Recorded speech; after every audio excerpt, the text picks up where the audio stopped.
His nomination for the How to Not Make Your Mama Proud Award. You see, cops found him on the side of the highway. Sorry, man. Cops found him on the side of the highway, and from the police report, Allen's pants were, quote, at knee level, and there was deer fur on the lower part of his hoodie. Additionally, there was blood on his hands and some kind of fluid on his facial hair. That is from the police report. But wait, it gets worse.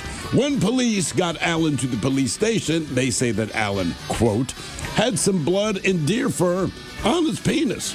But at that moment, that's when the cops knew that they had the right guy. You see, they responded to a call from a concerned motorist who was pretty sure they saw a man having sex with a dead deer on the side of the road. And yeah, Allen was that guy. He was charged with sexual crimes against animals. I'd like to wish Forrest a happy 46th birthday. Can you give me your penis is too small? You like that. And the captain talking about him keeping his koi fish in the pond and stop playing with them. Thank you guys. Rock on that from Badass Jace. You like that? You like that? Ooh, well, ahoy there, and happy birthday, Forrest. You know, it's funny they bring up keeping the koi in the pond because Aunt Jemima used to tell me the same thing because it was a code for keep your penis in your pants. But just like you, I like to pull my koi out of the pond, and again, like you, play with it. Play on, player. Crunch berries. The host of Survivor and a man who could tuck his penis into his sock, Jeff Probst. that guy's hung like a polo pony. Is that noted? Oh, yeah. Yeah. Have you ever seen a picture of Jeff Probst? I've naked never looked that far south. Well, no, it just came out. No, it was a picture. And what made it worse, he's naked, all right, but what makes it worse is he has his hands on his hips. It's very much. Right, yeah. And I know. Look at this thing. Check it out. He absolutely knows what he got.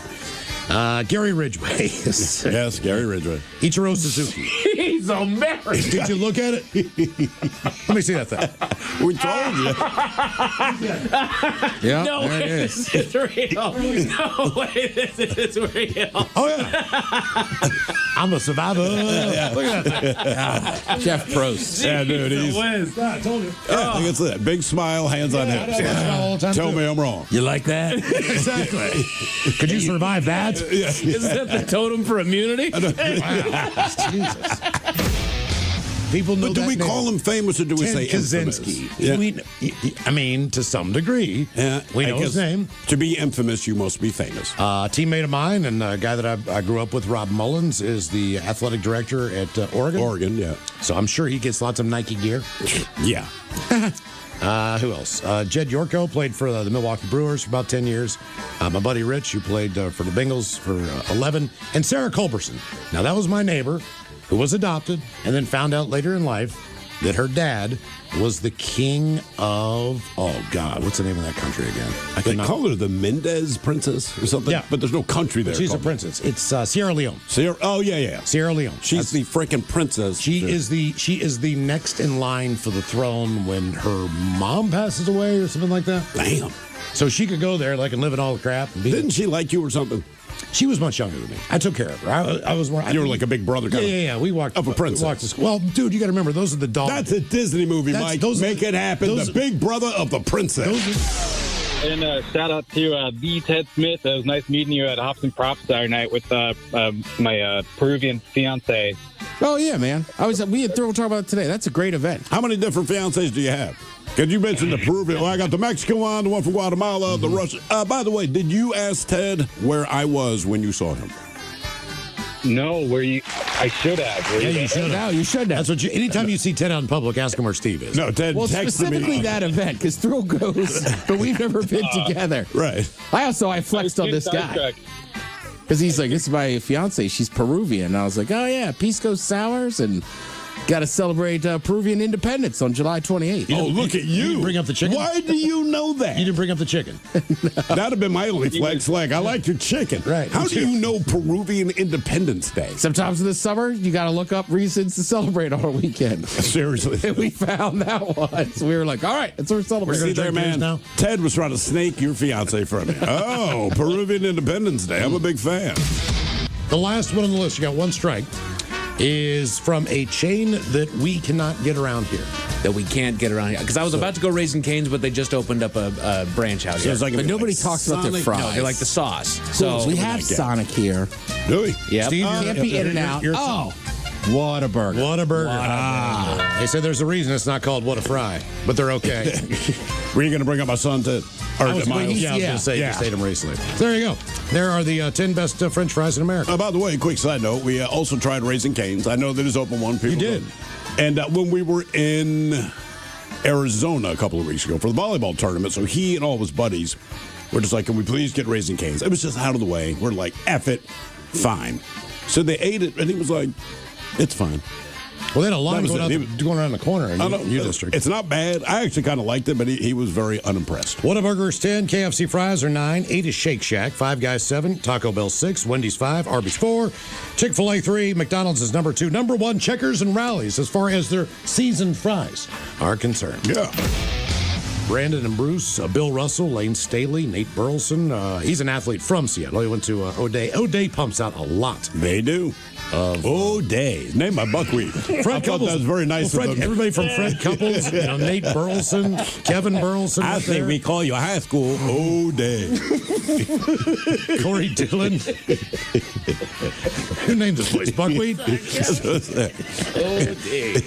Musical groups include Alice in Chains, Candlebox, Dave Matthews Band, Death Cab for Cutie, although Dave is from Charlottesville originally.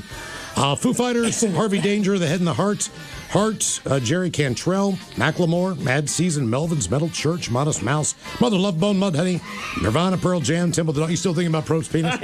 President of the United States, Queensryche, Soundgarden, and that's insane. And the Ventures. Yeah. Told you. It is so big, it's funny. The tribe has spoken. Yeah. Yeah. Standing there like Superman. Like, you want me to put out your torch? But his wife's smiling too. Who is the most famous person from your school? He saved the town from drowning. And grab my penis. Exactly. Threw it overboard. I got it. Roll again. That's how he keeps people from dying on that show. Trey Parker, co-creator of South Park. Yep. Yeah. I want to say he still has a place. I know for a while, he had a place in Belltown for a while. And they built a new building. And I'm talking to one of the guys, one of the architects of it. And he's like, oh, well, we sold the penthouse real quick. I'm like, really? He's like, you know who Trey Parker is? I'm like, of course I know who he is. He's like, yeah, he bought the top floor. No kidding. Huh. I have it on good knowledge that he went to a restaurant once. I will just say so stoned, right? My buddy's the bartender. And he got a glass of red wine. And then he's looking at the menu. And my buddy said when he came back the second time, he's like, I'll take a glass of red wine. And he's like, you have one. Right. But basically he just asked him the same thing, like, a glass of red wine and a menu. He's like, you already have them. Have you ever heard of Tori Black? Tori Black? Yeah. She's from Seattle. All right. Well, I just saw that. That was the only porn star that was famous from Seattle. I'm sure there are more. But I just wondered if There's got to be, right? You would think we got more than one porn star. Come on, Seattle. Yeah, I mean, like the tattooed chicks or something. Yeah. There's a few. I know there's a couple from Oregon. That does not surprise me. A dirty Oregon horse. All right, what do you got there, Mike? Let's see here. The pornographic film actors from Washington State. It's taking forever to open the doggone thing up. And I also have to be careful with this. No, you don't. Because It's a work computer, man. It's fun. Yeah. I'm going to get put on a list. Google Chuck Wagon porn star, see what comes up. Oh, dude. Let's see here. Zoe Wood, Belle Knox, Ryan Keeley, Raven Alexis, Tori Black, Siren DeMare, Sean Paul Lockhart, Dahlia Gray. I have to be careful with some of these names. Benjamin Bradley, Roman Hart. Sounds like we got a lot of dudes. Yeah. We have a lot of dudes from out here. Must be a well-hung area. Yeah, get that. Miles! You want that Sasquatch penis. And now, the men's room legacy continues. Unfortunately, what you're about to hear is real. The members of this radio program are simply not that bright, or what some people would call educated. They are merely stupid. They're not trying to offend anyone on purpose. And all have played doctors on TV. You have been warned and are cordially invited to join the party. This is the men's room. Forget it, man, and get with the countdown. Get with the countdown. Shake this square world and blast off for Kicksville. The trippers, the grasshoppers, the hip ones, all gathered in secrecy and flying high as a kite. This is the men's room with Miles and Thrill. You know what they say, shake your radio more than 3 times, and you're playing with it. You're listening to The Men's Room. And away we go. Welcome to the 21st Amendment season, episode number 4481. Along with Steve the Thrill Hill, the Ted Smith, and Mike Hawk. And you are the Men's Room. On tap today, Tara Daly and Steve Miggs from the Daily Miggs Morning Show join us once again. We will sit and spin. And today we go full Seattle with the 10 best songs about rain of all times. The sky's actually kind of blue, bro. It really is.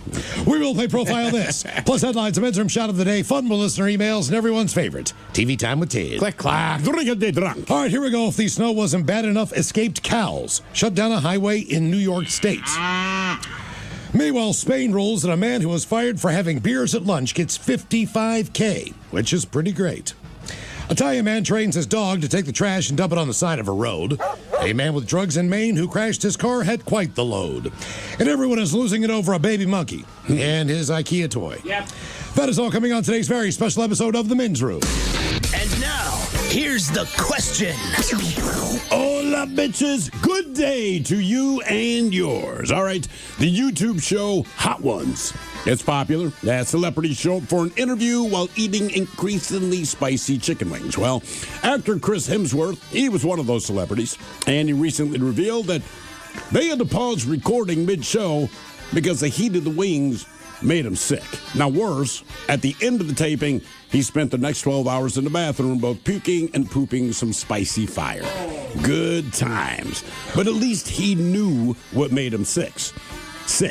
In Texas, 2 Montgomery County employees, they got sick with dizziness, shaky hands, and hot flashes, and at first, they didn't know why. And then they found out later that a flyer that they'd been handed by a woman in a parking lot was laced with fentanyl. Frankly, I'd rather have the spicy wings. We go to Virginia, where 52 people, they know they got salmonella from something they ate. They just don't know what the thing they ate was, you see, because they were all part of a potluck family reunion, and 52 of them wound up with severe diarrhea and all of the other symptoms associated with salmonella. But again, they'll all recover. That's not the case for a woman in Missouri. This is insane to me. So she suffered a tick bite. It made her severely allergic to cows. And not just eating beef, but physically being around cattle, which ordinarily would not be a problem. Except that she's a multi-generation cattle farmer, along with her husband. Oh, yeah. So she doesn't know what to do with the business because she cannot physically be around the cattle that are on her farm. And they're pretty sure it's a tick bite. They haven't quite confirmed that. But look, we've all been there, man. In fact, my wife was going through it earlier. I'll explain it later. Her face has been itching incredibly for like the last 5 days, right? Eyes all red. We couldn't figure it out. We guessed what it was. Turns out we were right. My dog has a rash on her back legs, so she went to the vet. They gave her some kind of steroid cream thing that you rub down there. But because it was on her hands, anytime she scratched her face, but it took us days to figure this out. She, in fact, just told me earlier today. But that's the case, because sometimes you just don't know. But you think you might. And that's what today's question is, okay? So our question, brought to you by our friends at Advanced Hair Restoration, is what do you think made you sick? To be a part of the big show, call 206-803-ROCK. Like the Men's Room on Facebook, follow us on X and Instagram at Men's Room Live. Send your emails to the Men's Room at KISW.com, and now watch the show live on YouTube at KISW Rock.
Hey, time for Who Sucks Last. Stephen Thrill, you bring us 3 stories from the news each and every week. They all suck, but it's up to us to determine out of the 3 stories which one sucks the least.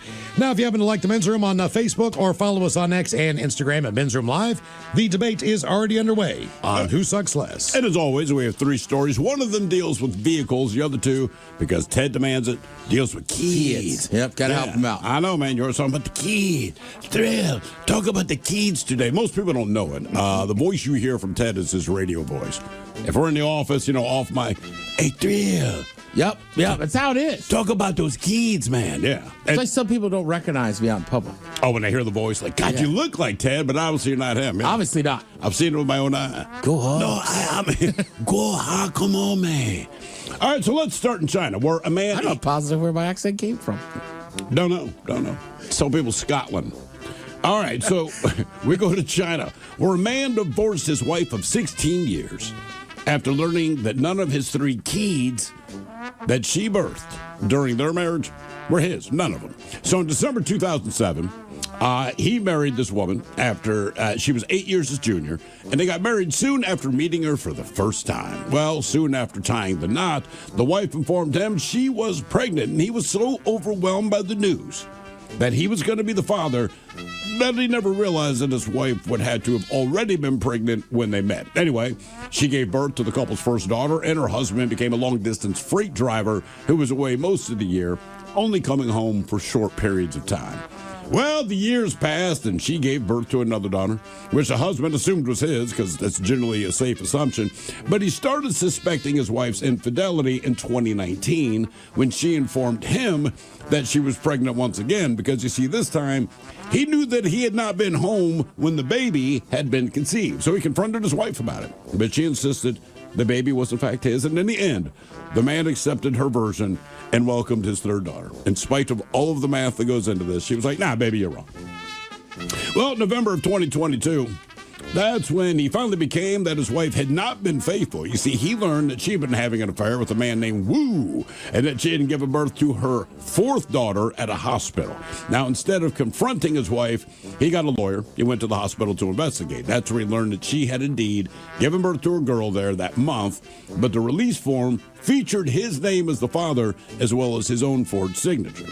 Well, convinced that his previous suspicions of his wife's infidelity had been correct, he then filed for divorce, and he ordered a paternity test for each of his children.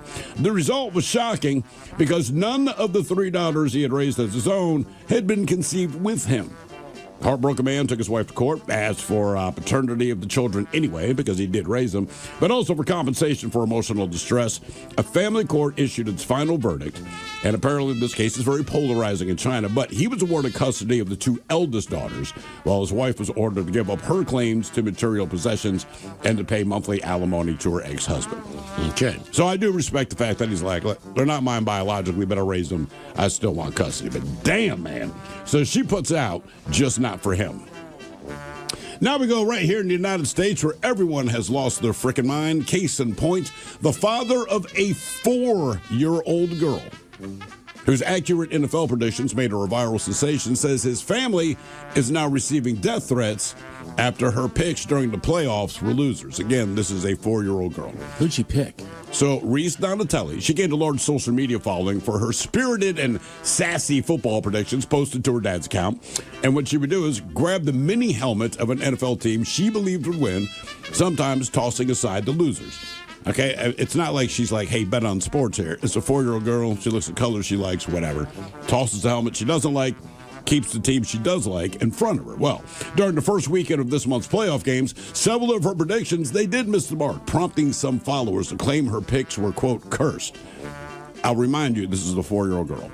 So her father, who's a radio personality, one Anthony Donatelli of Riverside, California, he told the LA Times that the family has received threatening messages, including death threats and including demands for money from people who claim to have lost thousands of dollars because his 4-year-old daughter's picks were incorrect. Now, the backlash even drew commentary from celebrity fans. Rapper Cardi B, whose boyfriend is New England Patriots wide receiver Stephon Diggs, she joked during an Instagram Live after she picked the Patriots to win, quote, that little white girl said we're going to win. F that bitch.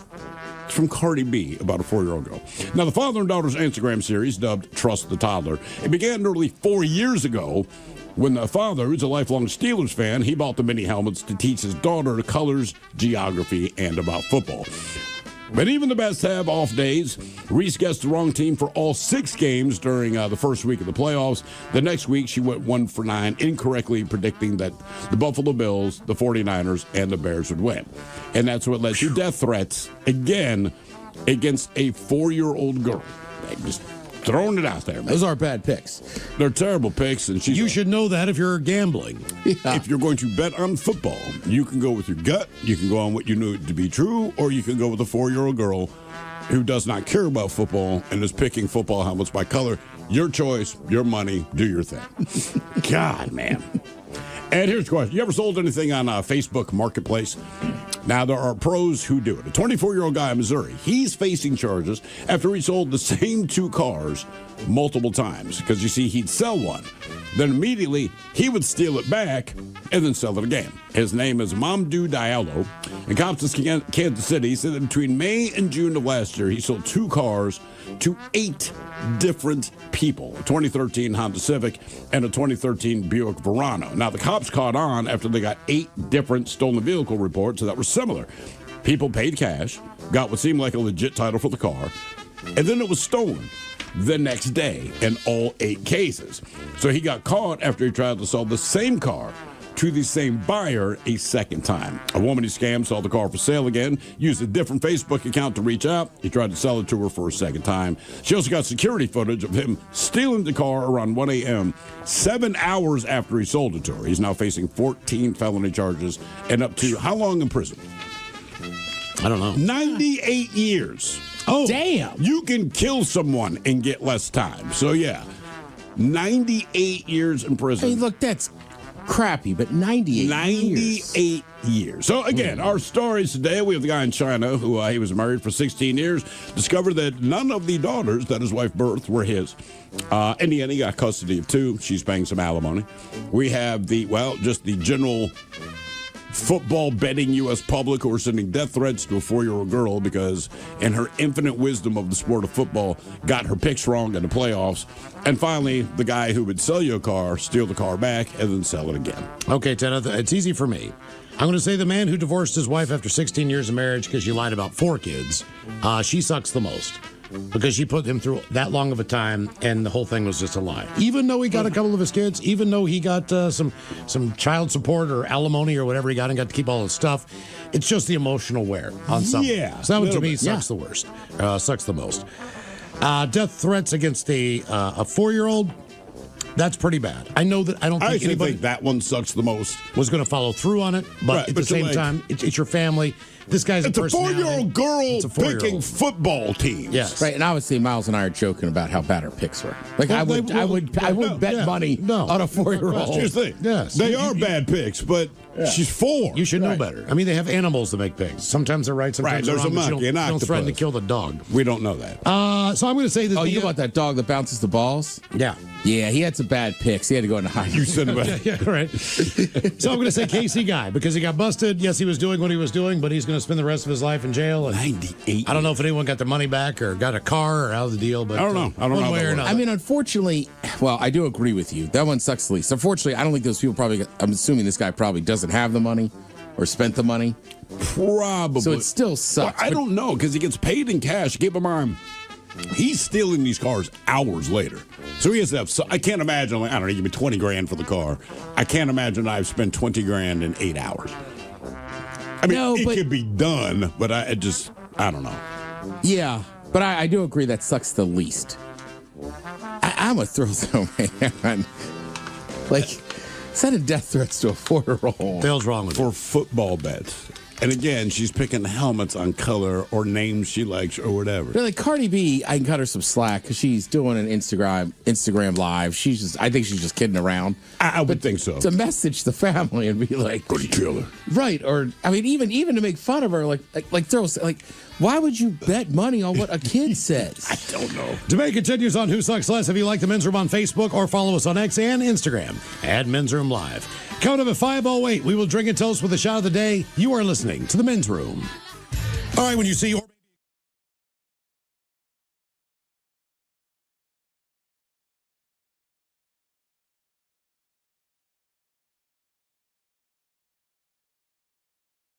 And now, because your pathetic life is confined to countless hours in front of a talking box, the Men's Room presents TV Time with Ted. All right, your choices today. You got the Jimmys. Fallon and Kimmel. Colbert. Steven. Seth Meyers. Or Ted Smith. Anthony.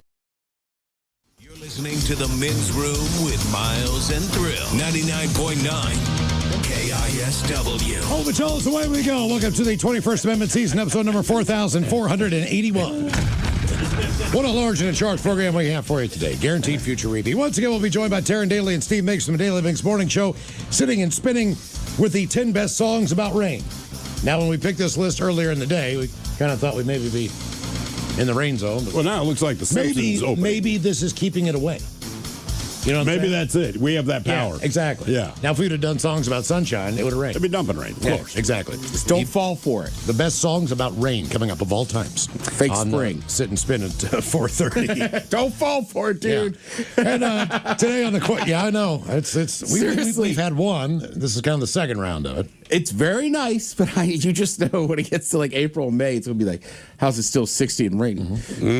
Well, as the guy in the elevator said earlier today, thank God we're not in the Northeast. Yeah, no kidding. I don't know why he thought everything was so funny. He's one of those guys where no matter what you say, he honest to God, he looks at us, he kind of recognizes us just from the building. So he's like, oh, hey, guys.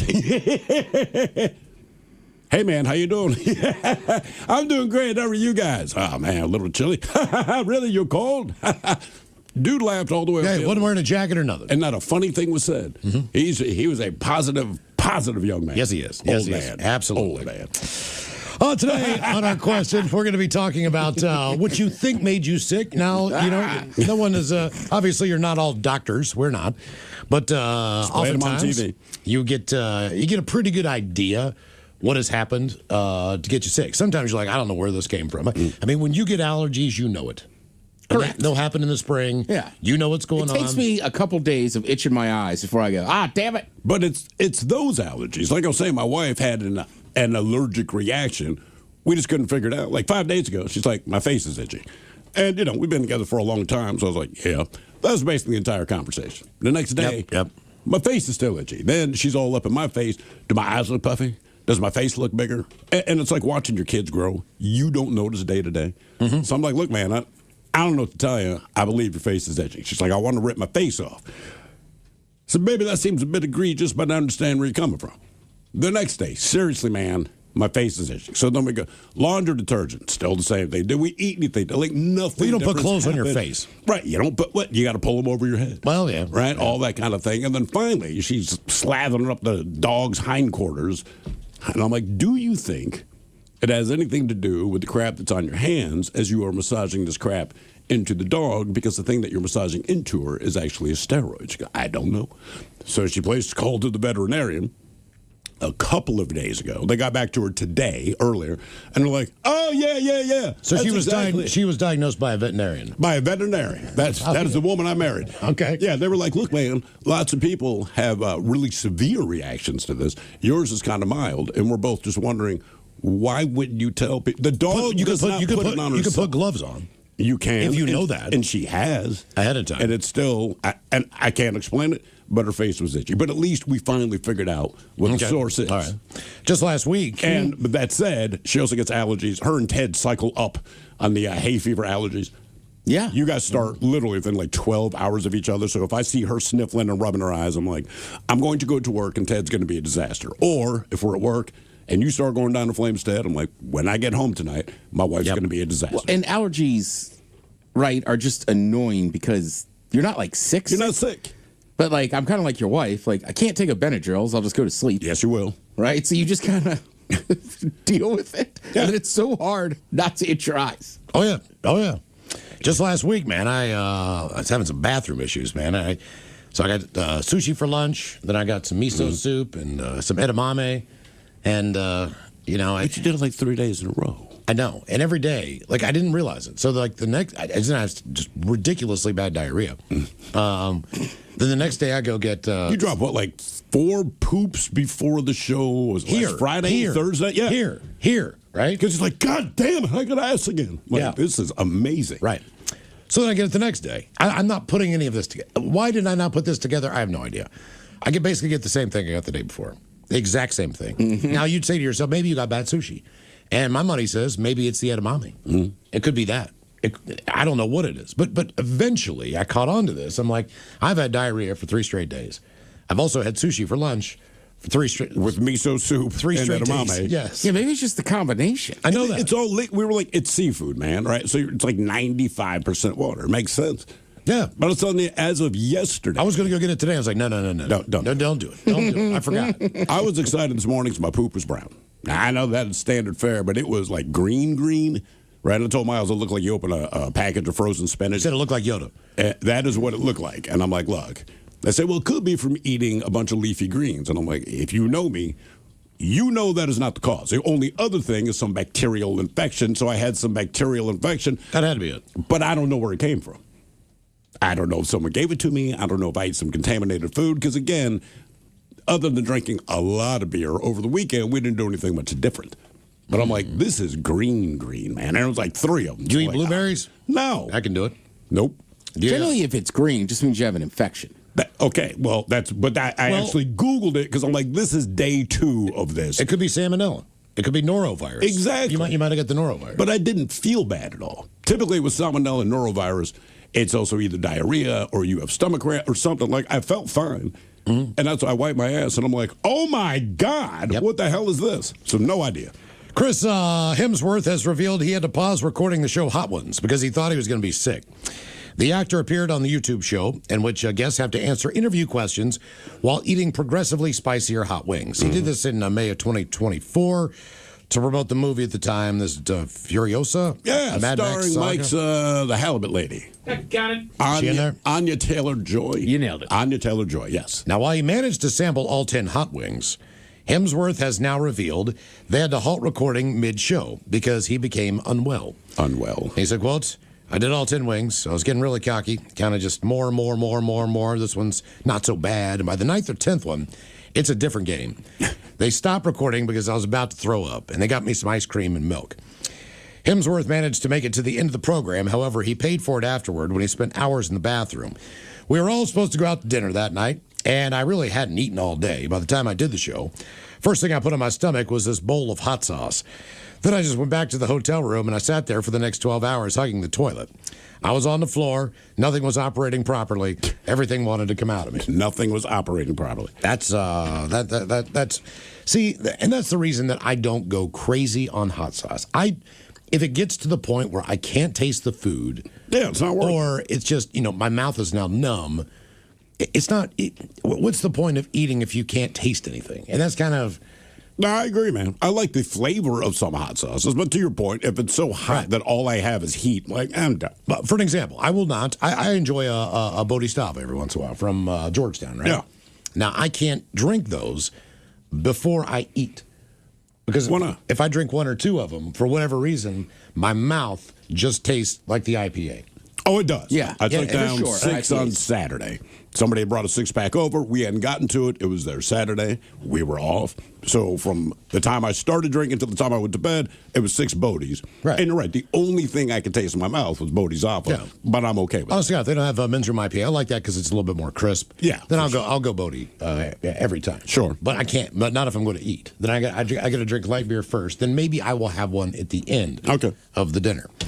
Here's a weird one for you. One of the most innocent things in the world, a dog's lick, may have had incredibly tragic consequences for a 56-year-old woman in England. Her name is Manjit Sangha. Doctors believe she possibly contracted a near-fatal infection from her dog, one that led to a quadruple amputation. Jeez, man. Think about this. Sangha developed a severe and rapidly progressing bout of sepsis. Last summer, she was in a coma, all right? When she woke up, she didn't have her limbs or her spleen. She remarkably survived the ordeal and is hopeful about her recovery. She says, I want to get walking, I want to get my prosthetics and go back to work. According to her husband, Cam, she began to feel sick soon after coming back from work on a Sunday afternoon in July 2025. By Monday morning, She had become oxygen deprived, unresponsive. She was rushed to the hospital, placed in intensive care, where her heart stopped 6 times. Jesus. From a dog lick, all right? It was an acute case of septic shock, a life-threatening drop in blood pressure brought on by extreme, widespread inflammation throughout the body, better known as sepsis. An infection brought on the sepsis, which Gangha may have contacted through something as simple as her dog licking a small open wound or scratch on her body. So may have come from the dog. That's their best guess. That's what her doctors told the BBC. Though doctors were able to stabilize her condition, Sangha experienced other complications, pneumonia, gallstones, and even as she managed to escape death and gradually improve, the illness would later necessitate the removal of her spleen and a partial amputation of all 4 limbs. Finally. Bad boy. Wow. Bad boy. However, after 32 weeks hospitalization, she was discharged and returned back home just last week. 32 weeks. That is insane. So our question, what do you think made you sick? 206-803-ROCK. That is wild. Not letting my dog lick me. When I was in Africa, man, they said, look, there are a lot of cats. They come around. I mean, seriously. Like house cats and big cats. Yeah. Oh, there's all kinds of cats there. Be careful what you pet. Like, don't go petting straight. And that was one of the things the doctor told me, too. Like, hey, man, when you're over there, do not pet any dogs. Do not pet any cats, because they will come up to you. Do not pet those. It's not the lions, the hippos, the black mamas. Well, obviously, don't pet the domestic pets. I'm not going to pet a hyena. I know better than Not that. more than once, no. But, don't touch the dogs or cats. And what do they have on them? I don't know. You don't even need to know. She said it, Just and I don't. went, all right. I've never had it, so I don't Did you see any stray dogs or cats? Everywhere. Oh, really? Oh, yeah. Victoria Falls are everywhere. But don't touch them. No, absolutely not. Was there anything... It would be safer to touch a wild animal than these. As far as some infection or something. Yeah, exactly. You don't want to pet a hippo, but other than that... What about a baboon? You got a lion, a baboon, or a hippo? Which one are you petting? You know what, man? Those guys are kind of crazy. What, the baboons? Well, they run in troops. They're real crazy, man. They are their own breed of wilds. They are. I want to say they have the biggest fangs of a primate. But they also come right up to you. And that's disconcerting to me. It is. It's like, look, if you are crazy, you're insane, and you're a carnivore, and you can rip me apart, I would prefer it if you did not come up to me. Mm-hmm. That's just me being me. So there's a famous kind of like drive-in burger place up on Route 2, right? Okay. I want to say by like Gold Bar or whatever. So it's just like a burger stand. You order your stuff. Super good. I think it's called Zeke's. So kind of with like the thing about not petting weird animals. Mm. So me and like 3 friends, I'd run in an A-frame up there. So we had spent the day at some like local bar or whatever. And then we're driving back. And my buddy's just like, man, I'm starving. I want to get some burgers here. So full disclosure, I'd had quite a few beverages. Yeah. So I'm outside sitting on a picnic table. Not a big cat guy. There's a cat there. Super friendly. I'm loving the cat. There's pictures of me. The cat's right next to me. And then I get back in the car, and the other 2 people are like, do not touch me. And I'm like, what?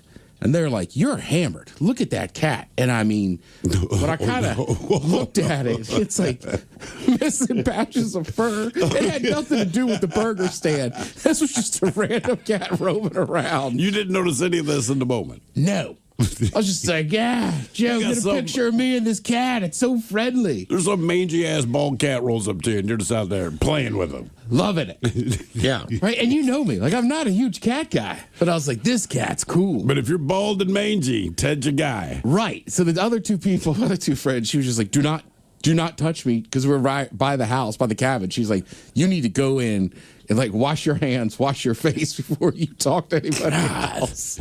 Yeah. So I would have been in trouble in Africa. Like, oh, look at this guy.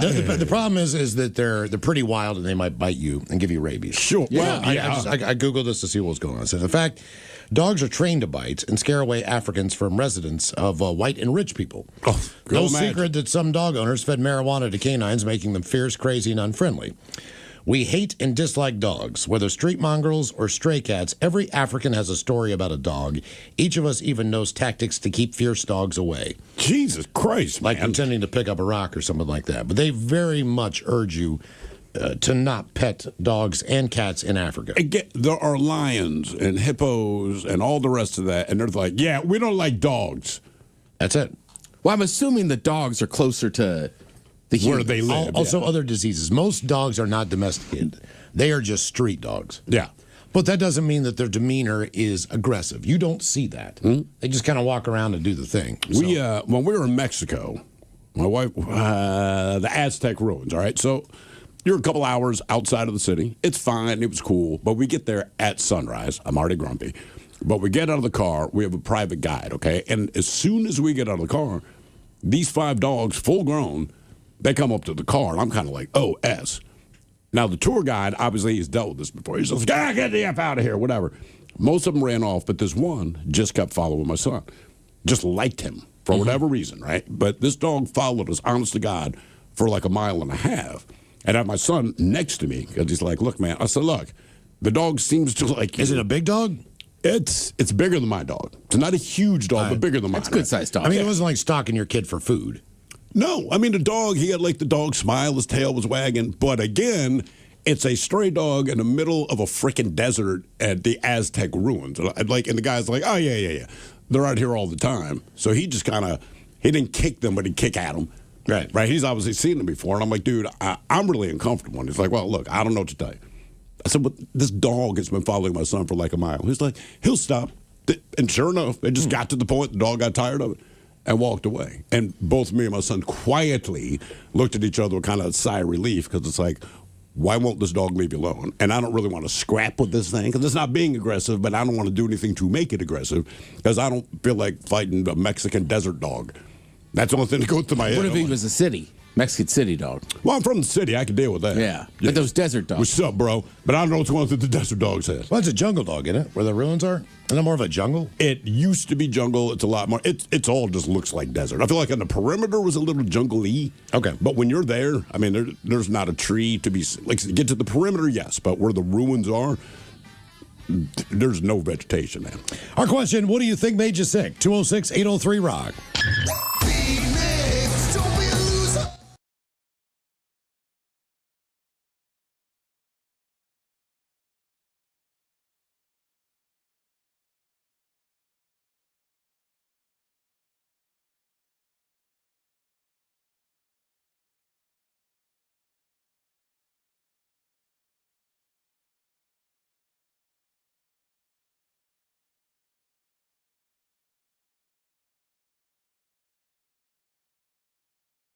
As also from Bro Bible, we get this story today of the 13 high schools that have produced the most NFL players.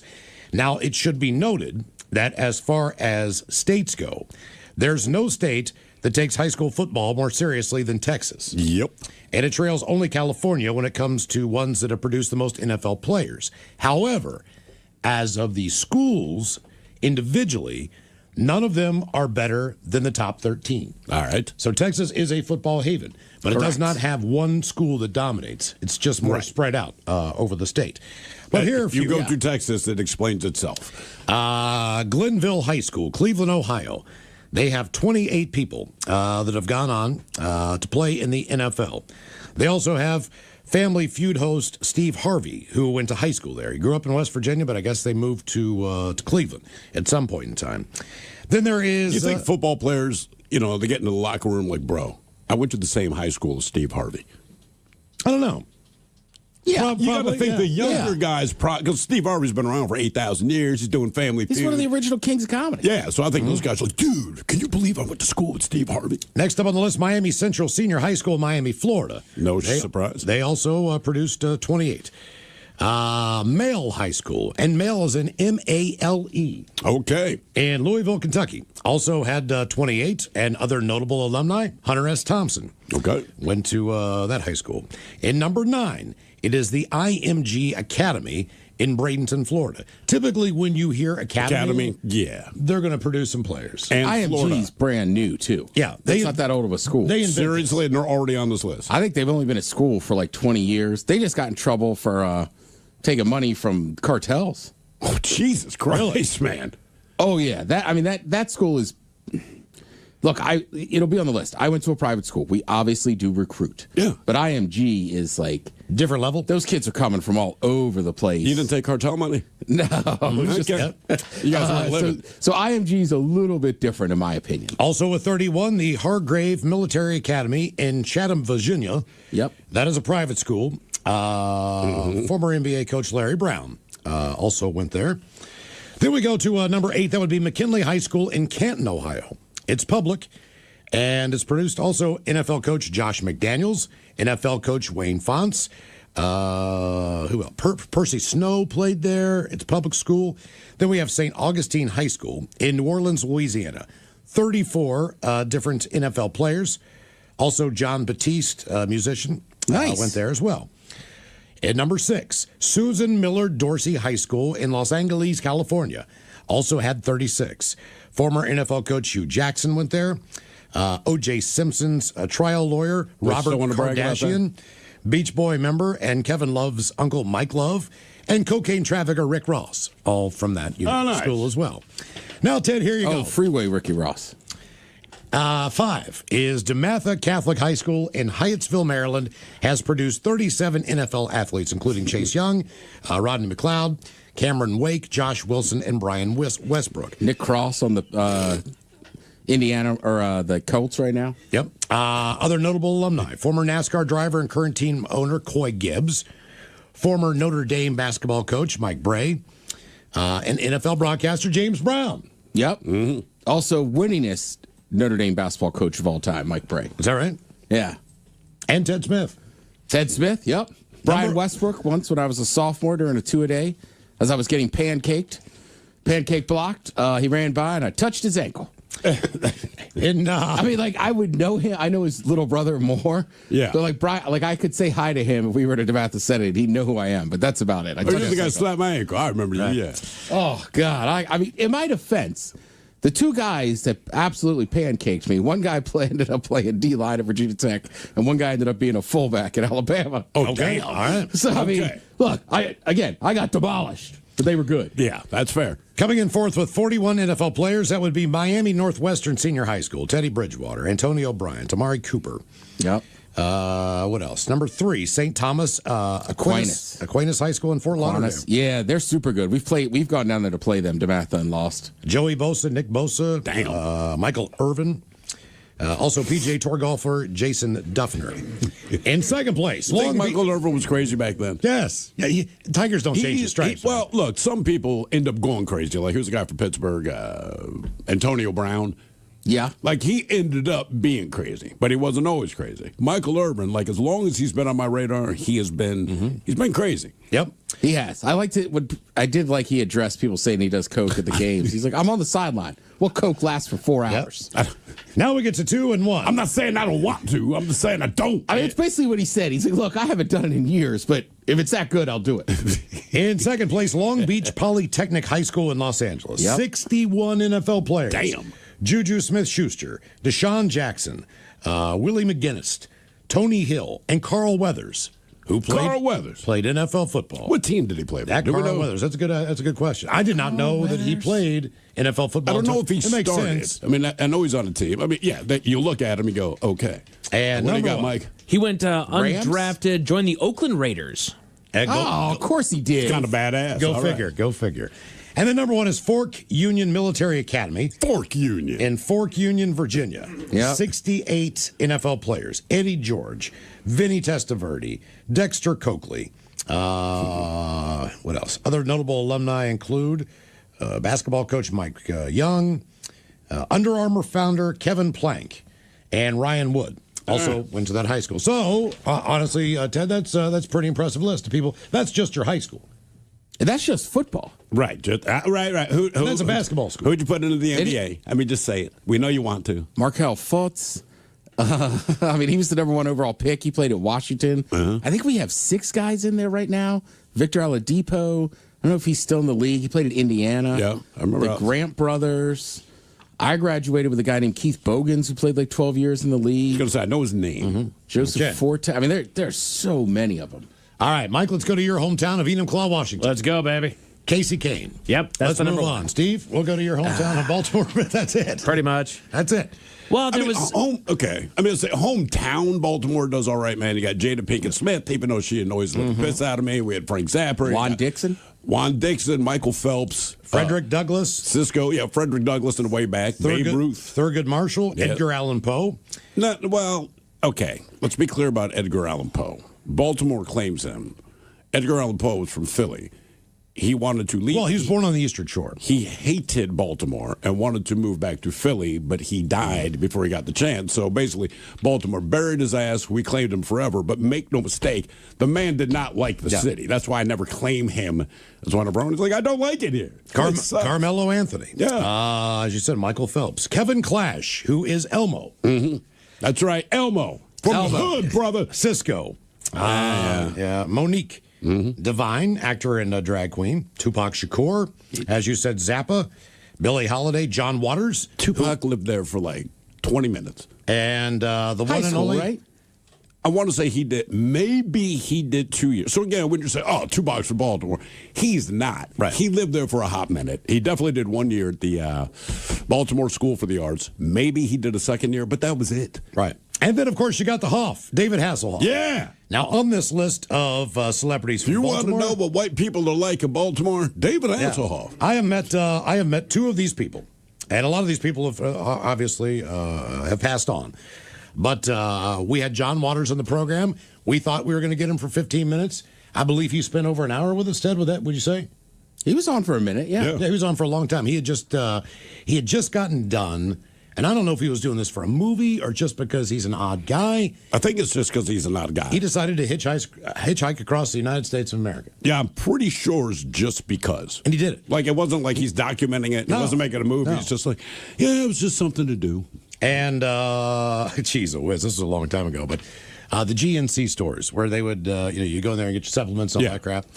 So at one point in time, they signed Michael Phelps to an endorsement deal. Mm-hmm. Now, the endorsement deal was he did like a TV commercial, and then he needed to show up at these GNCs for like an hour and a half, and it was like 4 or 5 of them over the weekend. Yeah. And they pay him for these appearances. Now, keep in mind, Michael Phelps is 15 years old. Yeah, no one outside of Baltimore knows who he is at this point. Right, nobody. And so I was a part of that tour with the GNC. Right.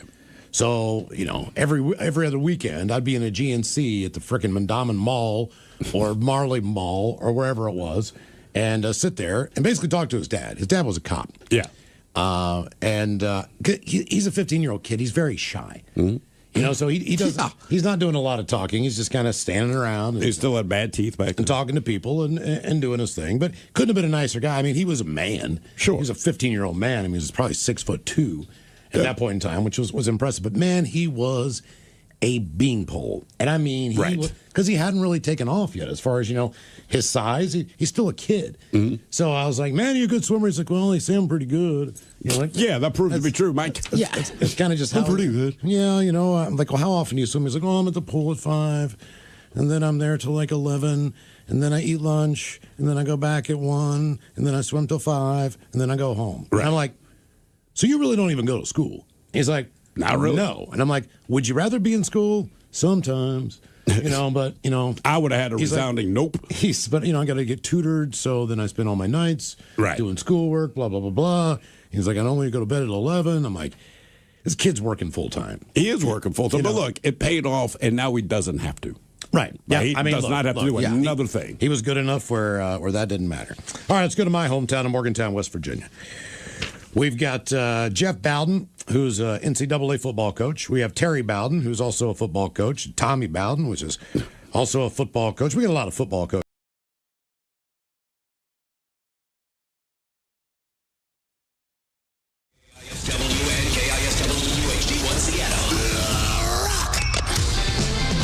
Always live on the free Odyssey app. Text the guys at 206-803-ROCK from the Pinky's Plumbing Studio. You're in the men's room. This is not good. 2 Montgomery County, Texas employees became sick after handling a flyer. Authorities say later tested positive for fentanyl. Of course it did. This is why you don't want to pick up a baggie off the street. No. You don't want to touch it. According to Montgomery County Precinct 4 Constable's Office, incident happened outside of a library. Deputies said a woman approached 2 county maintenance workers in the parking lot and handed them a damp flyer with a pink tint and what appeared to be a religious message. A damp flyer. Thanks. Yeah, pink and damp. Within about 30 minutes, both employees began experiencing symptoms including shaky hands, dizziness, and hot flashes. They took the flyer to the constable's office where officials say it tested positive for fentanyl. And both employees fell asleep standing up. Cases like this are why first responders now routinely carry Narcan. Investigators say they have obtained surveillance video from the library's parking lot that's given them a promising lead in the case. Our question, what do you think made you sick? 206-803-ROCK. Hello, Scotty. Welcome to the men's room. Hola, you sexy bitches. Hola. So I didn't know what happened at first, but I'm allergic to waterfowl eggs, basically geese and duck. Duck eggs? Yeah, duck and geese. How often is that a problem for you? Oh, every time, but I just know not to eat them anymore. No, like how often? Like you don't see duck eggs a ton. And when I do, I don't really how often were you eating duck eggs? So the first time it happened was probably 10 years ago. I'm 41 now.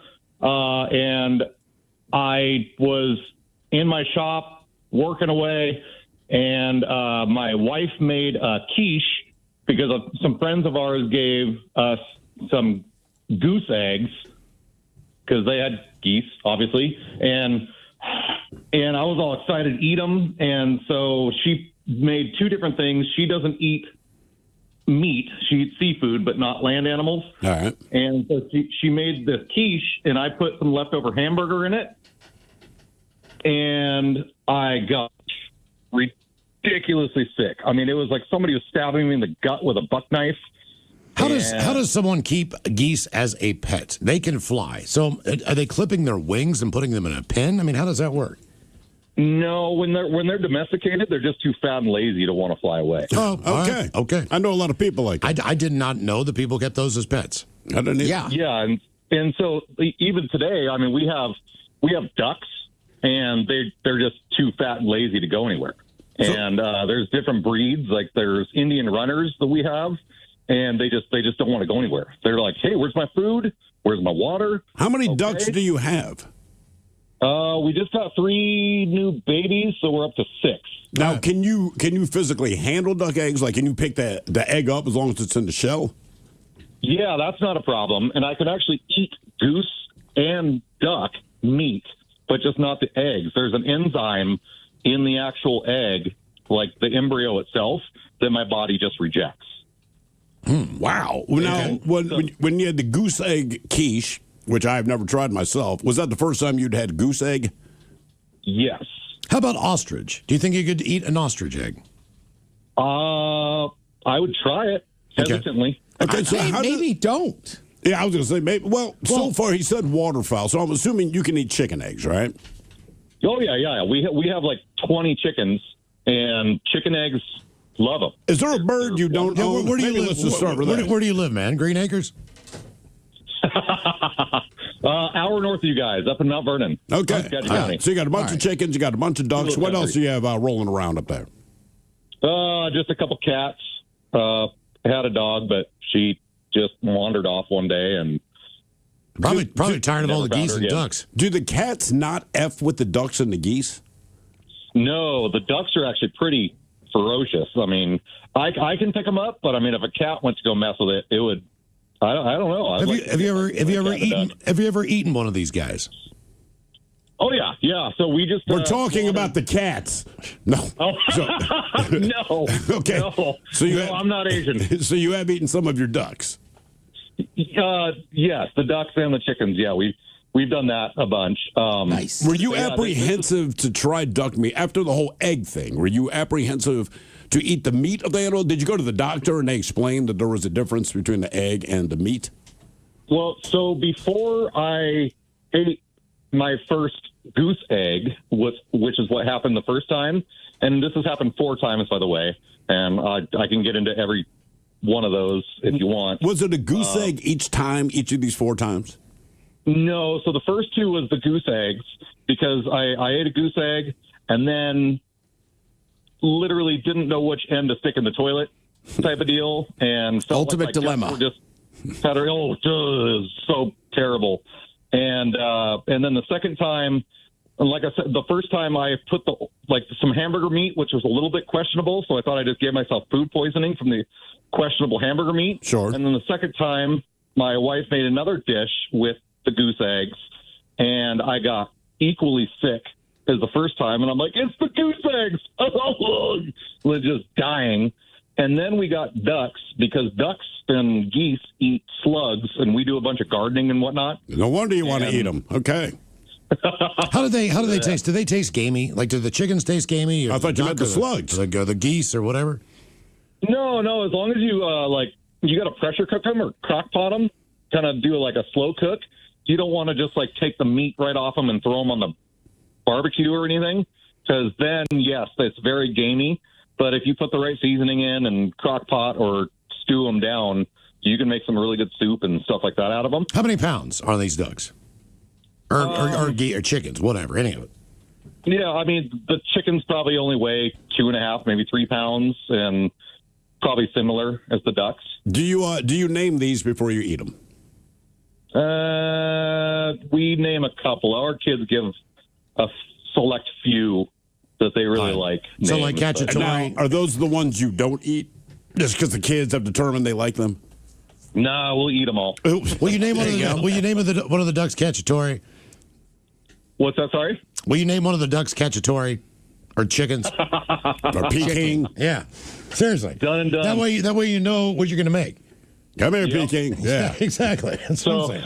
So the third time this happened, I actually got I didn't get pulled over, but I was about to throw up, and I was oddly enough going to go get more bedding from the local farm supply store for the chicken coop to clean it out, and I went barreling over a curb up onto this little hill, and then a sheriff pulled in behind me and put on his lights, and he's like, "Dude, what are you doing? What are you on? What are you on?" And I was like, "Oh," and just held up one finger, and it was like, "Hold on." Started puking more, and he's like, "Dude," he's like, "Do you need me to call the ambulance? Are you okay?" And I finally finished puking as he's standing right beside me with his taser out. That'll help. Yeah. Now you're going to poop yourself. Oh, guaranteed.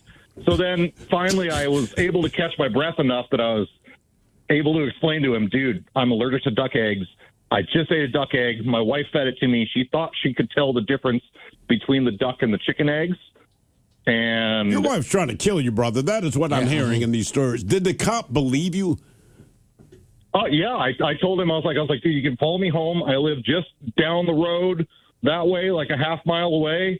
Follow me home," and he did, and pulled into the driveway. And as I got into the driveway, I suddenly had the urge to put the other end in the toilet, and opened up the door and left it standing wide open. And my wife was standing there looking at him like, "What are you doing?" And you ran in the house to poop? Yes. Okay. Give me 1 minute. I'll be right back. That is a great interaction with the cop. Hey, man, thanks for following me home. I'll be right back. Hey, you're that sick. I mean, there's not much you can do. No. I mean, it's really not, man. But I think his wife's trying to kill him. I would have a hard time. Because it's always something his wife made. You know what I'm saying? Like, every time he brought it up, my wife made, like, bro, she wants you dead. Look, I would just keep him out of the house. Mm-hmm. What's that? The duck eggs. Well, like he said, though, his wife mistook the duck egg for a chicken egg, or so she says. And that's why he got sick again. It's like, your wife's trying to kill you. But that's what I'm saying. I wouldn't, like, if he gets that violently ill, I know you have the ducks, but I just wouldn't keep them in the same spot because they're eggs. If you can't tell the difference between the eggs, then what I would say to the kids is we're going to have ducks and geese. We're not going to keep ducks. And we're going to have chickens and geese. People would eat wild game. They would eat, turkeys, rattlesnake, deer, bear, anything like that. But I never knew anybody who, like, had chickens to have their own eggs. No. None of that. I mean, I don't know. I would be really, really leery about eating anything that I had as a domesticated pet. A chicken, I would not be. The eggs are great. Stuff. What? Which ones? Like chicken eggs? Yeah, I've had. My buddy Drew, I've had some of his family's and chicken you can eggs. tell the difference. Yeah. I mean, you really can, man. What's the difference? It tastes the way an egg should, I guess is the best way to put it. Fresher.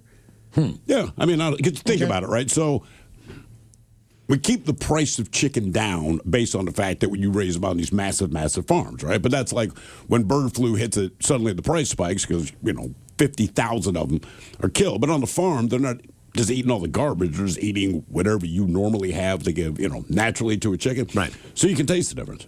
I mean, you really can. I don't get the much, but on occasion, it's like, God damn, this is what an egg is supposed to taste like. Ostrich is great. Never had ostrich. If you ever get a chance, I think they can make, it's the equivalent of like 12 to 15 eggs. I've heard that, It's almost a dozen eggs in one egg. So if you see it on the menu, it's typically going to be in scrambled or omelet form. Sure. Because, they just take the whole egg and whip it up and then... I can't just get a fried oyster egg or ostrich egg. I mean, I don't even know. Can you get a hard-boiled one? I don't even know if you can get a... I don't even know if you... That would be cool. Hey, man, can I get that hard-boiled? It's like, sir, don't be an a-hole. You'd have to have the biggest flat pan you've ever seen in your life. To Oh, yeah. You'd have to be like a paella pan or something. Sure. What do you think made you sick? 206-803-ROCK. You think you could get through one? Oh, God, no. The ostrich egg challenge, no. right? Man, they are huge. Like, how big is the yolk? Well, I don't know because you've just never seen them crack one right. open. I just got an omelet, so I don't know. I don't know how. I don't care how many are in there. I could eat it. What's the difference in taste? If I'm eating an ostrich egg, It's rich. omelet, just rich. It's rich. Yeah, it's got a good flavor. I mean, it tastes like an egg, but it's just I don't know. A good egg. That's what we're saying about like the natural chicken eggs. Like it tastes like an egg, but better. Yeah, I guess maybe maybe it's just when you eat a regular store-bought egg, it kind of tastes like an egg. I like the eggs with but the an orange egg, yolk. It's kind of like when you put a shirt through the wash too many times. Like, yeah, it's still blue, but it's faded. That's kind of what the store-bought eggs are. Like, it's an egg. It doesn't punch that or have. I mean, they're egg. big. Huh, you got a picture? Yeah, like a cooked one. Like you could easily eat a whole ostrich. Well, just egg. look at the one with the hands. Yeah, the hands below that. Yeah, I mean, what's that? 6 eggs? Maybe on that one. Well, they're farmed. So that's what I'm saying. There are ostrich farms, and you can go and get one of these damn Ostrich eggs. Farms, remembers? They do. Here's a weird one for you. A soil-dwelling fungus is reportedly to blame for a cluster of respiratory illnesses near Nashville, and possibly one death. Soil fungus? Soil fungus. Oh, cool. Tennessee health officials say they're investigating an outbreak of histoplasmosis, a respiratory infection triggered by inhaling spores of the histoplasma fungus, which has sickened at least 36 people, some of whom are critically ill. Cases have been reported since late summer in Maury and Williamson counties, including the city of Spring Hill and nearby Thompson Station. One possible death, that of a 39-year-old Spring Hill resident, is under review as part of the probe. A possible test result came back only after she died at home in mid-December, according to the New York Times. It thrives in soil, especially where bird or bat droppings are present, and is common throughout Ohio and Mississippi River valleys. Now, the fungus is not spread person to person, but most people exposed never feel sick. We used to get sick all the time when we would go caving. Oh, well, I mean, you're surrounded by bad ants, But right? you're crawling through it, Right. I mean, in some areas. Flu, fever, chills, cough, chest pain, fatigue, night sweats, often missed or diagnosed late. It can rarely lead to severe lung disease or infections such as meningitis, especially with people with heavy exposure or weakened immune systems. And there is no vaccine, though antifungal medications apparently can help. And they have not pinpointed a single source. Construction, demolition of older buildings, landscaping, farming, yard work are all activities that can stir up the contaminated soil. They are still waiting with the woman an official cause of death from an autopsy. They said she had embarked on extensive excavation and building work in the areas where she was located. She was ill for weeks before visiting an emergency room, and that's when she tested positive before returning home. However, they say the infection is not yet confirmed as causing any deaths. They're just waiting for the results to come back on that. That's crazy to me. I mean, like, there's a lot of things you know to avoid. Like, soil? I'm not going to lick the floor of a subway, right? Like, you know it's gross. You don't lick the door handle on a public bathroom or your own bathroom, right? But I would not think that digging in my yard is putting me in. You might worry about power lines or something like that, but the last thing I think is we're stirring up spores, baby, and we're going to die. What do you think made you sick? 206-803-ROCK. Hello, Nick. Welcome to the men's room. Uh-oh. Hello, Nick. Hello, Nick. Hey, what's up, guys? Hola. Hola. So, Nick, what made you sick, or what do you think made you sick? So here's the deal. I used to work on a research vessel as an engineer, and this boat spent a bunch of time up in Iceland. And the first couple times we went there, you know, it's a bunch of sailors on a boat. When you get in town, you go drinking. And we would go out, and the next day, after having a bunch of Icelandic beer, just wake up with the bubble guts. And this was not your normal, like, hangover, you know, have a bad time. And you start asking around, like, hey, are you guys feeling? And sure enough, spent probably every summer for 6 years up there and cannot drink the beer. Is it draft beer or bottled beer? Both. What is it in the Icelandic beer that's giving you bubble guts? I'm wondering if it's the water or just the way they make it or something like that up there. But every American I've talked to that has spent any considerable amount of time in Iceland, they can't drink the beer. All right. But do they have other beers? Could you get, like, you know, an English beer? Could you get a Kronenberg or something from Germany? They've got plenty of European stuff up there, so that's just kind of what you got to do. You got to stick to the Heineken when you're in Iceland, I guess. Nothing wrong with that. I mean, hey, look, I'll find a way around it. I'll still drink my beer. Like, I need to drink beer, but I'm not going to drink their beer. What kind of research were you doing on the research vessel that took you to lovely, warm Iceland? We had a long-term project up there so there's a company that makes these custom-made moorings that they go out and stick in the water, and they stay out for a year, and then you pull them up and you download all the data off of them, and they sell it to universities and other people that are wanting to know what kind of stuff goes on in the water up there. So it's mostly climate science and, you know, tides and temperature and salinity and that kind of thing. Okay. Oh, so you're talking about salt water. You're not going up in... Yeah. Okay. All right. Why is it so different there? Is it a geothermal thing? Right. Why Iceland? Yeah, that kind of thing. Well, so they have multiple arrays. There's one up off of Greenland, Iceland. There's one in South America. Can't really tell you. I was there to just keep the boat running. Do you get to pick where you? Not 100% sure what they're doing with the data. Do you get to volunteer where you want to go? To then it's because, like you said, South. I don't like cold weather, so I'm like, bro, I'm taking South America, unless it's super South America now near Antarctica. Yeah. Right. You know, I mean, like, do you get to pick, or you just assigned? Yeah, I'm up there in the summer, though, so, you know, it's pretty pleasant up there, 60 to 70 degrees, nice weather, you know, the sun's out 23 hours a day. I have spent some time in South America and, like, the Gulf of Mexico on other boats, and I'm a bigger dude. I'm built like I'm insulated like a new home. I don't do the South all that good. Right. Okay. Well, let me ask you this, because the theory is the closer you get to the North Pole in any country, the worse the food is. So, how's the food in Iceland? Well, in Iceland was the first time I tried whale and horse. I don't ever have to do it again, but it was good. Both were good. How are they? Is it like in a stew? Is it a steak or what? It's like a steak. So, like, you know, they're Vikings up there, so they ate what they had to do to survive. So there's some horse and some whale on the menu. Yeah, but I'm just saying, times change. You can improve things. You know, that's all. Yeah, my daughter had whale in Japan. She said it was good. She said she thought it was whale. She was I know Sicily's big on the horse. I've heard that. Yeah. But they Horse just like have like, you know, like open air grill kind of places. It just happens to be. I heard it's not bad. Yeah. I mean, I would try it. I would try. If I'm in Italy, sure, I would try it. Yeah, exactly. Although I will say, when we were there, I do not recall seeing horse on any of the menu. We maybe went to 8 different I think restaurants it's total. specifically mainly just Sicily, though. Oh, really? Yeah. Well, we were. Did we go to Sicily? Sicily's the island, right? Yeah. Correct. Yes, we were. We did have lunch in Sicily. They had a bunch of pasta, stuff like that, and different ragouts and meats and all that, but I did not see horse, or maybe it just said meat. Maybe you sauce. couldn't read the menu. That could have been it. It's an Italian. What do you think made you sick? 206-803-ROCK. The new KI.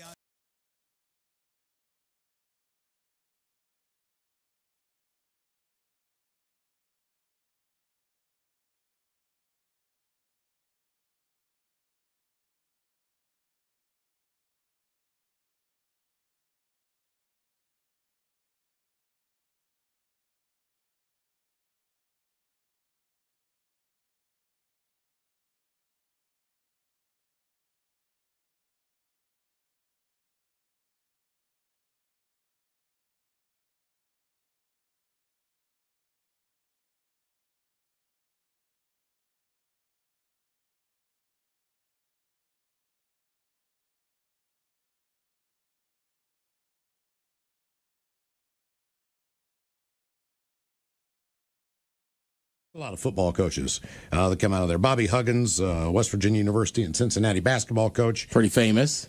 Who else do we get on there? We got Josh Judy, who was a professional baseball player. I went to school. My teammate Rich Bram played 11 years With the Bengals, for wasn't the it? Cincinnati Bengals. Poor Played guy.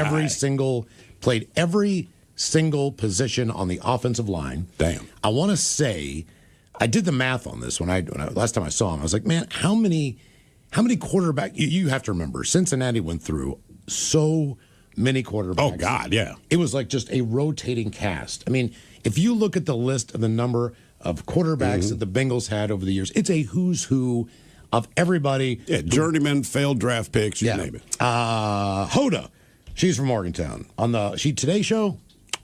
I Hoda don't and know which Kathy? one. Yes. All right. Wait, is she still Good on or Morning did she get America? booted out? Or is she on don't her know. way out or something like that? I don't know. How do you say her last name? Cotby? Cotby? That's what I've heard her say. All right. That's what, Kotb? Yeah, you got Don Knotts, Mr. Furley on See, Three's Company. that one to me, like, that's your win. Yeah. That's your win. Don Knotts. Don Knotts. Oh, yeah, though the main highway into town is Don Knotts Boulevard. Don Knotts Boulevard. And there's a statue on it. Wasn't Gilligan from West Virginia?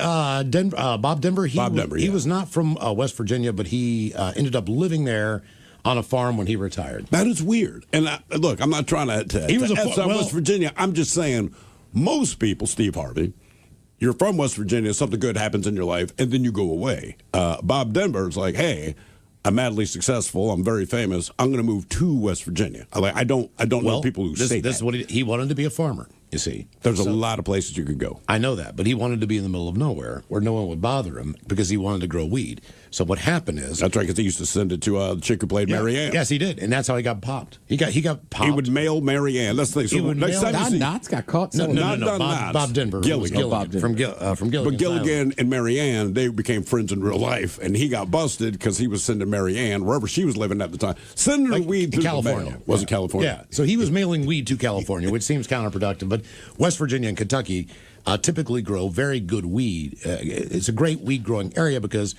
there is a lot of sand in the soil. There's a lot of granite, limestone, things that have a lot of calcium in them that are beneficial to marijuana plants. And Bob Denver knew that. He did know that.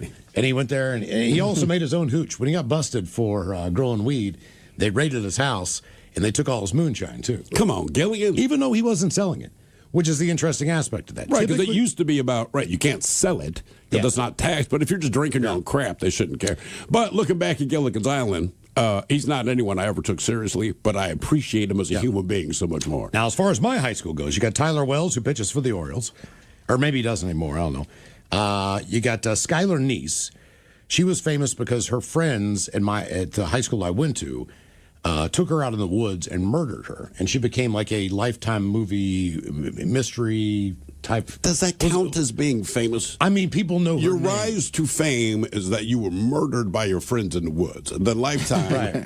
probably Well, hired you my could cousin. say but Jeffrey Epstein is famous now, but I mean, is that how you want He's to be more famous? infamous. Yeah. Infamous. Well, But you're right. It's like the Green River Killer, Gary Ridgway. Sure. People know But do that we name. call him famous or do we Ted say infamous? Kaczynski.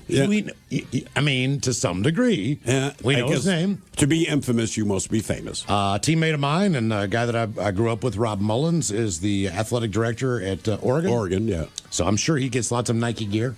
Yeah. Who else? Jed Yorko played for the Milwaukee Brewers for about 10 years. My buddy Rich, who played for the Bengals for 11. And Sarah Culberson. Now, that was my neighbor who was adopted and then found out later in life that her dad was the king of, oh, God, what's the name of that country again? They call her the Mendez Princess or something. Yeah. But there's no country there. She's a called princess. It's Sierra Leone. Oh, yeah. Sierra Leone. She's the freaking princess. She is the next in line for the throne when her mom passes away or something like that. Damn. So she could go there and live in all the crap. And Didn't she like you or something?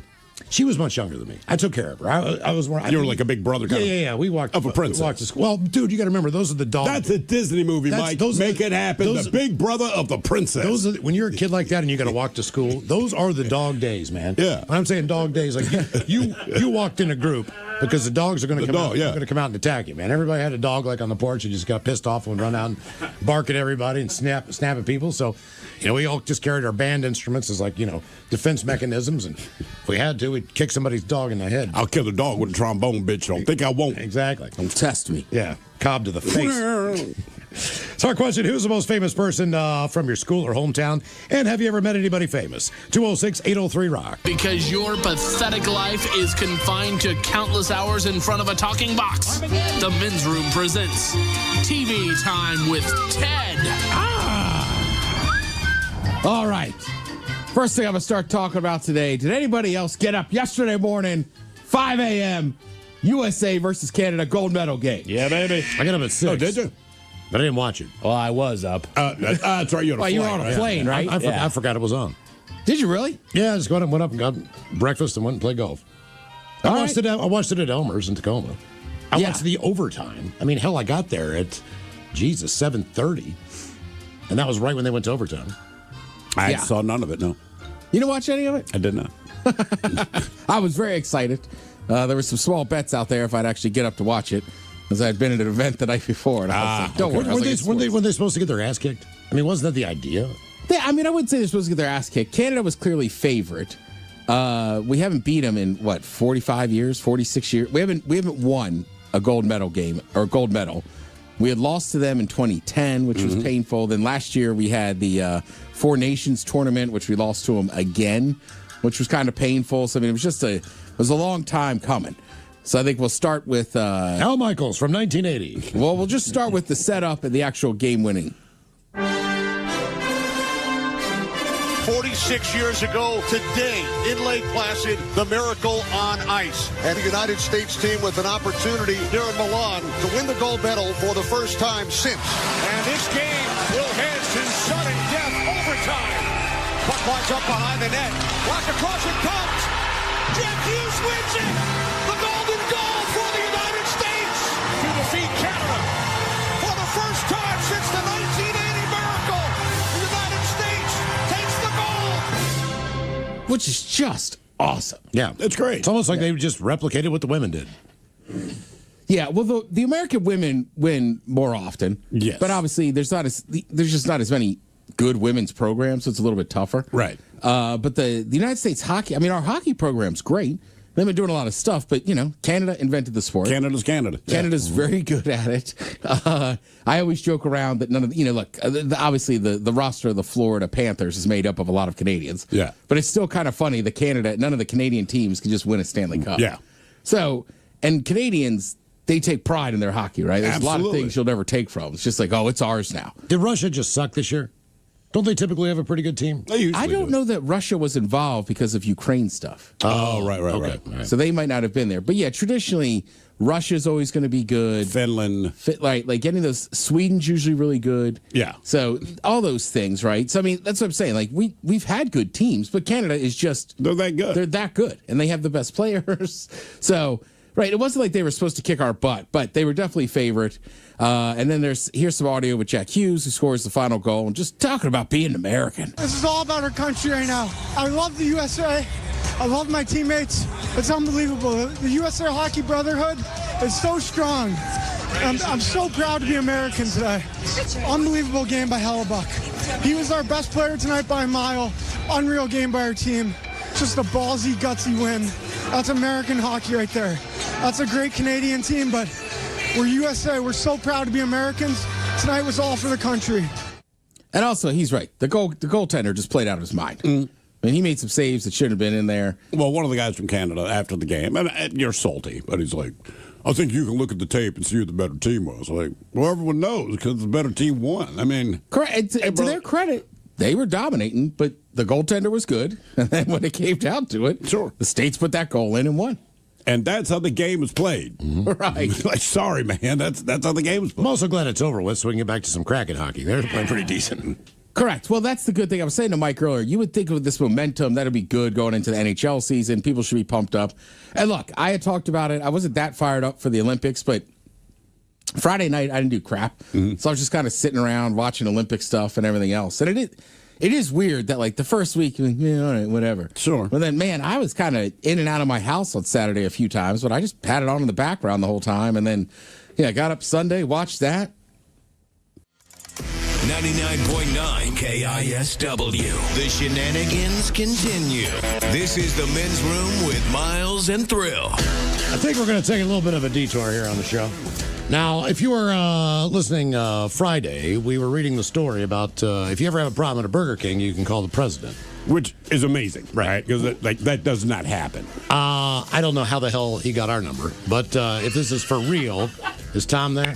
Hello, Tom. Welcome to the Men's Room. Hey guys, it's funny.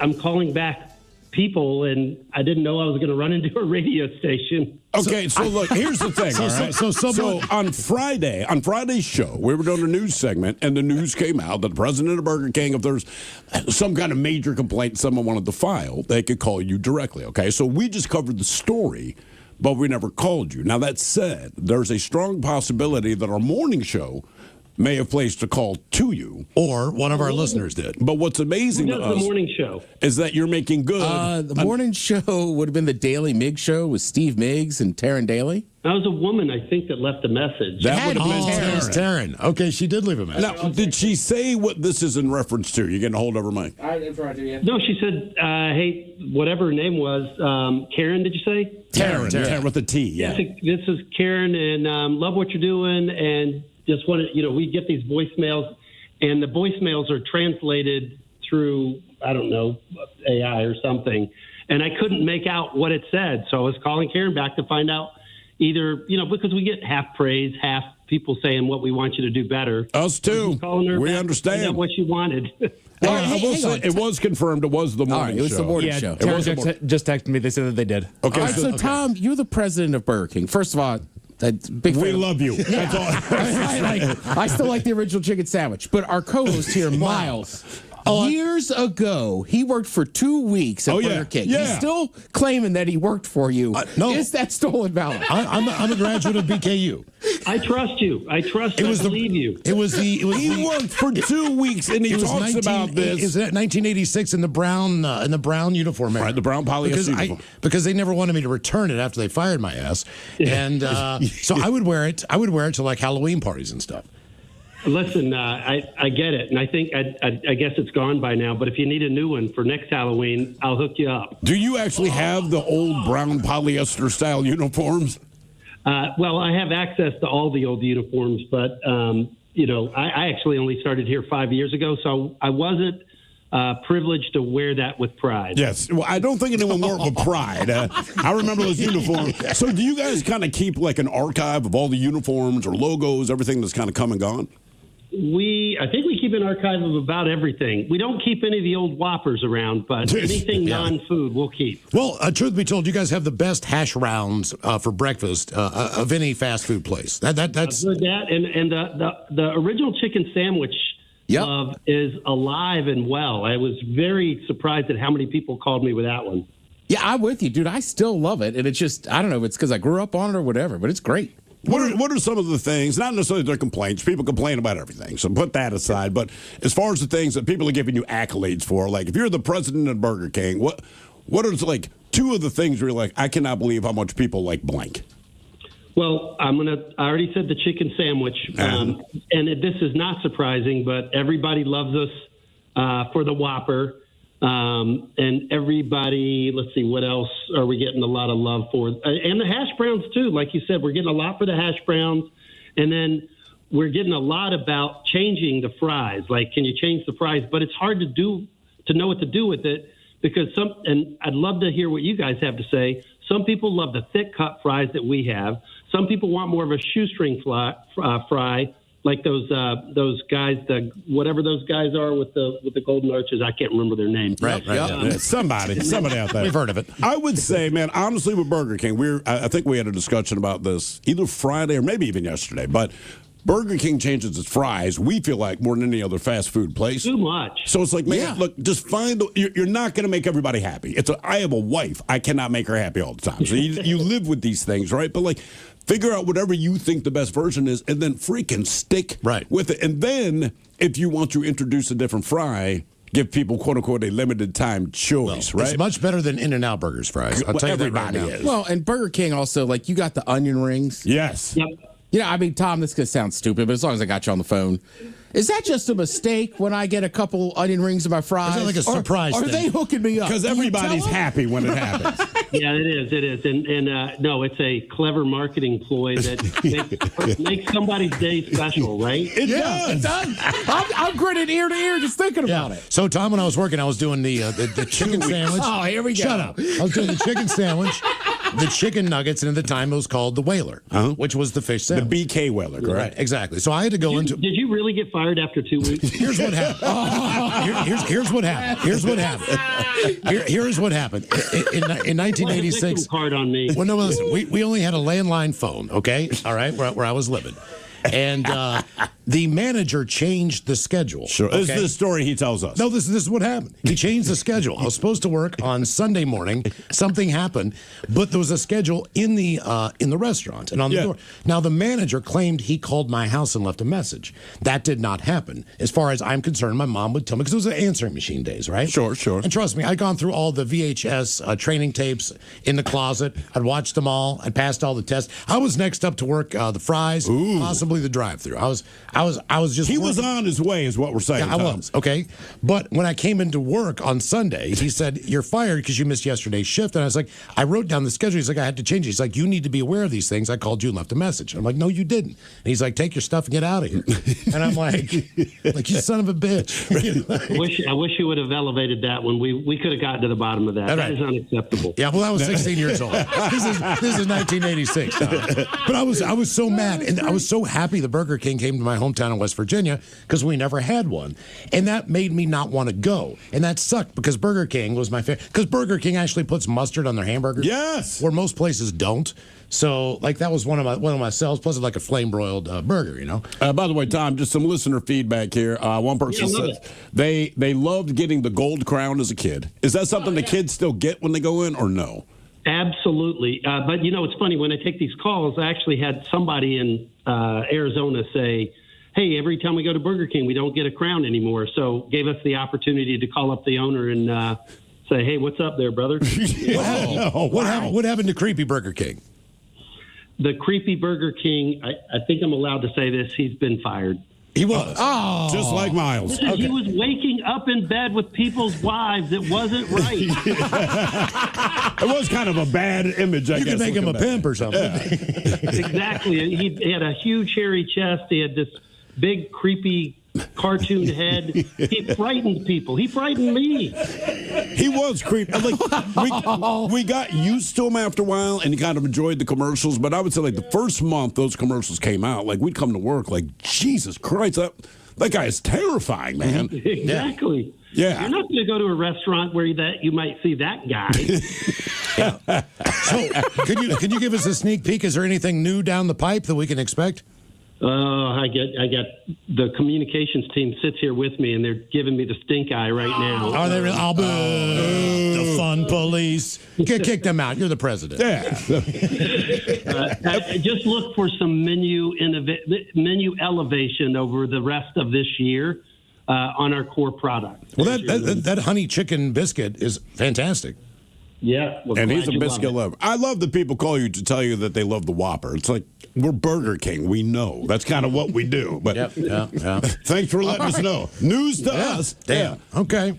Well, yeah. So, it was the morning show that called, man. We were not expecting this. I said hi. Yeah, we will. Our closest Burger King is down here in Soto in South Seattle. And I go there and get breakfast. All right, Tom, one more random question. Has anybody compared you to a rapper named Mike Jones? What?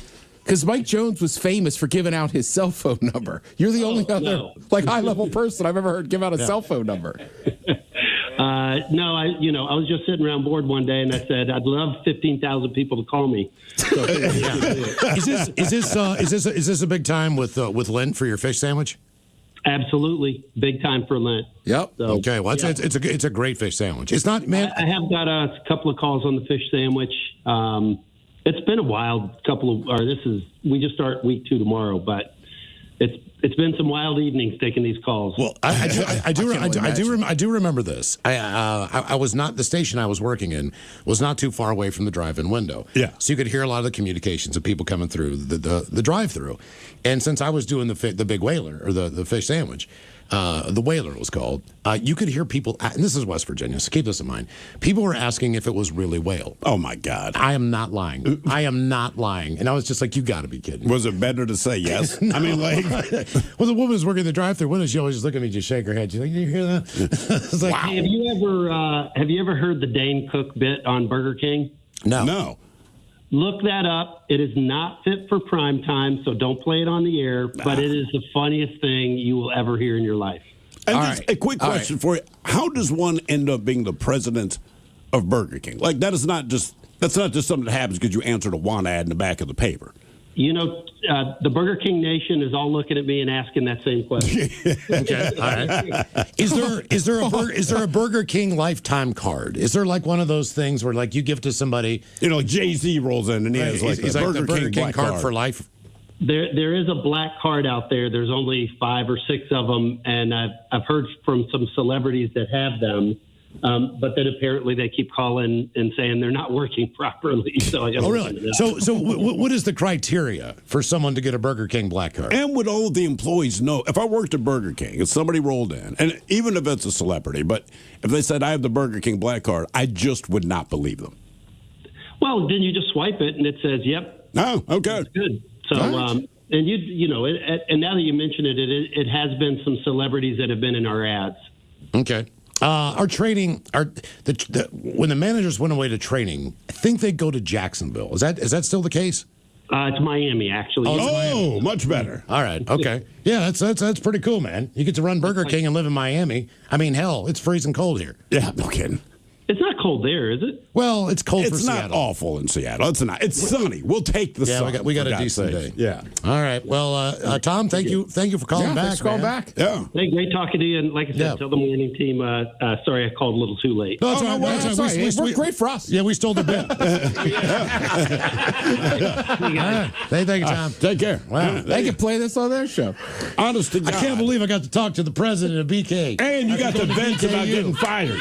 You got the vents about getting fired. You son of a bitch, fire me.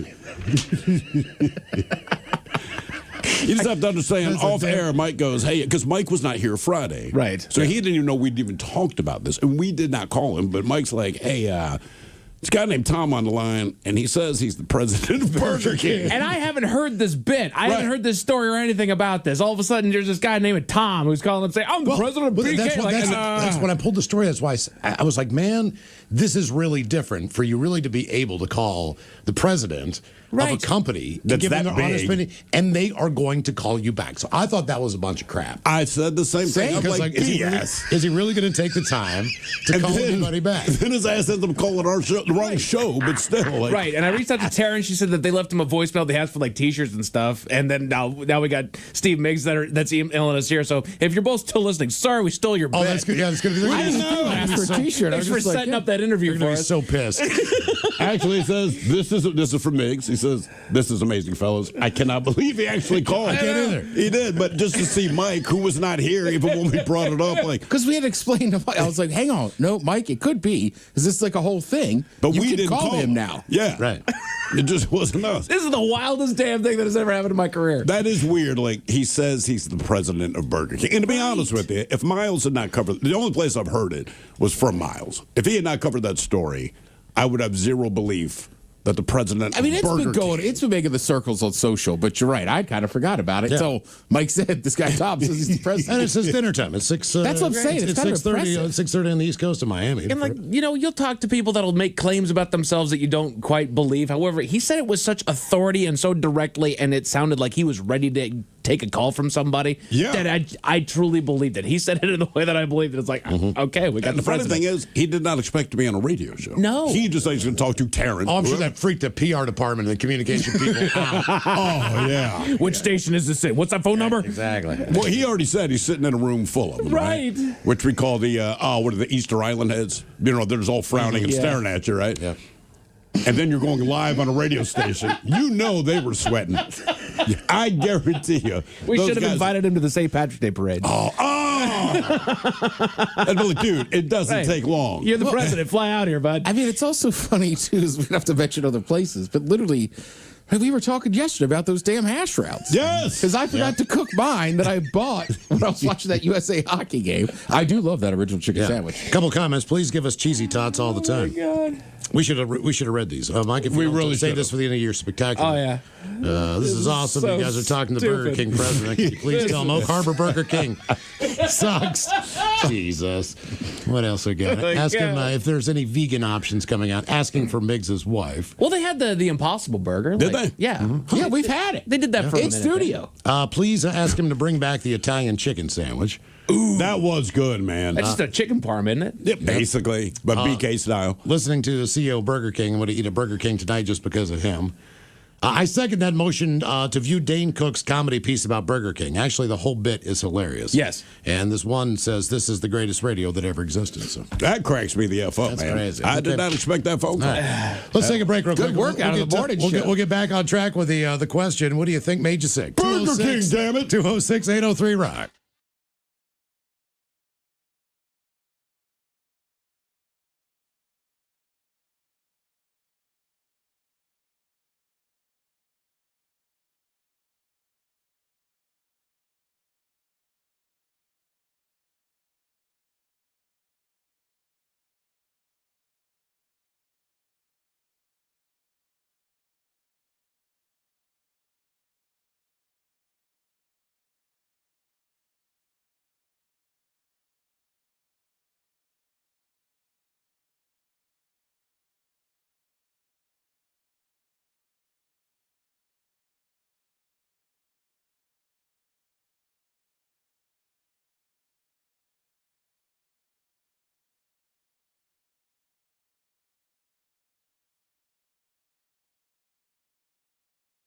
Her husband, they were divorced. Right. But she has 2 kids with that guy. The guy passed away from cancer. She still, her kids are 9 and 11. So she's just like, look, there's other stuff I kind of want to do. And right, she could still tour and sing. She's still on The Voice. But yeah, I think doing the daytime talk show, it's only an hour, but it's a lot of time. Yeah, it's a lot of work. Have you guys ever seen one of those taped live? Talk show? No. Right. I wonder, do they edit up those interviews, or is that They do. just, yeah. If you really pay close attention, and it's just a matter of we have to fit it whatever the time frame is. But when you really watch some of them, you can tell they've edited stuff. Yeah. And you kind of go like, I get it. But I'm always curious to know what's the stuff we didn't hear. And I don't think they edit it because something bad happened. It's just you got 20 minutes to talk to this person. It went 24 minutes. Let's figure out what we want to cut. Well, look, we do interviews, right? Sometimes you're just having a good time with somebody and you kind of forget and run over time. Oh, yeah. So that's why I'm like, they got to edit those up. But I've just never gone to see a taping in person, so I'm not positive how it works. Yeah, because you do, because none of them are live, right? So you do it, and then it immediately, I want to say, goes to the video editors. Yeah. Well, the other thing is, I know the late night guys, I want to say they tape those shows at like 5:30. I know because we had tickets. Yeah, well, I know that, and I know for sure is like Letterman always did so much stuff outside that you'd notice in the wintertime it'd be dark, and in the summertime it'd still be light out. Yeah. But yeah, most of those shows air tape in the evening and then air later at night. Correct. We talked about this a little bit earlier. I don't know if we talked about this on the air. I think we were telling Mike off the air. So the British Academy Film Awards went down yesterday. Oh, boy. Right. So Michael B. Jordan and DeRoy Lindo, they're on stage to present an award.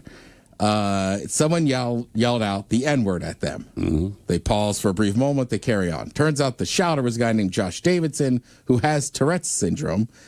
He was invited to because he's the inspiration for the nominated movie I Swear. I want to hear the unedited version of that. Well, that's what they're pissed about. All right, thank you. What we've heard is the edited version, but the BBC, my understanding is it was like a 2-hour delay. They didn't bother to edit it. So a lot of the stuff's like, look, it happened in a closed door situation. But they were like, how did you air this and not edit it out, guys? Well, they edited out a couple of them. But they left in the N-bomb. The N-bomb. So, right, that's what people are like, what are we doing? Right. And he interrupted the show numerous times. It just wasn't this. But the difference is this. He didn't say the N-word again with white people up there. Right. So you think, okay, so when you say Tourette's. You got Tourette's, that's one thing, all right? But you knew exactly what you were saying when you said it because you never said it again because there was no other black presenter up there. That's what Jamie Foxx said. He said, look, this is BS. He's like, I don't care if the guy had Tourette's. Yeah. His intent was exactly the same. Exactly. Now, if a woman was up there and he dropped the C word, right? Okay, you know what he's talking about. He knows what he is saying. Yeah. He might not be able to control it, which is part of the situation with whatever he's going through. But right. He didn't drop an N-bomb. That doesn't when mean he didn't say something racist. Does it not affect how you say stuff? Like, to me, look, I am not defending, for the record. But like, does Tourette's make you just say the worst stuff in the world? So Well, it's he's like a saying fat what he's person? thinking. You say what you think. Yeah. Yeah. So to you him, don't have the filter. Right. So, but that was where he didn't say he didn't drop He the did not F-bomb. drop the N-bomb on anyone who was not black. He didn't say F He yelled, those guys. "Shut the F up" during an introductory speech. Well, okay, but he didn't drop the N-bomb. Right. That's what I'm saying. Well, no, but that's what I'm saying. Does it just go to the worst place? So his mind's like black people would be the worst you can? I don't know. I don't know. But I was just like, they dude, still should have edited it out. You knew what you were saying. But to me, I'm like, that's just the racist with Tourette's. Yeah. Well, he has Tourette's. It's like, well, he also has a race problem, but whatever. I will say Twitter is that might be the place to go. Oh, really? Yeah. Okay. I mean, does he say it in a British accent? No, it just shouted. It's just very loud. Oh, yeah. It's very clear.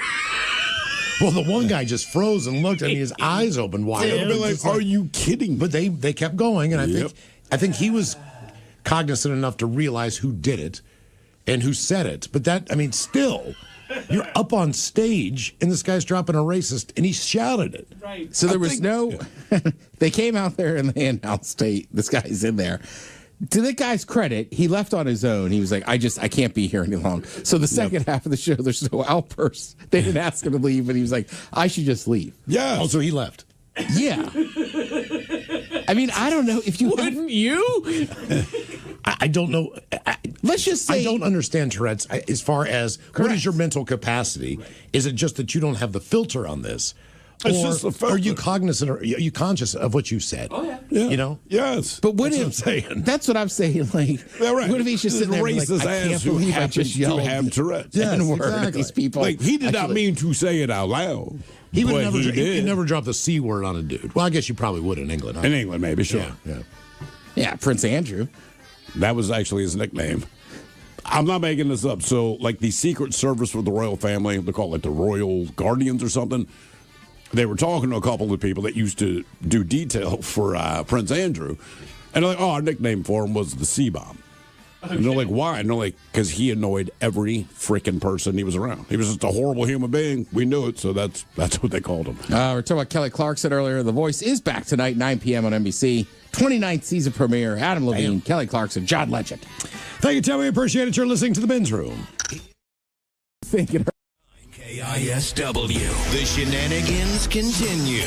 This is The Men's Room with Miles and Thrill. Our question, who is the most famous person from your school or hometown? And have you ever met anyone famous? 206-803-ROCK. Hello, Sandra. Welcome to the Men's Room. Hello, gentlemen. Hola. Okay. Well, I could almost play trivia with you guys over all of the people that came out of my high school. I went to Bakersfield High School. Bakersfield, California.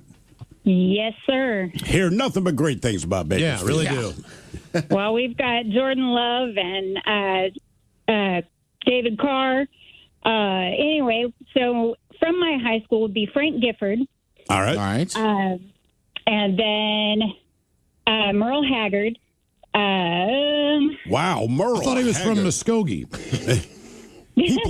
Did he play for the but- Rams? Was it Merle Haggard? Yes, Stewart. It was the Rams. Okay. Oh, I thought you were talking about the country Yeah. music artist, Merle Haggard. Oh, No, God, I no. am talking about the country music artist. Merle Sorry. Haggard. Yeah. Merle Haggard. Right. Stewart is the one who played for the Rams that came out of Bakersfield. Who else you got there? I've got an insane list of people. My grandfather actually went to school with Frank Gifford, and some of the members of Korn went to Bakersfield High School with me. But the lead singer, Jonathan, graduated with my first husband, and I actually met them the weekend before they left to go to L.A. to record their first album. Did you think they had any real chance? Oh, absolutely. Okay. Absolutely. And so Jonathan actually learned to play the bagpipes at the school that they went to. They went to Highland High School. I did not They know that he actually played the bagpipes, to be honest with you. He actually plays the bagpipes in one of his albums. I know the drummer Ray. He's from Pittsburgh, Pennsylvania. Pittsburgh. Yeah, he is. He's still got that thick accent going on. Yeah, the ones I know would be the forming from 1993, the original band members. I don't know when the other came into play. My husband passed away shortly after, just before their first album was ever released. So they kind of obviously lost connection when he took off to go, make his album and all that stuff and start touring. And then my husband passed away, and I never reached out to them to let him know what happened, because they were actually really good friends in school. Okay. So, it says here, by the way, and I'm just looking because Mike put up a couple of names.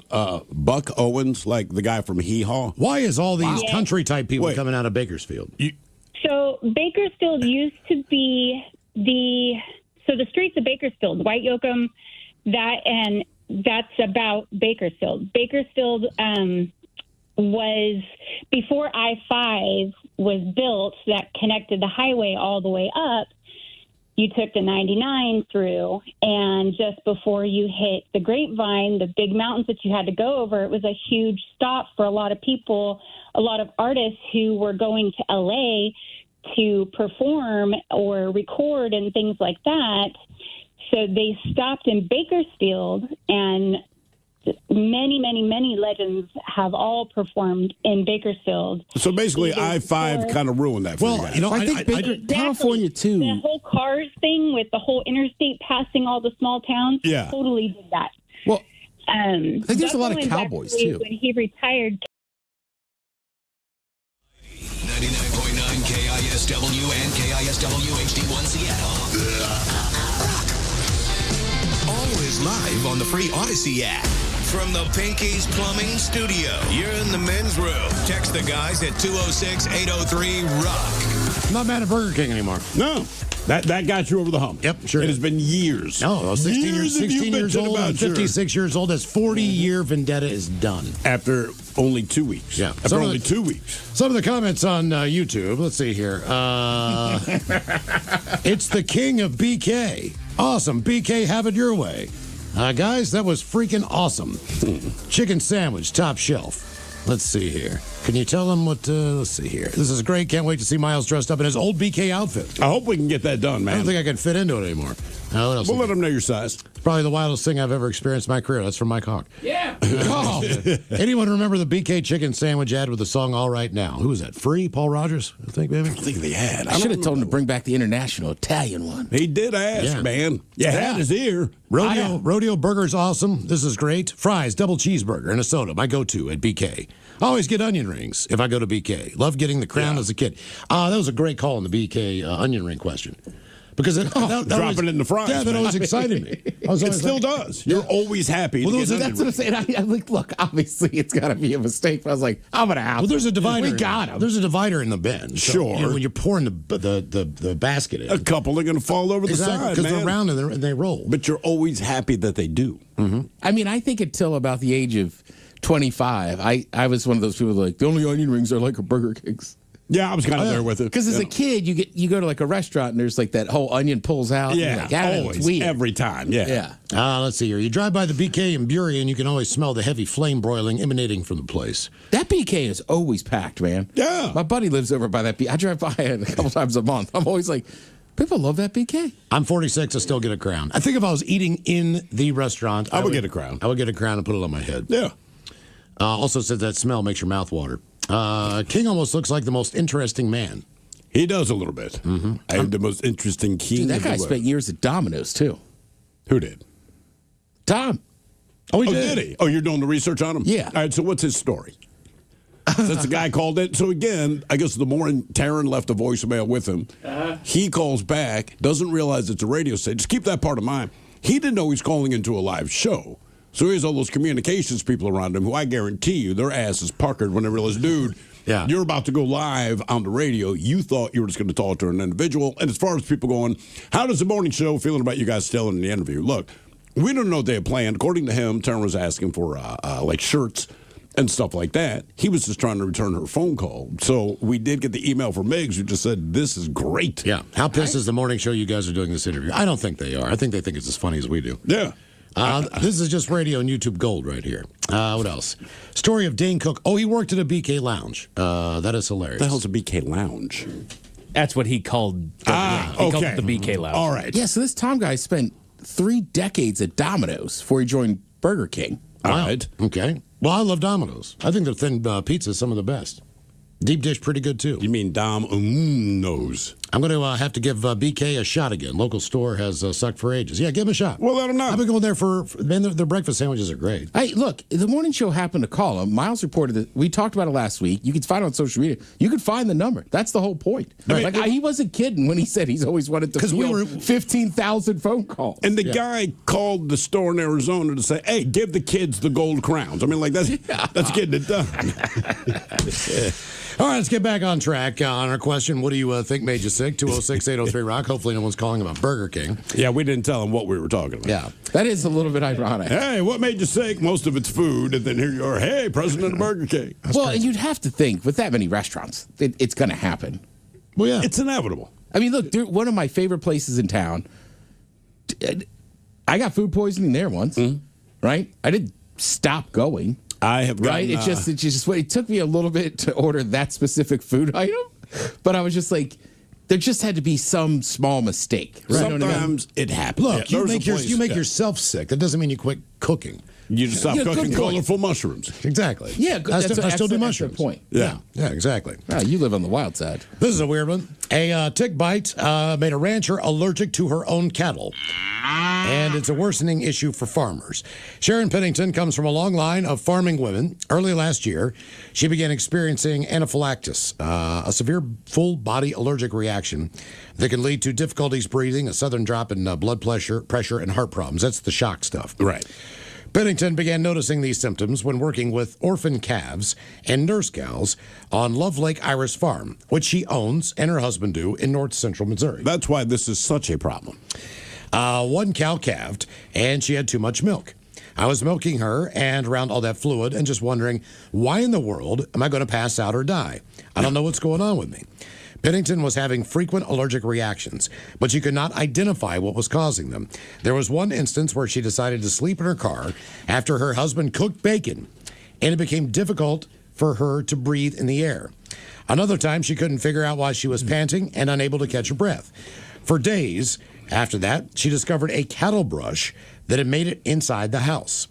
At one point, she started having serious chest pains. Now, her allergic reactions got so bad, she wasn't able to work with her cattle anymore, which she said was heartbreaking.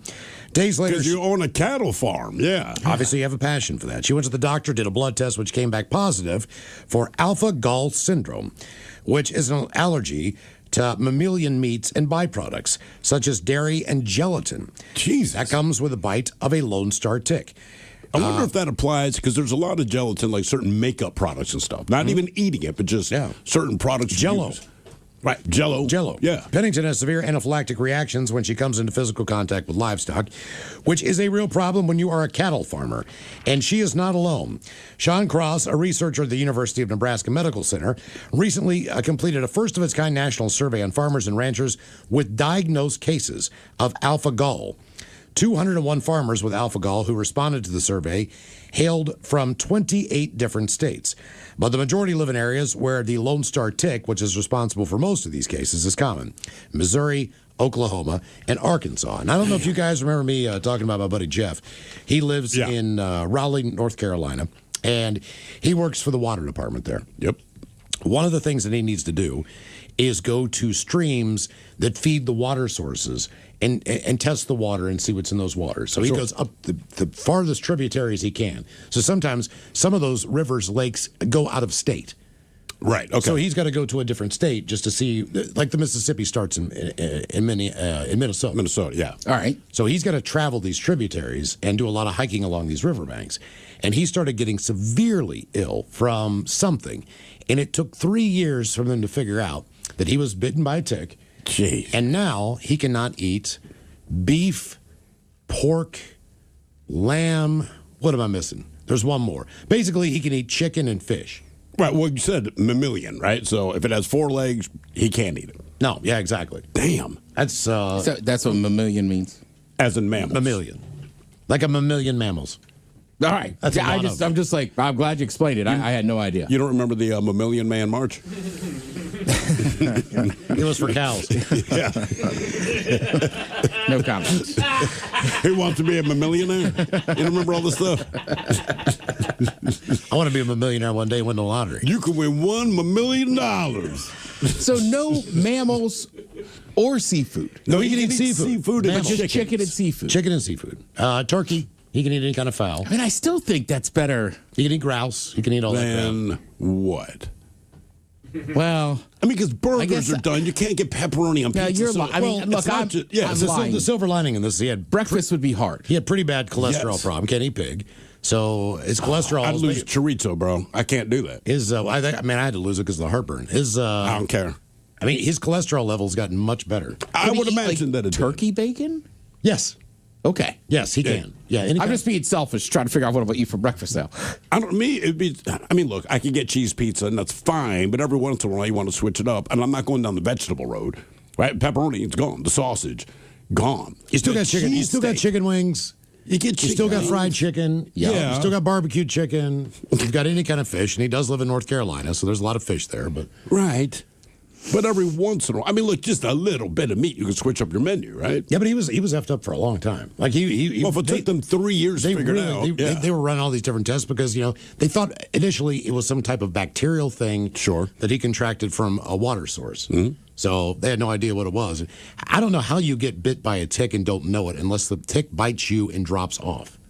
Because typically, I don't think it hurts, right? But the tick, right? It sits there until it gets fat, and it burrows. So I mean, you would think that you would notice that. It must have been in his scalp or someplace where he did. But you still wash your hair, So I don't know. Yeah, how I think you'd feel it. I don't know how. I mean, my daughter had a tick on her, and I found it, within 12 hours. My old dog had a big ass tick on his ear. Took me a while to figure it out. I'm like, what is that? We It's were like like, a do little we bean. have ticks here? I'm sure we do. I don't know if it's the Lone Star bird, the one that Well, spreads that typically they're in particular warmer disease. weather, aren't they? I mean, insects in general. We have much less insect activity up here because For sure. of the weather and the cold.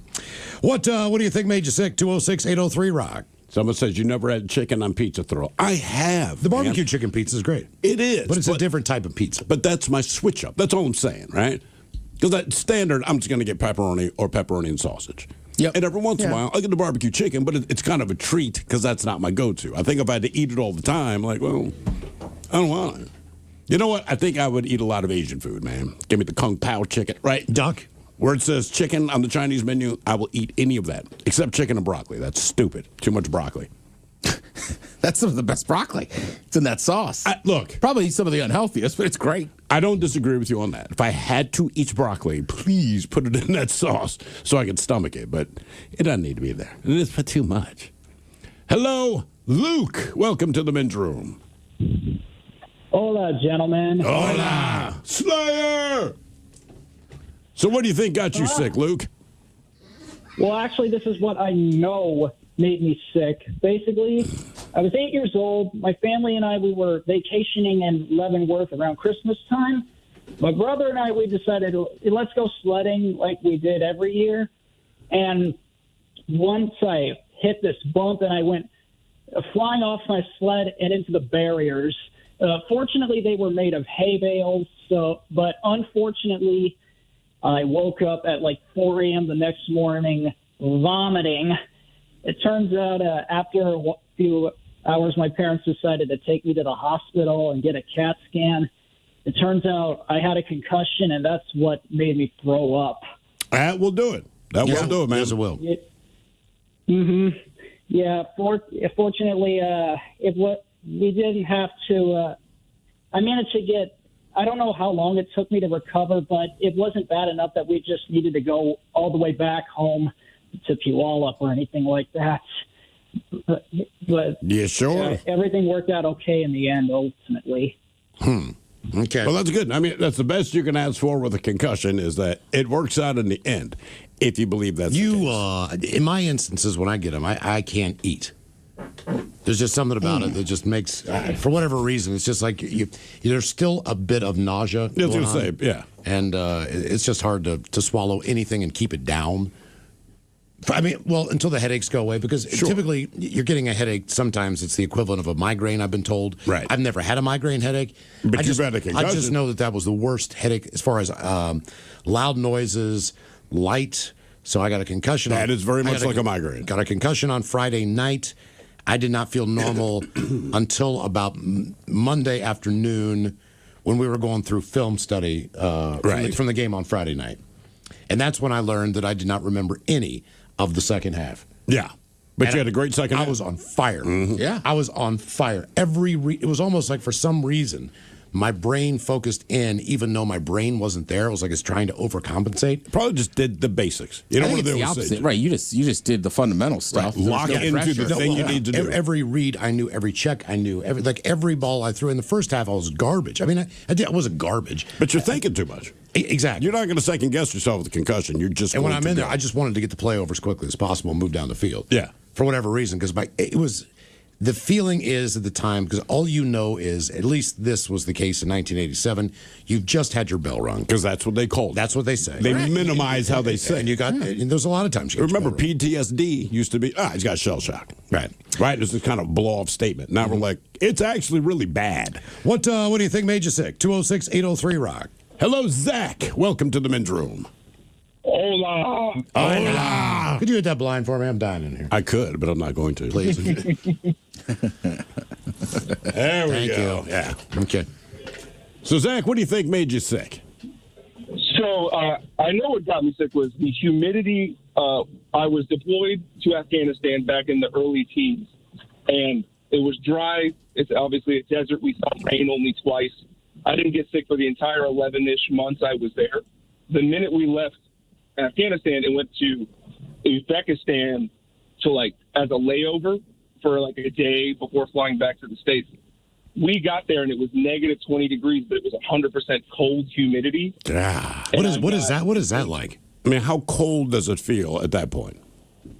The difference, at least in my opinion, if it's 0 degrees or negative 20 outside, you just can't tell. Yeah, that's a good point. You're just cold. Yeah. Okay. Like the day we left Afghanistan, because it was in January, it was 20 degrees ish when we got on the plane. When we landed, the first thing the pilot says, "Welcome to Uzbekistan. It's negative 22 degrees outside." Good God! And all I said out loud was I said a few expletives I obviously can't say on the air. Yeah. Within an hour of leaving the plane and going to the holdover tent that we kind of spent the night in, I instantly started sinuses started swelling up. I ended up taking 4 NyQuil pills and a shot of NyQuil before getting on the 13-and-a-half-hour flight from there to Alaska. Jesus Christ. I'm surprised the plane could even take off when it's that cold, just based on the air. But I guess if it's humid and not dry, maybe takes off. You got to de-ice the damn thing, right? Oh, yeah. So what ended up happening is we were supposed to leave at 7 in the morning. And with the sun rising later, they ended up holding us in Uzbekistan until 9 when the sun could crest over the horizon and hit the plane. And then they spent 30 minutes de-icing it, and they de-iced it until they turned it on and we took off down the runway. They kept de-icing it until we were in motion.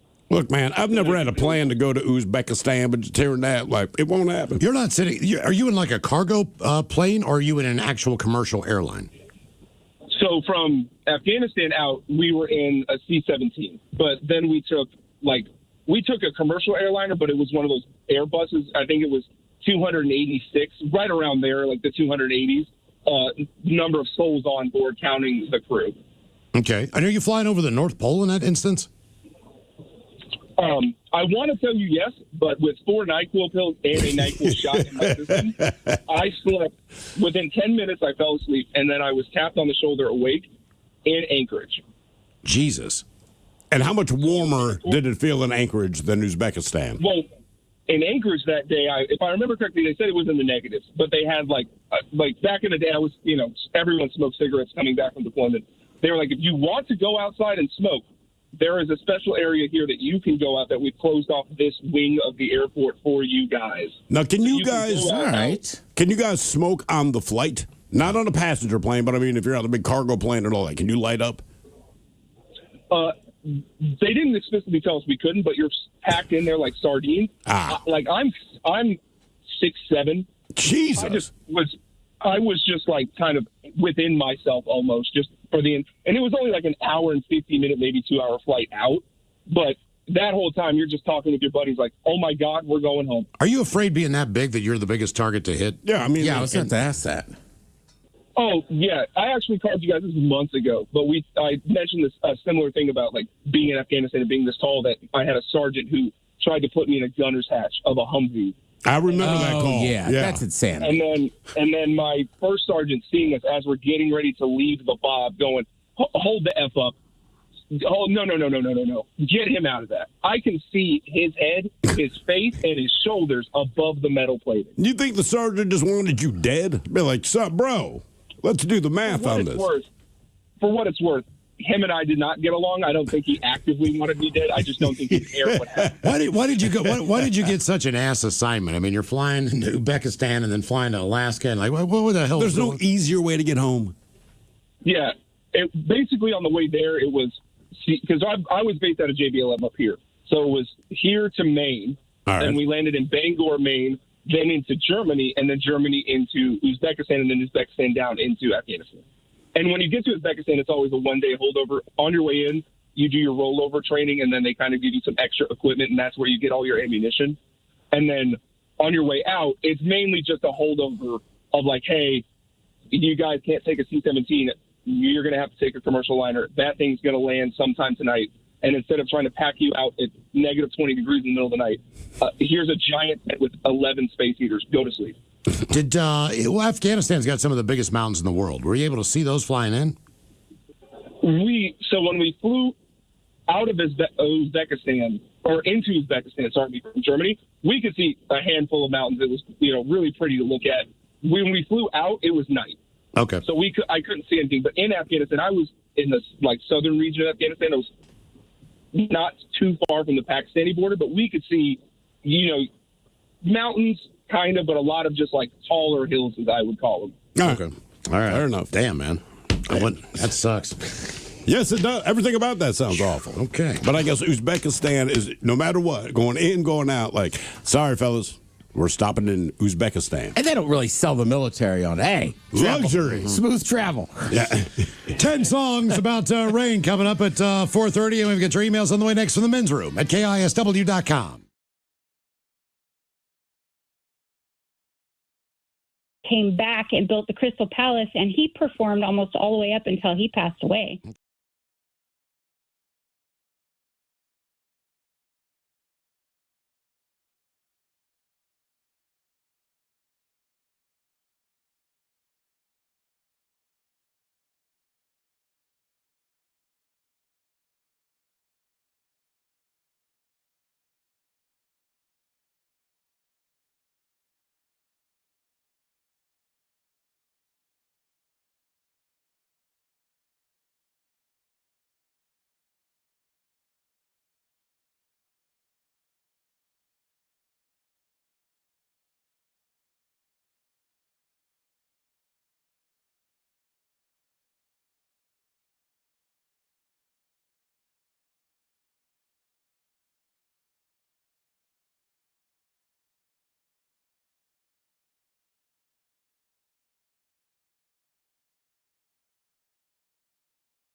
Tonight, Steven Tyler isn't the only man who wants to sleep with his daughter.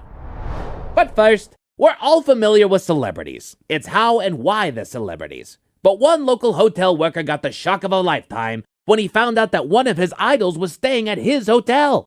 Who was the celebrity? Lady Gaga was in our fair city not long ago for a short video shoot. How did they keep that quiet? Apparently, it was as simple as checking into the hotel under Mrs. Gaga's birth name.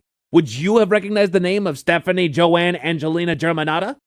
Who's he what now? Stephanie Joanne Angelina Germanata. That is Lady Gaga's birth name. Not Lady Gaga.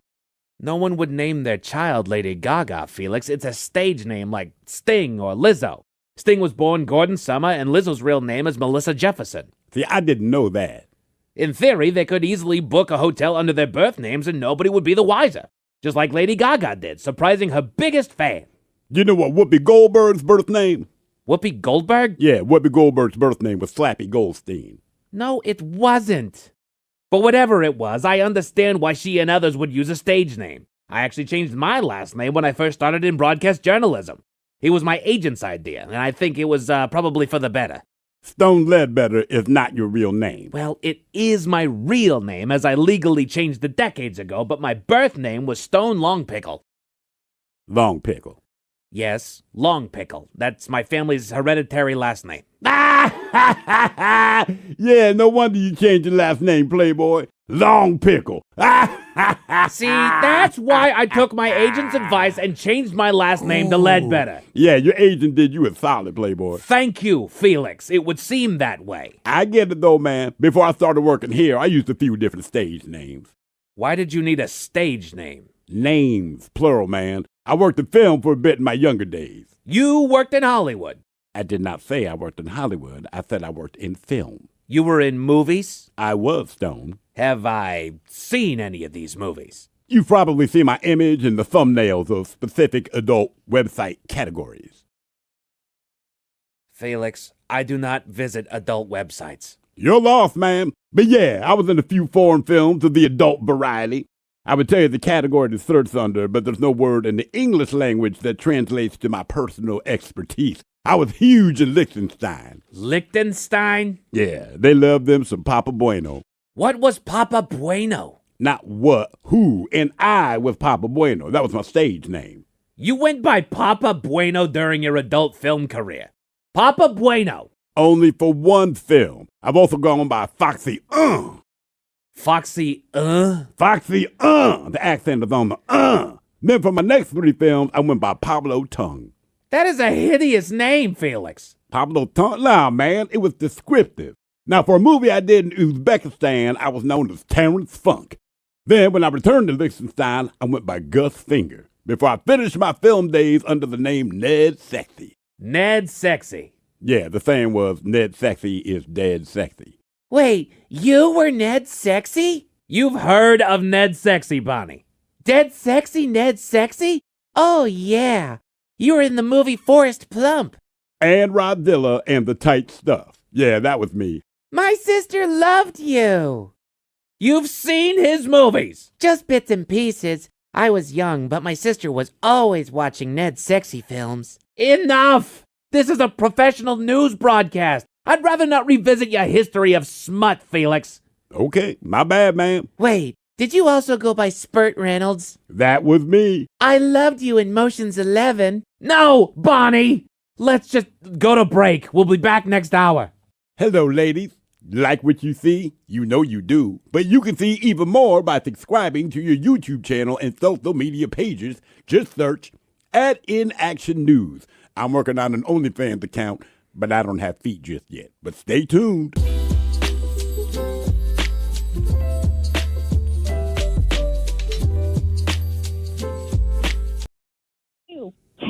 I'll do it. All right. Well, 99, she's got to be like Route 1 on the East Coast. Yeah. The actress Sigrid Valdis, she played on the German TV show in the 50s, 60s. What was that?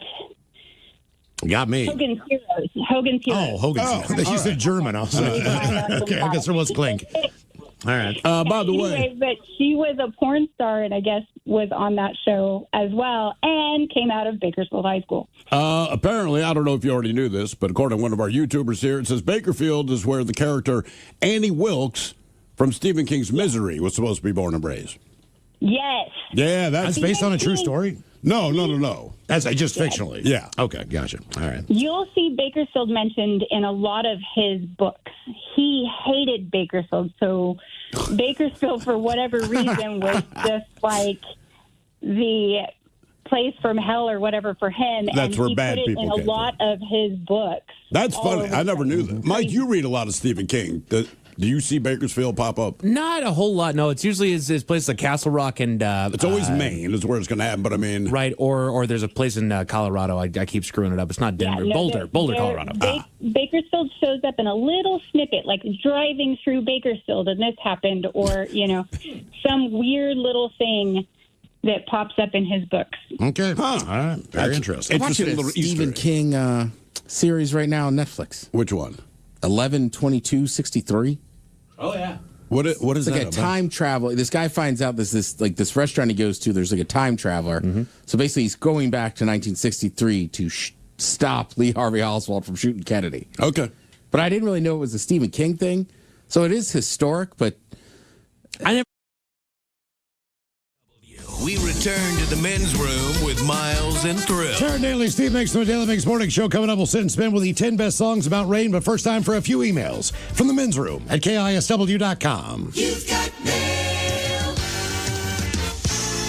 You've got mail. And a few on our question, what do you think made you sick? Okay, guys, babysat for a friend in June and caught norovirus from the kids, which turned into pneumonia, bad enough for a 48-hour hospital admittance. Damn. My dad had pneumonia twice in the past month, and he was in there for almost a week. Right. Each time. And he had to go back because it just wouldn't go away.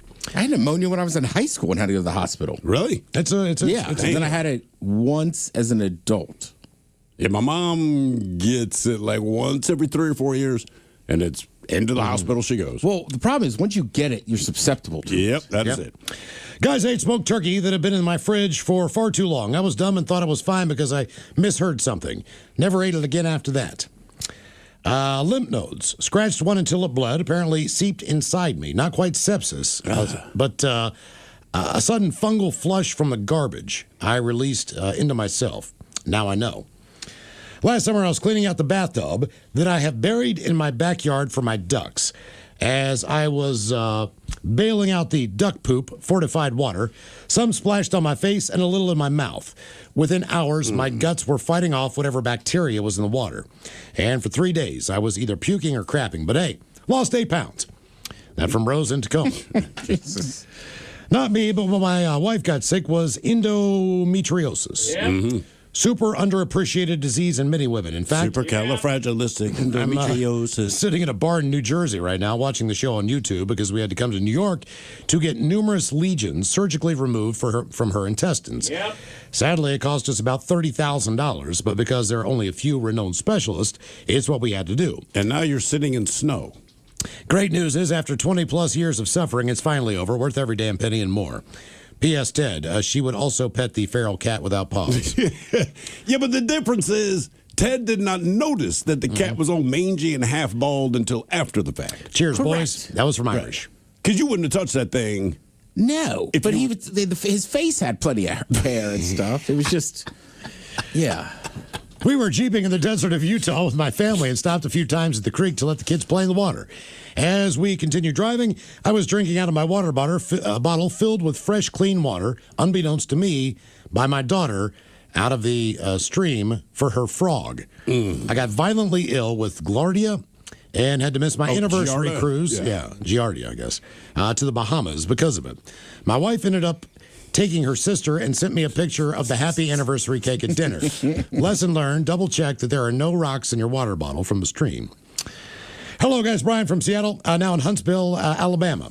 I am in the hospital recovering from getting my colostomy reversed.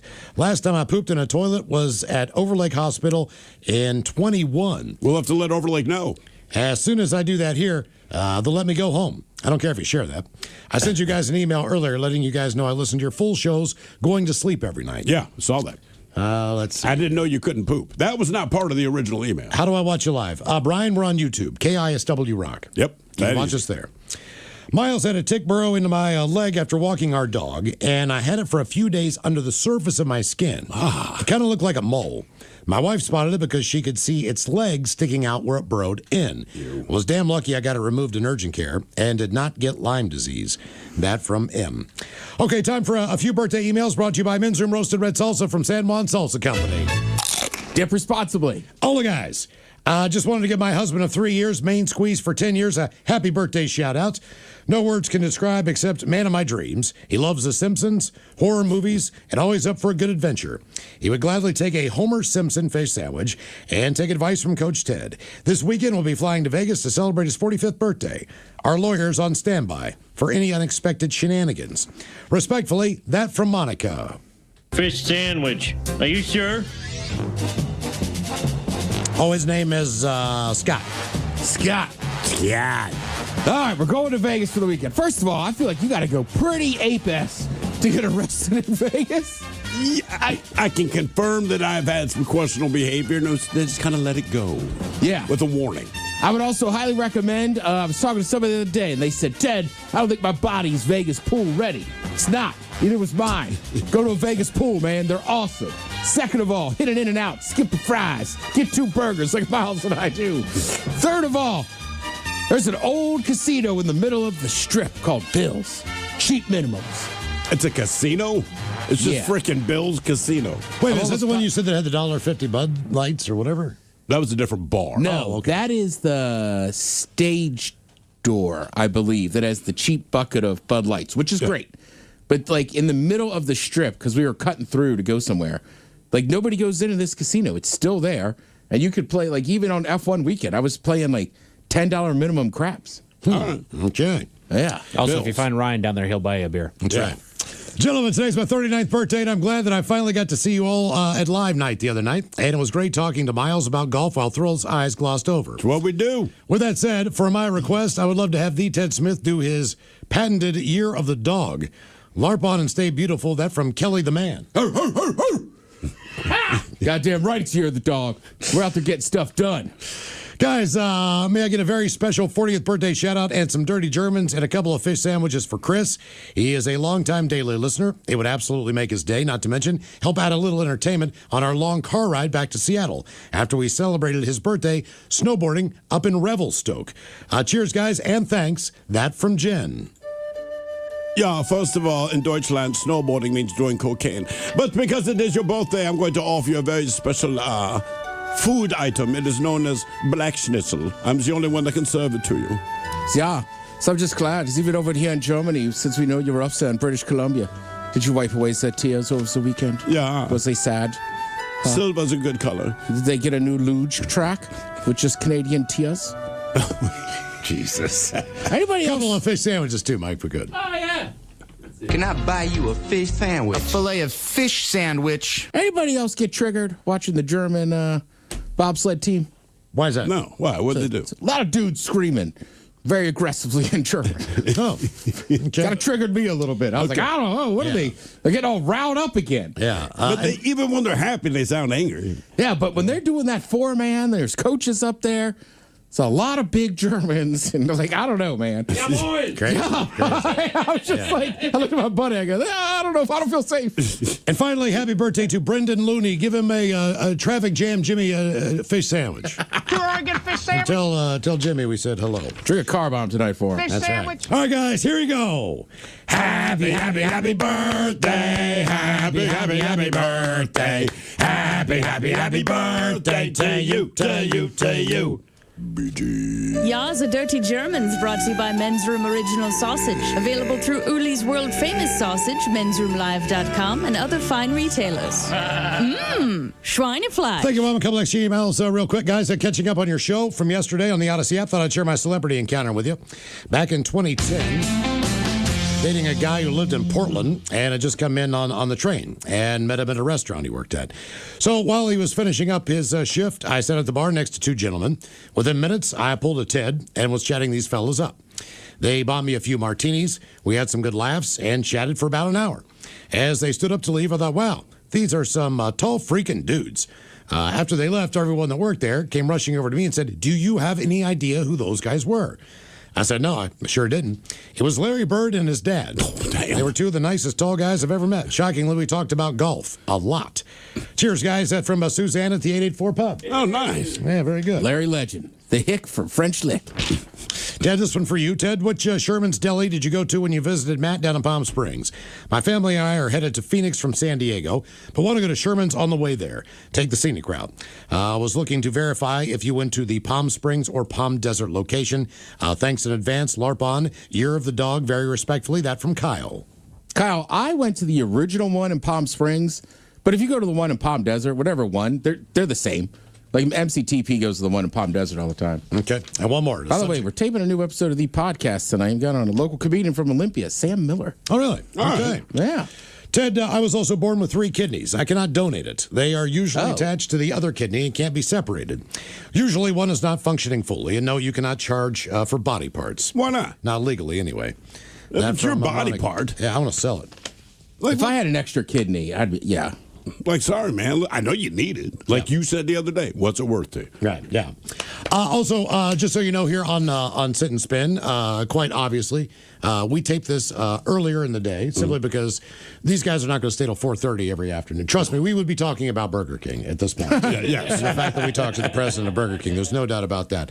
But based on the fact that, number one, we can't put this up on YouTube. Right. Number two, we don't want them here until 4:30. We tape it in the morning after they get off the air. So that is why we're not addressing it. I'm sure we will talk about it in great deal tomorrow, maybe on the program or whatever. They will. Oh, Burger King, in the morning. We should probably give them that audio, Mike, so they can play it on the morning show. But at any rate, here you go on Sit and Spin.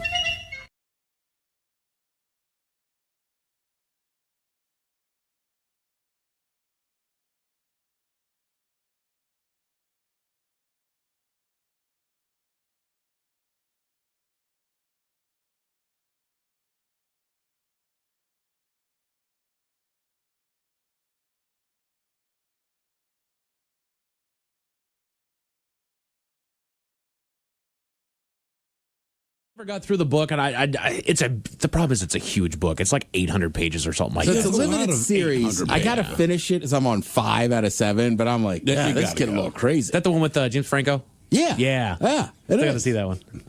James Franco's attractive.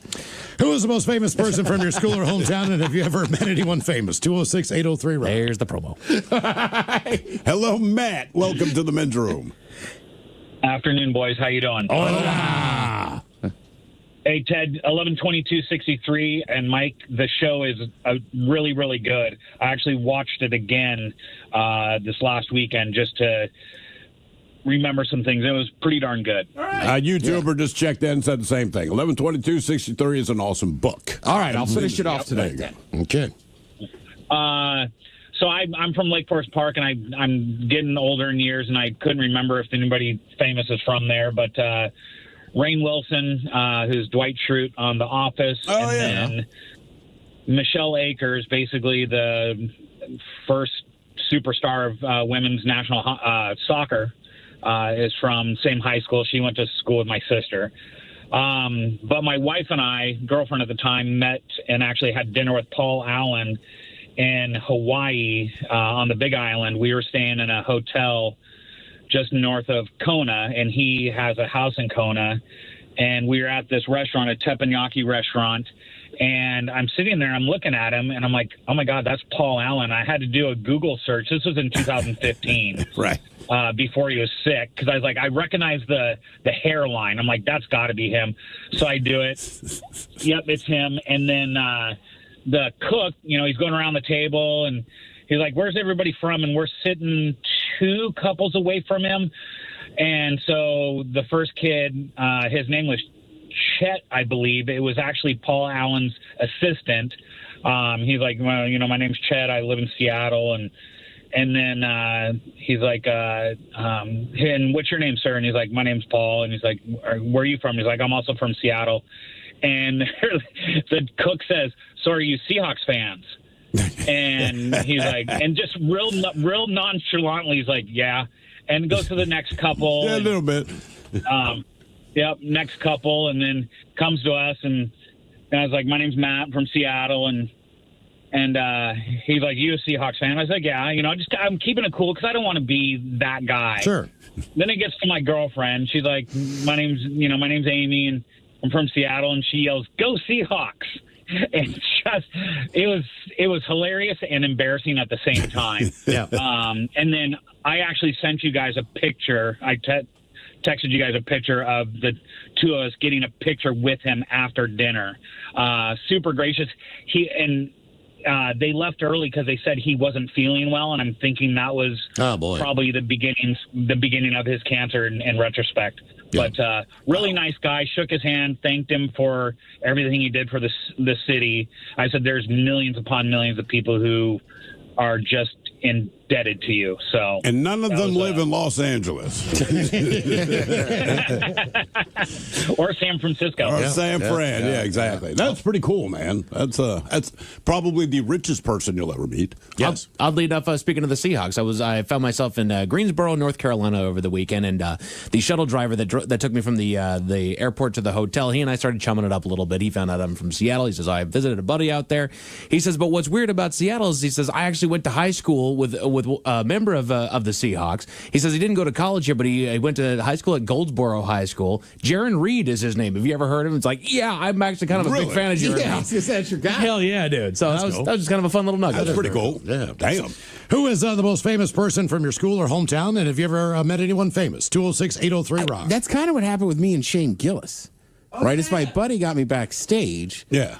And then I just said to him, like, you didn't grow up that far from where I did. And he's like, where'd you go to school? I'm like, DeMatha. And he's like, you got to know my cousin, Ryan. And I was like, yeah, I do. I graduated with him. And it just, I don't know. I just never put the last Gillis, name together, right? So I had, like, Is his last name Gillis?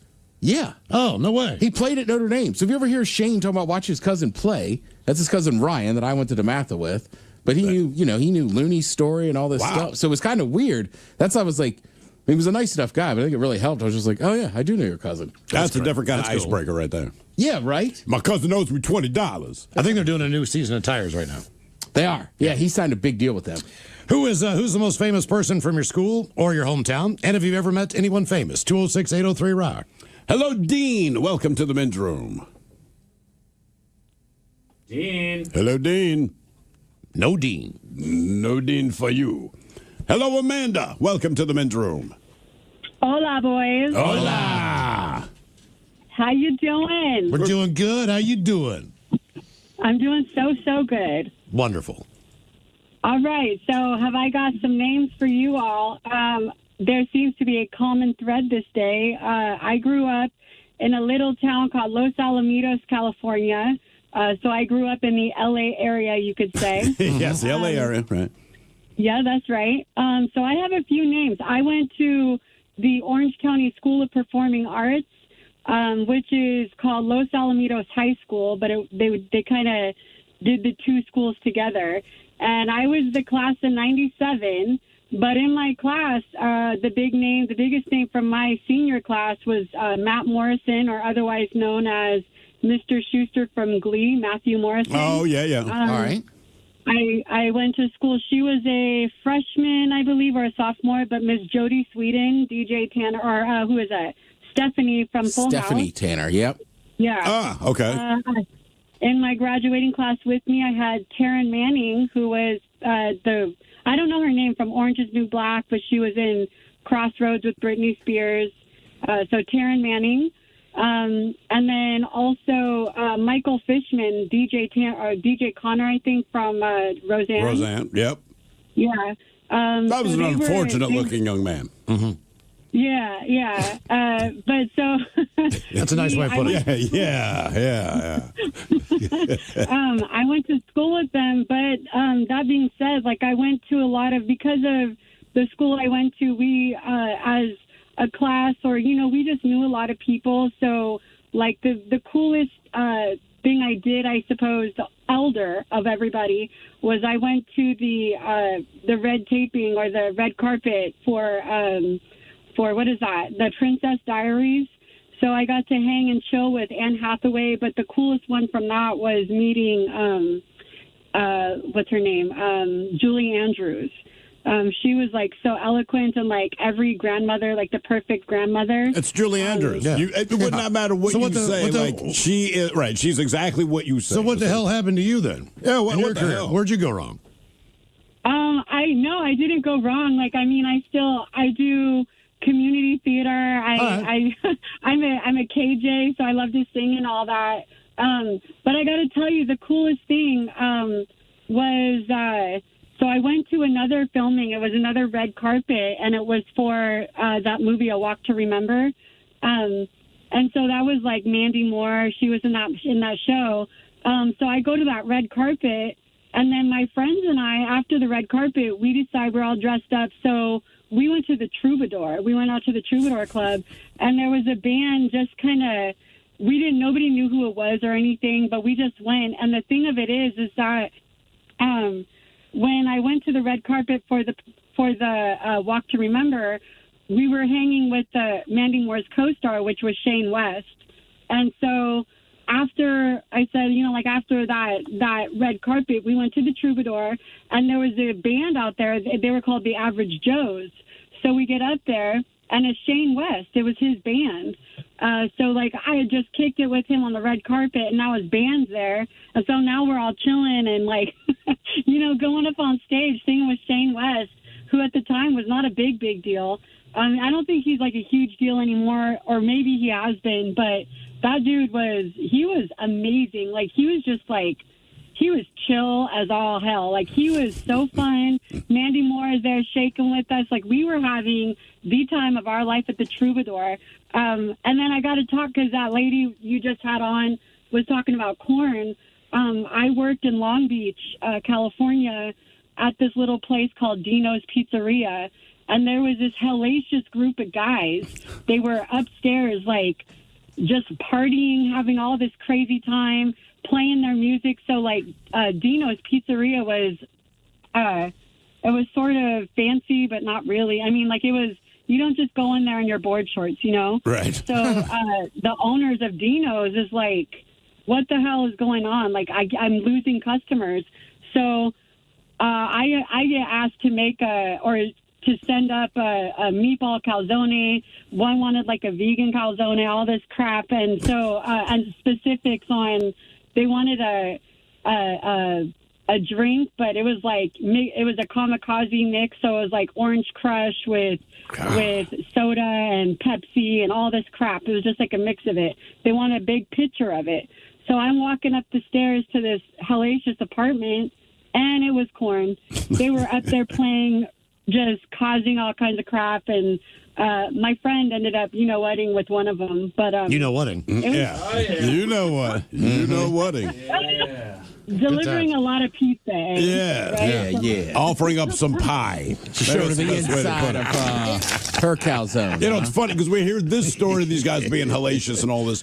They were here 5-10 years ago, and the whole band. Mm-hmm. And they're doing like a nationwide. They're doing like the equivalent of Rockline. One of those nationwide shows. So they're here, and it's kind of cool. They're just walking up and down the hall doing their thing, but they were all in this one studio together, and you just expect mayhem, like she's saying. They're playing video games on their phone, talking to the wife. And even when we asked Jonathan Davis, he's like, look, man, I'm married now. I got a kid. He's like, it's just like we've done our time and we still look like those guys. But it's like, I was literally just texting my kid when you walked by. It's like, we're just a rock band and now we're married guys. What's the Our famous wives bass are player? still mad at us about Feldy? Felty. Is that his name with the right in corn? He's kind of famous. With No, I know exactly what you're talking. Is it Feldy or is it Monkey? But we were talking to him backstage somewhere too, and it's Fieldy. Yeah, it's right before the show. I think he was like, I don't know if he was getting ready or what. I think I just said hi to him or whatever, and he just stopped. He was like, hey, what's going on? Yeah, I mean, just couldn't be nicer. They are truly like the most down to earth guys. Yeah. Who is the most famous person from your school or hometown, and have you ever met?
Steven Tyler isn't the only man who wants to sleep with his daughter.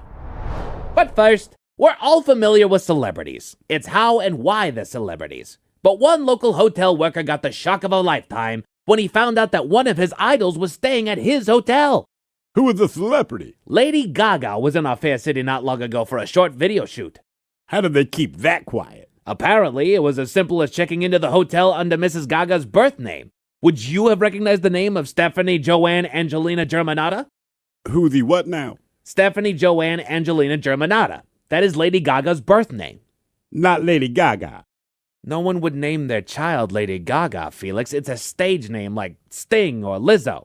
Sting was born Gordon Summer, and Lizzo's real name is Melissa Jefferson. See, I didn't know that. In theory, they could easily book a hotel under their birth names and nobody would be the wiser. Just like Lady Gaga did, surprising her biggest fan. You know what Whoopi Goldberg's birth name? Whoopi Goldberg? Yeah, Whoopi Goldberg's birth name was Slappy Goldstein. No, it wasn't. But whatever it was, I understand why she and others would use a stage name. I actually changed my last name when I first started in broadcast journalism. It was my agent's idea, and I think it was probably for the better. Stone Ledbetter is not your real name. Well, it is my real name, as I legally changed it decades ago, but my birth name was Stone Longpickle. Longpickle. Yes, Longpickle. That's my family's hereditary last name. Yeah, no wonder you changed your last name, Playboy. Longpickle.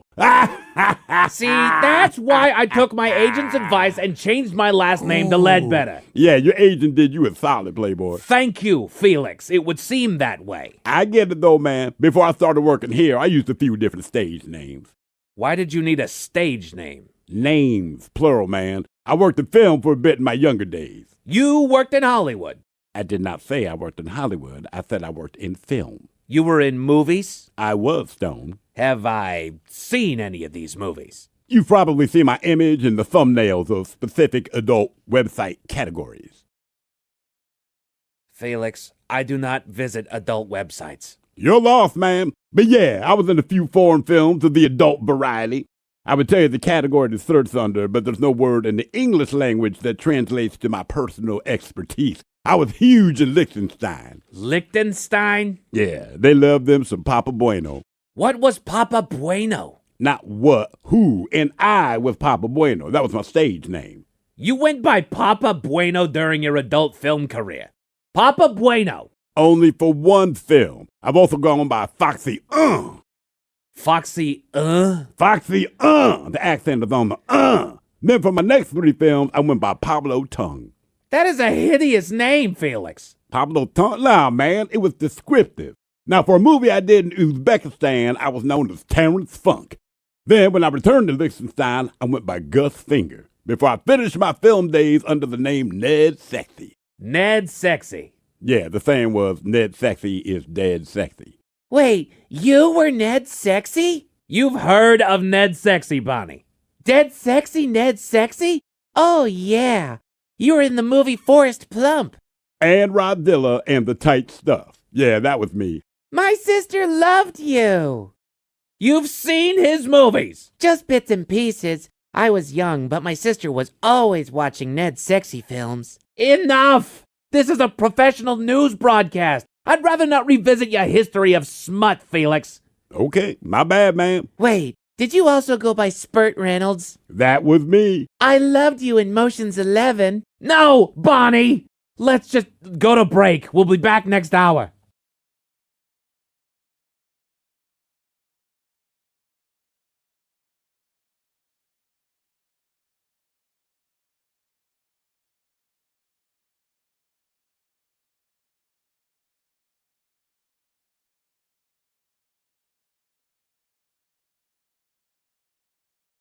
Hello, friends. Your In Action News team here, ready to answer another of your inquiries about everyday life. Now, we elected to keep one of your questions off the broadcast, but this goes out to Clyde. That itch, yeah, it's a let up after a few days. If not, seek medical attention. You might need antibiotics.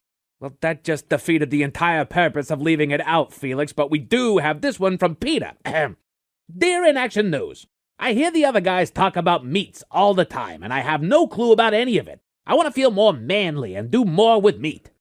Yeah, I think he means cooking meat. Of course he means cooking it! Well, Peter, you've come to the right place. A good place to start is getting yourself a meat thermometer. Temperature is everything when it comes to cooking meat. Poultry as a whole should be cooked to an internal temperature of 165 degrees, and beef should be cooked anywhere between 130 to 160 degrees, depending on how done you like your beef. Yeah, remind me never to eat at your place, Playboy. Never eat them. What in the world was wrong with what I've said? 160 degrees. You might as well be chewing on leather. Fahrenheit, Felix! Oh, okay. My mistake, Stone. I didn't know you still use that inferior scale. Everyone in the U.S. uses Fahrenheit. Anyway, Peter, when your meat has reached the desired temperature, be sure to take it off the heat and let it rest for 5 minutes before you eat it. Let it rest? Look, you do what you want, Playboy, but while you're tucking your meat in the bed and reading Goodnight Moon, I'll be enjoying a hot, juicy steak. Letting it rest is why your steak is juicy, Felix. Giving it time off the heat allows the meat to relax and redistribute all the juices. I know how it feels, man. My juices are flowing out of my watery mouth while I'm waiting for my steak that you put in a timeout. So cooking meat is that simple, Peter. When it comes to seasonings, there's all kinds of herbs and spices that go into making meats taste great. And that's where the adventure is at. Or go with the tried and true for your steak and add a liberal amount of salt and pepper. And if you go to Stone's house for dinner, be sure to bring ketchup or A1. Get out. Be sure to like and subscribe, folks, on all social media platforms on Facebook, Instagram, TikTok, and on YouTube. But first, quick check out with Mike Hogg and some of the stories and headlines he is not working on. Well, thank you, Miles. The UK is dealing with an uptick of chocolate thieves. But literally just people stealing chocolate? Yes. They literally have to start putting chocolate and candy bars behind, like, locked... So that's their batteries and Advil? Yes. I don't know why, but the people over in the UK, we have a bit of a sweet tooth. But here's the look, you don't want anyone stealing your product. I get it. I understand why batteries, not so much. I know resale later, but I understand why you lock up certain medications here because they're making different drugs, right? And you go, all right, but chocolate? Yeah. All you can do is break out in zits. I mean, like, is it that big of a deal? It's kind of wild, right? Increasingly stolen and resold through illicit markets. Yeah. That's what black market English chocolate? So if it's enough, like, yeah, I'm going to lock it up. I'm making a loss. Is it that good? No. I mean, we used I can't to steal imagine candy from Rofo when we were hammered. Sure. But that was American candy. Yeah, damn it. Made out of we weren't sugar and other reselling things. it. We would just eat it. Yeah. That's the difference. If I stole something, it was for me. Right. Does that make me better? Is it better if I say, hey, man, officer, I stole this for my own personal consumption or use versus I stole this to resell? Yes. Yeah. I believe it does. That's why they have rules on certain drugs that are like, all right, it's personal use, right? I'm not selling it. Right. So it's like, all right, you caught me. I stole a bunch of fast break bars. This is 20 years ago. Or 20, whatever. But I would be like, look, officer, I was just a drug fat bastard. It's like, I'm just eating them. I'm not making money off of them. Right. I was going to say, it's how you know you have a drinking problem when you steal a bunch of booze and then they hit you with intent to sell. Like, no. Of candy. Yeah, right. They don't care that you're hammered. It's like, son, you stole fast break bars. Mike, I know I've told the story, but we would just reach under as the guy was checking you out. Yeah. So I got home and I was like, good news and bad news. So everybody's like, what? I was like, I got like 5 fast break bars. What's the bad news? Like, got a bunch of Rolaids, too. Well, that's good news. Rolaids. Well, back then, nobody really ate them. I mean, now it is. But Now back it then, is, yeah. Apparently, Bigfoot sightings have surged over the last 8 weeks in the UK. Is Bigfoot putting himself out there? Could someone take a decent goddamn picture of me? I heard your chocolate's fantastic. I don't always walk sideways, goddammit. No one can get a picture of me like walking toward them. I'm always sideways, like I'm walking like an Egyptian. I've heard the theory is because he's swinging. He needs to have a more relaxed walk. Yeah. Look out. Yeah. He just Think of my Jeff Probst. Maybe everybody's got they're all hopped up on chocolate. They think they're seeing Bigfoot. Exactly. Or maybe Bigfoot's attracted to chocolate. Maybe Bigfoot is stealing English chocolate. The large-footed bloke over there. The large-footed Kind of a bloke. small island and not be able to find him then. I know. A headline from extremetech.com, quote, James Webb Telescope takes a first peek inside Uranus. Oh, yeah, that was my shot of the day Friday. Oh, okay. You know, when we talked about the president of BK. That's right. I'm glad I didn't miss so much. Well, it's just the headline itself. And I was like, look, for me as a dork, the article was actually great, but the headline, like, yeah, see your anus like never before. Yeah. That was another headline, man. There was a lot of them. There's no good way to write the headline. Right. It is. You could just say, a planet you're familiar with. Right. But all the headlines I read, they're just like, exciting peak of Uranus. See They Uranus. know what like, they're doing. You can't not. Yep. Put your thinking caps on, gents. Time for the Merriam-Webster word of the day. I give you guys a 40% chance of success on this one. It is a noun brought to you by the letter U.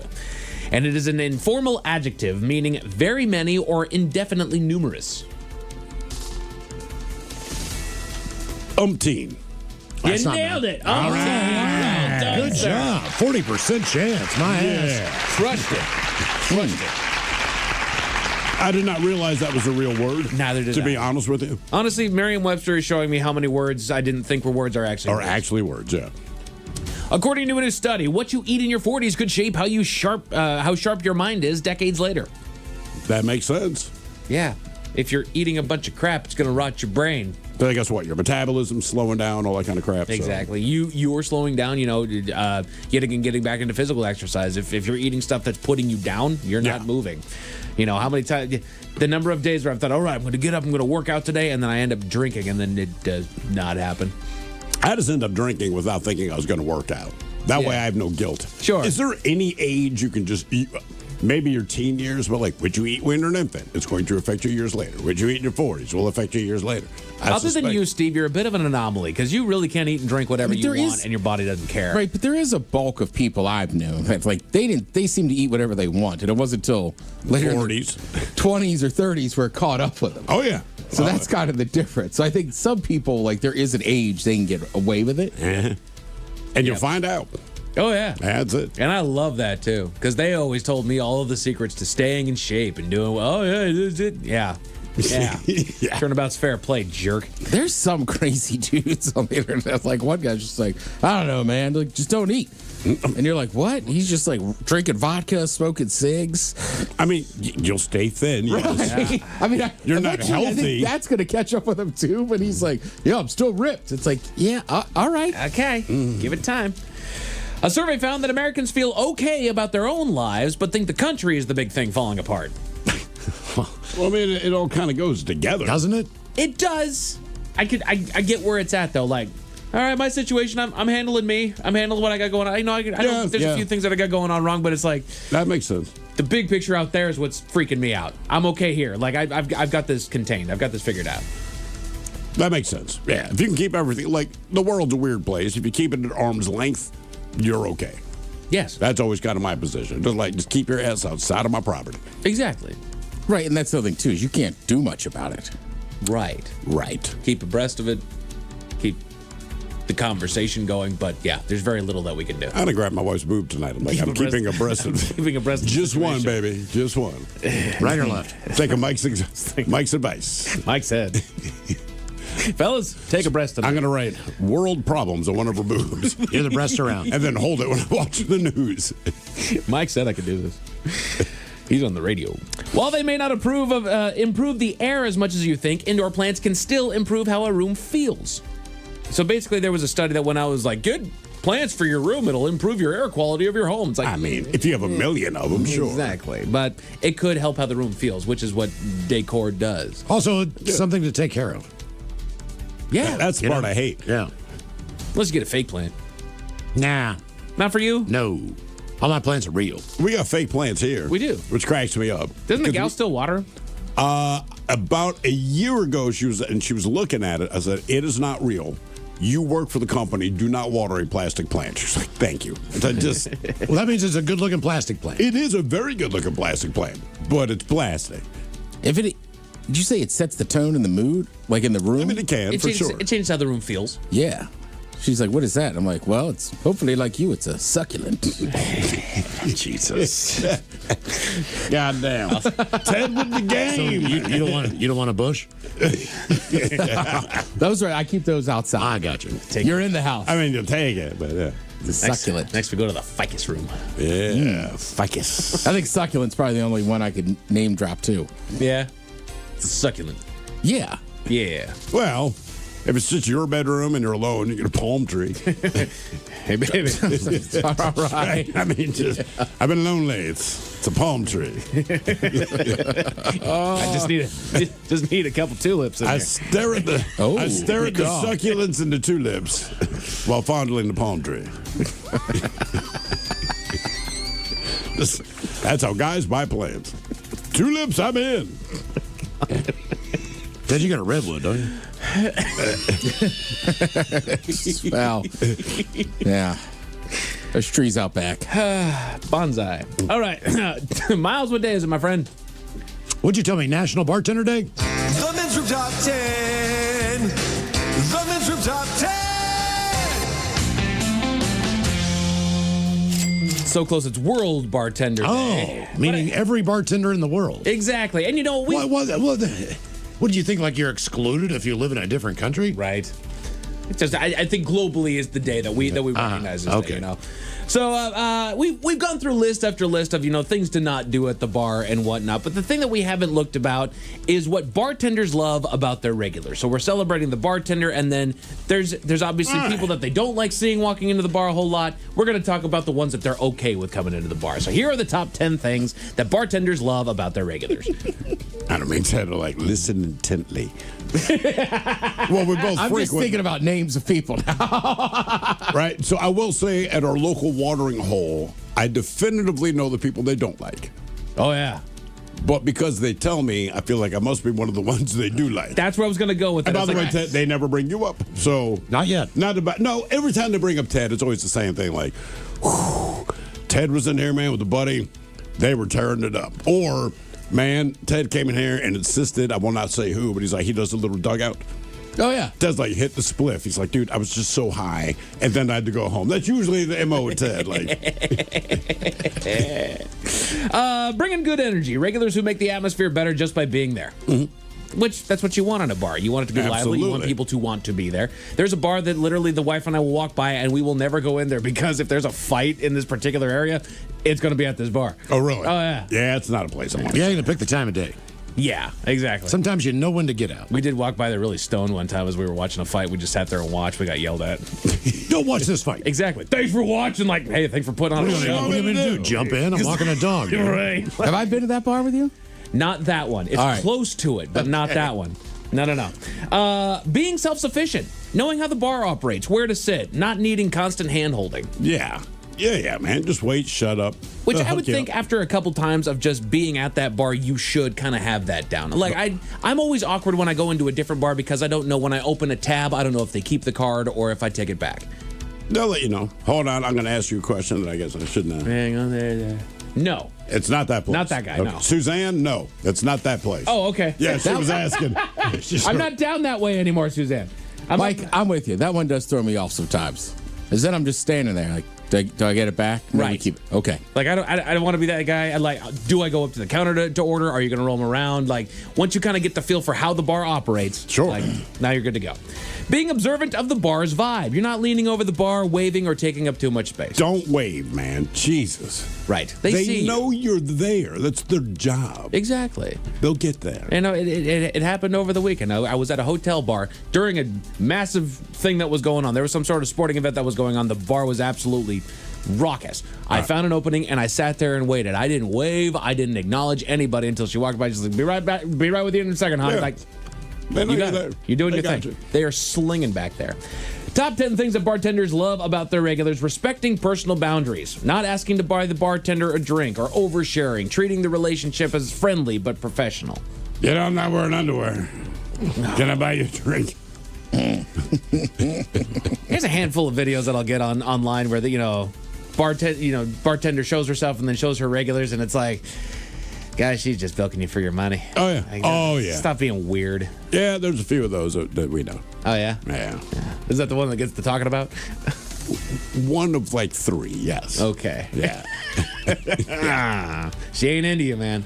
Keep tipping. No matter how much you think she is, she is not. It's not a strip club. No, it's not. And No. she's even told you this. I don't understand what you don't get. Everyone's got clothes on. She's going to clock out and bellyache about you the entire way home. Mm-hmm. Because you suck the beer out and serve. But hey, I have to smile and serve you. Yay. Let's see here. Knowing when to converse and when not to. Engaging in pleasantries, but respecting when the bartender is too busy to talk. I think we've all been that person sitting at the bar, ready to order a drink, and you got that one guy that just won't shut up. Can we apply that to the cash register of any store? Oh, God. Starbucks, supermarket, all that. Like, I know you're making small talk, and it's cool during the period of your transaction. But now that I see that you have paid, you've been handed a receipt.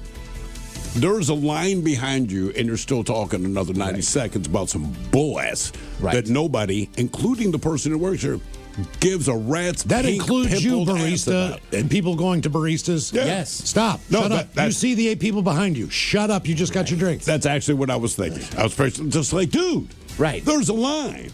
And frankly, I don't know you, but your story's boring. And guess what happens to me? The 7 people go, and there's one more in front of me. Yeah. And that's the person that orders for the entire office. 8 drinks. Pulls out their phone. Yeah, once I see that. And I'm just like, you son of a... Right. And how do they never operate that well? Like if I'm buying 7 drinks for the office, I'm gonna give it to them on a sheet of paper. Say I'm gonna be around the corner. Let me know when it's done. Get these guys behind me. Yeah. Get somebody else on it. Let me get out of the way. I know I have a huge frickin' order. Because you're not a douchebag. Yeah. I mean, there's your answer. There is no other answer. Criminy, dude. Top 10 things bartenders love about their regulars: kindness and respect. Obviously, simply being a nice I'm trying to person. think of the job where that's not the case. Right. Simply being a nice person who treats the bartender as a human, not a servant. The problem is that there's too many people that don't act that way. Oh, no, there's a nest on. Right. For sure. Just because you give them money doesn't mean you get whatever you want out of the experience. Nope. And I've thought about that. I've been out with people before that are rude to wait staff. They're rude to cooks or whatever it is because there's something wrong with this. There's something wrong with that. It's like, okay, the way that I see it is, I'm going into Ted's place. Okay, this is how Ted makes this drink. Right. You either like it the way that he does it or he doesn't. This is the way Ted makes his burgers. You either like it or you don't. Right. He will accommodate certain things. I don't like pickles. All right, we'll keep the pickles off. Other than that, you have it the way it is. You know what? You don't. He didn't If you cook get it a wrong. certain, you know what you do? You have it your way. Right. This is what they And if you get offer. a certain drink made a certain way at a certain bar, that's fine. But not every bar is going to make it that way. It's not They're going to universal. make it the way it's supposed to be made. Correct.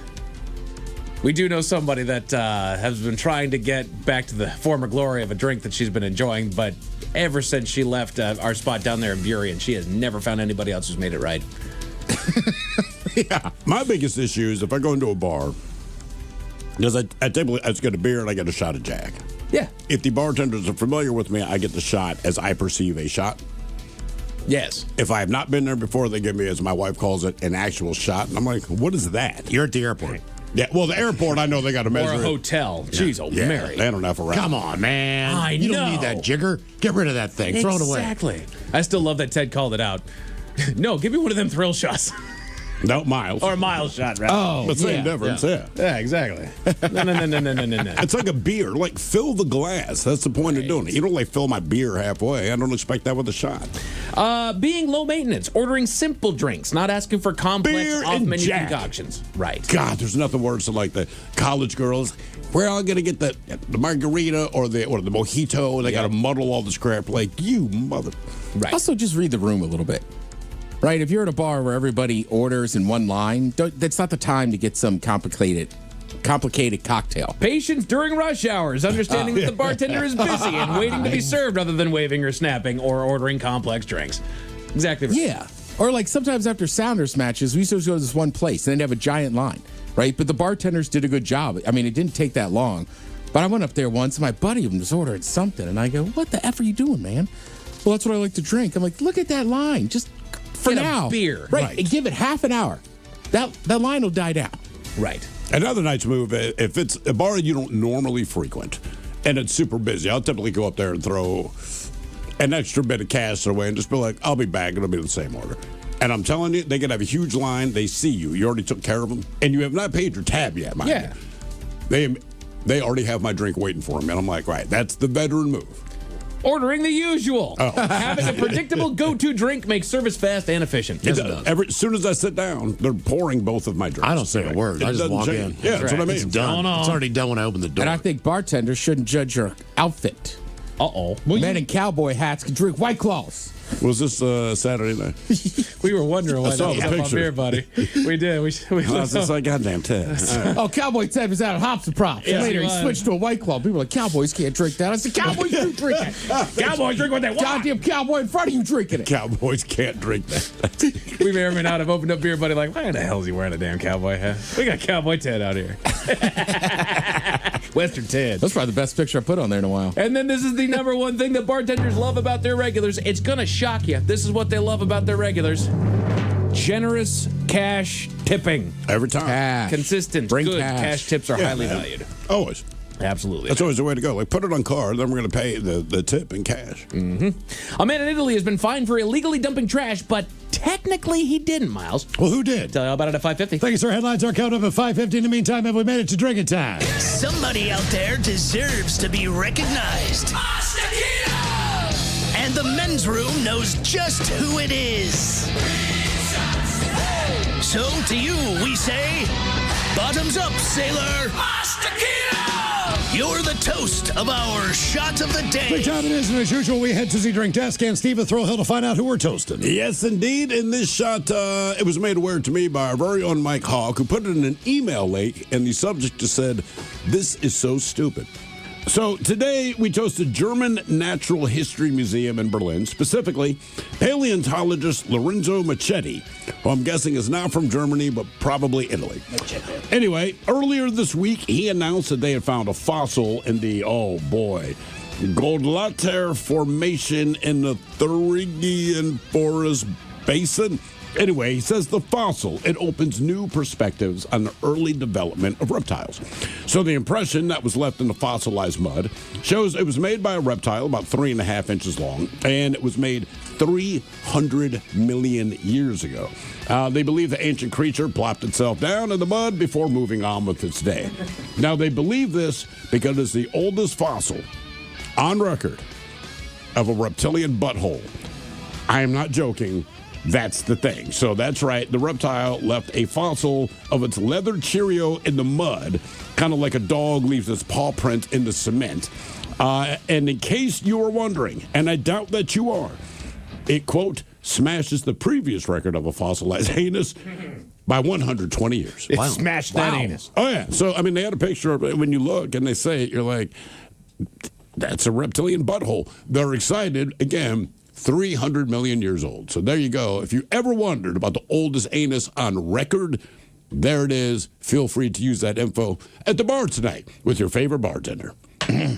So hey, let them know, Ted. They're going to be amazed. Well, you heard about the oldest butthole ever. So we pour this booze and we drink this booze because we think it's yummy. Yummy. So over the tongue and down the throat to party in our tummies. Down the hola bichola. All right, it's going to get tested online now for Profile This, 206-803-ROCK. Profile This is next.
Steven Tyler isn't the only man who wants to sleep with his daughter. But first, we're all familiar with celebrities. It's how and why they're celebrities. But one local hotel worker got the shock of a lifetime when he found out that one of his idols was staying at his hotel. Who was the celebrity? Lady Gaga was in our fair city not long ago for a short video shoot. How did they keep that quiet? Apparently, it was as simple as checking into the hotel under Mrs. Gaga's birth name. Would you have recognized the name of Stephanie Joanne Angelina Germanata? Who the what now? Stephanie Joanne Angelina Germanata. That is Lady Gaga's birth name. Not Lady Gaga. No one would name their child Lady Gaga, Felix. It's a stage name like Sting or Lizzo. Sting was born Gordon Summer, and Lizzo's real name is Melissa Jefferson. See, I didn't know that. In theory, they could easily book a hotel under their birth names and nobody would be the wiser. Just like Lady Gaga did, surprising her biggest fan. You know what Whoopi Goldberg's birth name? Whoopi Goldberg? Yeah, Whoopi Goldberg's birth name was Slappy Goldstein. No, it wasn't. But whatever it was, I understand why she and others would use a stage name. I actually changed my last name when I first started in broadcast journalism. It was my agent's idea, and I think it was probably for the better. Stone Ledbetter is not your real name. Well, it is my real name, as I legally changed it decades ago, but my birth name was Stone Longpickle. Longpickle. Yes, Longpickle. That's my family's hereditary last name. Yeah, no wonder you changed your last name, Playboy. Longpickle. See, that's why I took my agent's advice and changed my last name to Ledbetter. Yeah, your agent did you a solid, Playboy. Thank you, Felix. It would seem that way. I get it, though, man. Before I started working here, I used a few different stage names. Why did you need a stage name? Names, plural, man. I worked in film for a bit in my younger days. You worked in Hollywood. I did not say I worked in Hollywood. I said I worked in film. You were in movies? I was, Stone. Have I seen any of these movies? You've probably seen my image in the thumbnails of specific adult website categories. Felix, I do not visit adult websites. You're lost, man. But yeah, I was in a few foreign films of the adult variety. I would tell you the category to search under, but there's no word in the English language that translates to my personal expertise. I was huge in Liechtenstein. Liechtenstein? Yeah, they love them some Papa Bueno. What was Papa Bueno? Not what, who, and I was Papa Bueno. That was my stage name. You went by Papa Bueno during your adult film career. Papa Bueno. Only for one film. I've also gone by Foxy, Foxy, Foxy, The accent is on the, Then for my next 3 films, I went by Pablo Tongue. That is a hideous name, Felix. Pablo Tongue? Nah, man, it was descriptive. Now, for a movie I did in Uzbekistan, I was known as Terrence Funk. Then, when I returned to Liechtenstein, I went by Gus Finger, before I finished my film days under the name Ned Sexy. Ned Sexy. Yeah, the saying was, Ned Sexy is dead sexy. Wait, you were Ned Sexy? You've heard of Ned Sexy, Bonnie.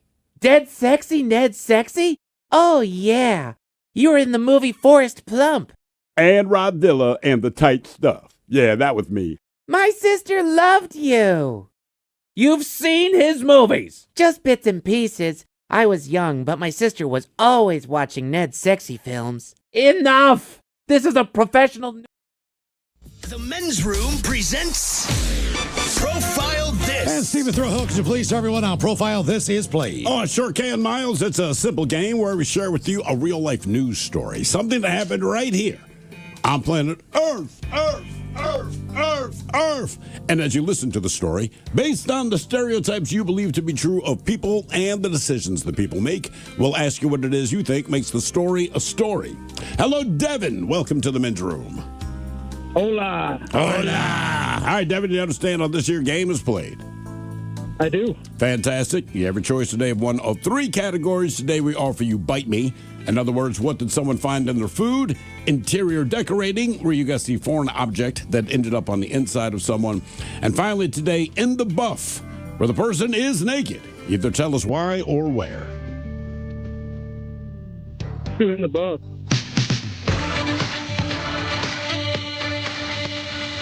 Buff. All right, today we're talking about 37-year-old Benjamin Feltz. It was charged with 10 counts, including first-degree recklessly endangering safety, lewd and lascivious behavior, and his third offense of operating a vehicle while intoxicated.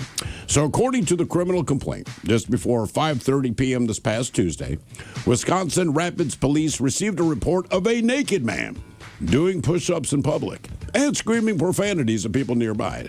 Then he stole an ambulance, believe it or not, it's a different one, with a patient inside. The patient, a 50-year-old woman, told police she yelled at the man that she was dying from a kidney disease, but he never responded. Well, police from multiple departments, they chased the ambulance with speeds exceeding 90 miles an hour. The complaint says the driver was, quote, driving with utter disregard, swerving and causing other vehicles to stop. Eventually, police were able to use a tire deflation device to cause the ambulance to go off the road into a muddy cornfield where it became stuck. Keep in mind, this chase went for 18 miles. Now, the question is, what had Phelps done to get naked and scream at people and then steal an ambulance? So he imbibed in something. It's just not anything most of us would do.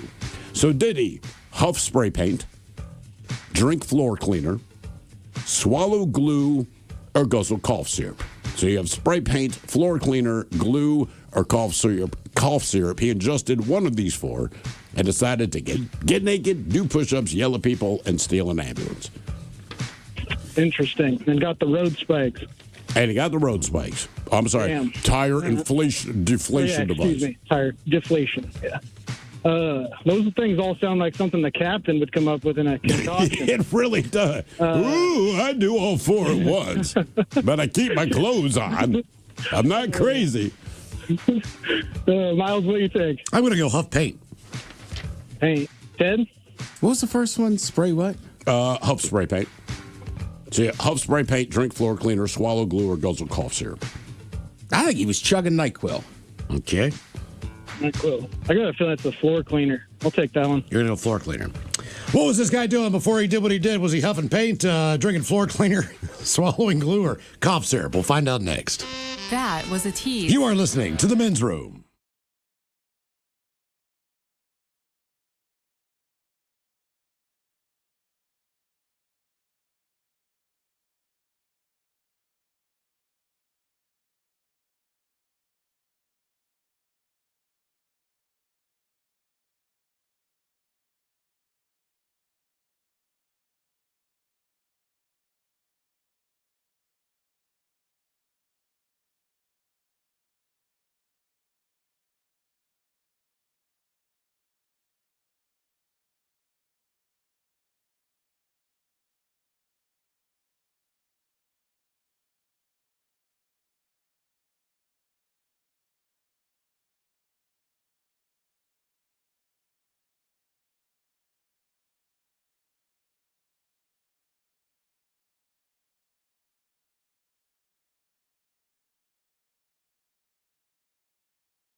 Rolls on. You're listening to the Men's Room with Miles and Thrill. 99.9 KISW. Category, the new one. In the buff, man was charged with 10 counts in Wisconsin. First, he started doing push-ups naked. Then he stole an ambulance and led police on an 18-mile chase. That is correct. That's right. What was he doing before that? Was he huffing paint, drinking floor cleaner, swallowing glue, or drinking cough syrup? And, Devin, that is the question we posed to you. Let us start with the Ted Smith. You went with the old cough syrup? Yep. It was not cough syrup. All right. Miles Montgomery, you said huffing paint. Seem logical? It doesn't really, but I understand what you're saying. He was not huffing paint. Devin, you went with drinking floor cleaner, which is absolutely ridiculous. And absolutely How's he alive? I don't know. And it was, I've never heard of this before, Fabuloso floor cleaner. I guess it gives you a buzz. I've heard of people doing a lot of weird things to catch a buzz. But floor cleaner. I've never heard floor cleaner. This was new to me when I read it. I'm like, oh my God. Right? You know about people sipping syrup and this and that? Sipping syrup, hairspray, what was it? Mouthwash, hand sanitizer. Yeah. But yeah, floor cleaner. I was like, wow, buddy. Okay. Now for all TV news all the time, it's time for TV Time with Ted. And now, because your pathetic life is confined to countless hours in front of a talking box, the Men's Room presents TV Time with Ted. All right, your choices today. You got the Jimmys, Fallon and Kibble, Colbert, Steven, Seth Meyers, or Ted Smith. Is it Ted or is it late night? And it's right there. The Twilight guys have teams of talented writers help them come up with their monologues each and every night, and it's up to you to determine, is this an actual late night joke and from whom, or could it be a The Ted Smith original? Everyone is talking about the historic blizzard that slammed into New York City. The only way people can get to work is by jumping in a German bobsled. Me, Ted Smith. Yep. Jimmy Fallon. Yeah, everyone here is talking about the historic blizzard that just slammed New York City. It is crazy out there. The only way I can get to work was by jumping in a German bobsled. There's some good news and bad news about the Labradoodle that was left in a Las Vegas airport. The good news is that an officer has adopted the dog. The bad news is it was an immigration officer, and because the dog is mostly doodle, it's being sent back to Germany. Seth Meyers. Yes, Seth. Ted. Well done. I had to look up that the poodle is of German descent. Is it? Yeah. Who did? All over the Northeast, people are dealing with windy and snowy conditions that meteorologists are calling a snow-a-cane. Of course, snow-a-cane is a popular drug that's half cocaine and half more cocaine. Colbert. All over the Northeast, folks are dealing with windy, snowy conditions that meteorologists are calling a snow-a-cane. Of course, snow-a-cane also a popular drug that's half cocaine, half more cocaine. After winning a bronze medal in the Milan Cortina Olympics, a Norwegian athlete gained attention online for confessing in an interview to cheating on his girlfriend. In his defense, if you're a biathlete, you have twice the temptation. Seth. Yeah, that's Seth. After winning a bronze medal in the biathlon competition in the Milan Cortina Winter Olympics, a Norwegian athlete gained attention online for confessing in an interview to cheating on his former girlfriend. In his defense, if you're a biathlete, you have like twice the temptation. The Winter Olympics are over, and one of the biggest moments is when the USA hockey team beat Canada in overtime to win the gold medal.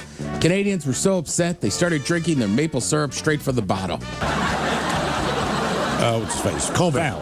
Jimmy Fallon. The Winter Olympics are over, and one of the big moments was when the USA men's hockey team beat Canada in overtime to win the gold medal. Canadians were so upset, they started drinking their maple syrup straight from the bottle. There they go. I read today that NBC put out the number for it. Now, they said it was the biggest 9 a.m. viewing sporting event of all time. Sure. And they're going East Coast. They're going East Coast. Yeah. But also, with that said, there's generally not sporting events that are starting at that time. Like on the West Coast, we're used to it because of college football and NFL starts at 10 a.m. Yeah. But that, yeah. I can believe it. Yeah, East Coast, 9 a.m. sports don't exist. Yeah, and then, bringing out the jersey of the teammate they had lost and his kids at the end. You know, and like I was saying, I was talking to my brother today. Like, again, I didn't realize it, but like I've never seen them win a gold medal in hockey in my lifetime. No, you have not. And then since 2010, like I was saying, we don't play. God, what is it like with the senior squad with everybody involved? Right. So like, you know, every Christmas you're gonna have those 2 weeks in between. You have the World Junior Championship, right? Which like if you're a Kraken fan, like Veneers played in it. So, like, we do okay on that level. It's just very rare to have all the top guys, the NHL guys, go against each other. So, just awesome to see. And, saw those guys in Miami were having a hell of a time last night. Good for them. Let's see. Mike, I kind of brought this up to you earlier, and it is kind of weird, right? There's all these terms, right? Things are toxic. People are gatekeeping. Yeah. Just because you like something doesn't mean something else can't be cool to other people. All right, so this one is kind of ridiculous. Breaking Bad fans, which I'm a monster Breaking Bad fan, they're review bombing war with fans of Game of Thrones.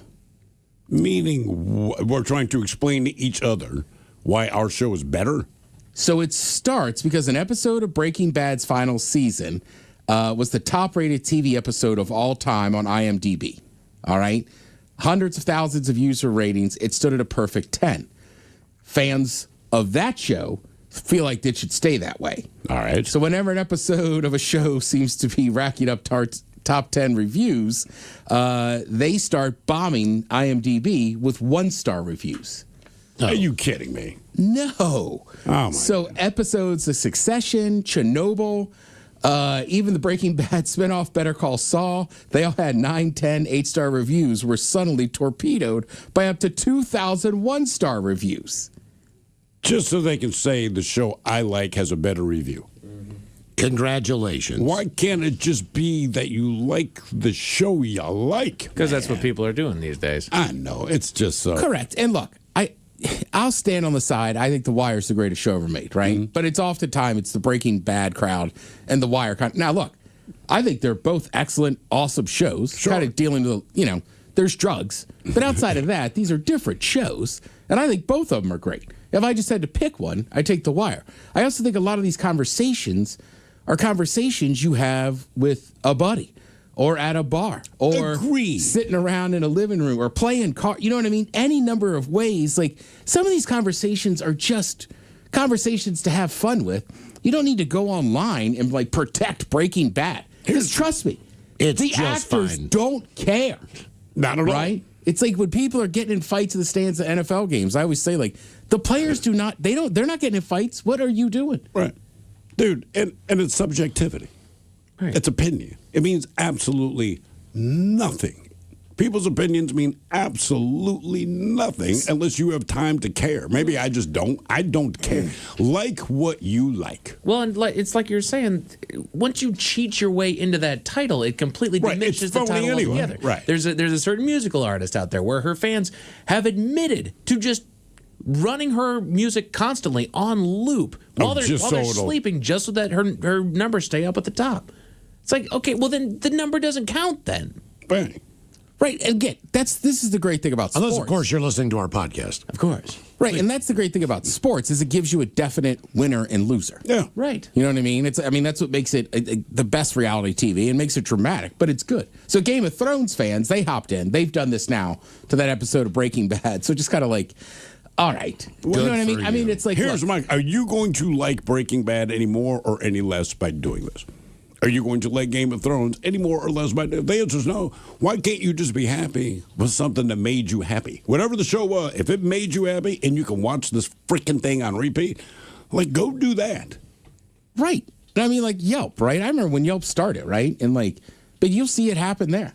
I know people, unfortunately, that have done this, and they'll just leave crappy reviews because their business competes with somebody else's. And it's like, I never even read Yelp. I know some people read Yelp. I don't, but I'm like, because typically it's restaurants, right? But I'm like, you don't know what I like, and I don't care what you think. Right. I just look at it for the pictures so I can see what the food looks like. I make my own determination just based on what I see. And I'm with you. But it is crazy to me that some people would go and leave just bad reviews just to leave bad reviews. And if someone does something in my house, like, to get a painting done or whatever, like, hey, could you leave me a review on Angie's List or whatever? Like, you did a great job. I'm not going to go, but if you didn't do a good job, I'm not going there to trash you. I just won't use you again.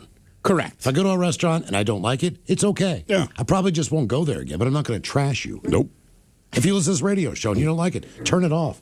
You don't need to, Oh, we've had people, I think your show sucks. I'm like, well, if you don't listen to it, you solve your problem, man. And it's free.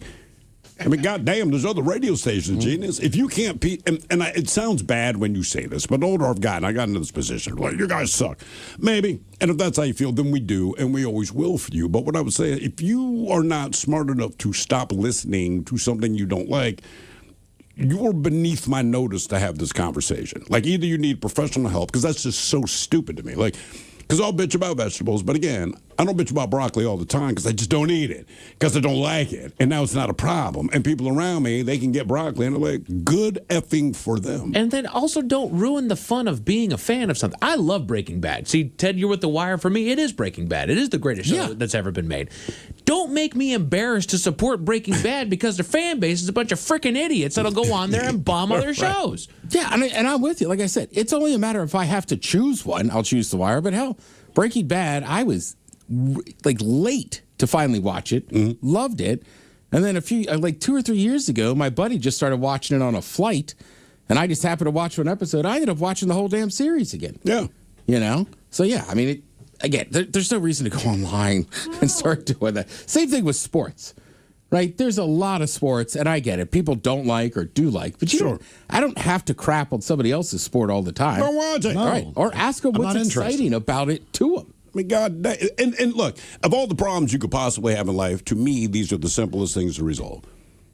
Right? You don't like it? Don't watch it. Like, you will not find a single thing in your life easier than that. And if you're so stupid that you can't do that, like, stop embarrassing the human race, or go get professional help, or get the hug from your dad you didn't get. But, like, for Christ's sake, man, don't watch crap you don't like unless you're married, and inevitably you're going to get 45 minutes a night where that goes down because you're not going to have that argument. But I can also physically get up and leave the room. Yeah. I mean, you just got to suck it up. There's plenty of times I don't want to watch a show with a chick. You watch it. The movies are the ones that get you in the theater. Yeah. Because then I can only hide out in the bathroom for 45 minutes before it's like you were not in there peeing. It's like I wasn't. I went around the corner to the bar. This movie sucks.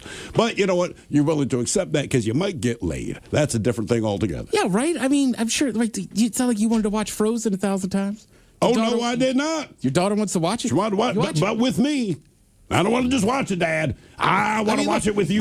Mine was Finding Nemo. Thank God that was pretty good. That movie was fine. I've seen it 25 million times. Brother, have you ever seen Frozen? No. Oh. Ask me if I'm going to. You won't. See? I'm good. You know what? I hope you end up with a granddaughter. You're going to sit down and watch it, and you're not going to take your usual approach. It wasn't that bad. It is. It is awful. My kids don't have sex. Well, by the time you have a there'll be some other movie you don't want to watch. You'll have to watch. I don't know if it's going to top Frozen. I don't know, man. There's always something new coming down the pipe.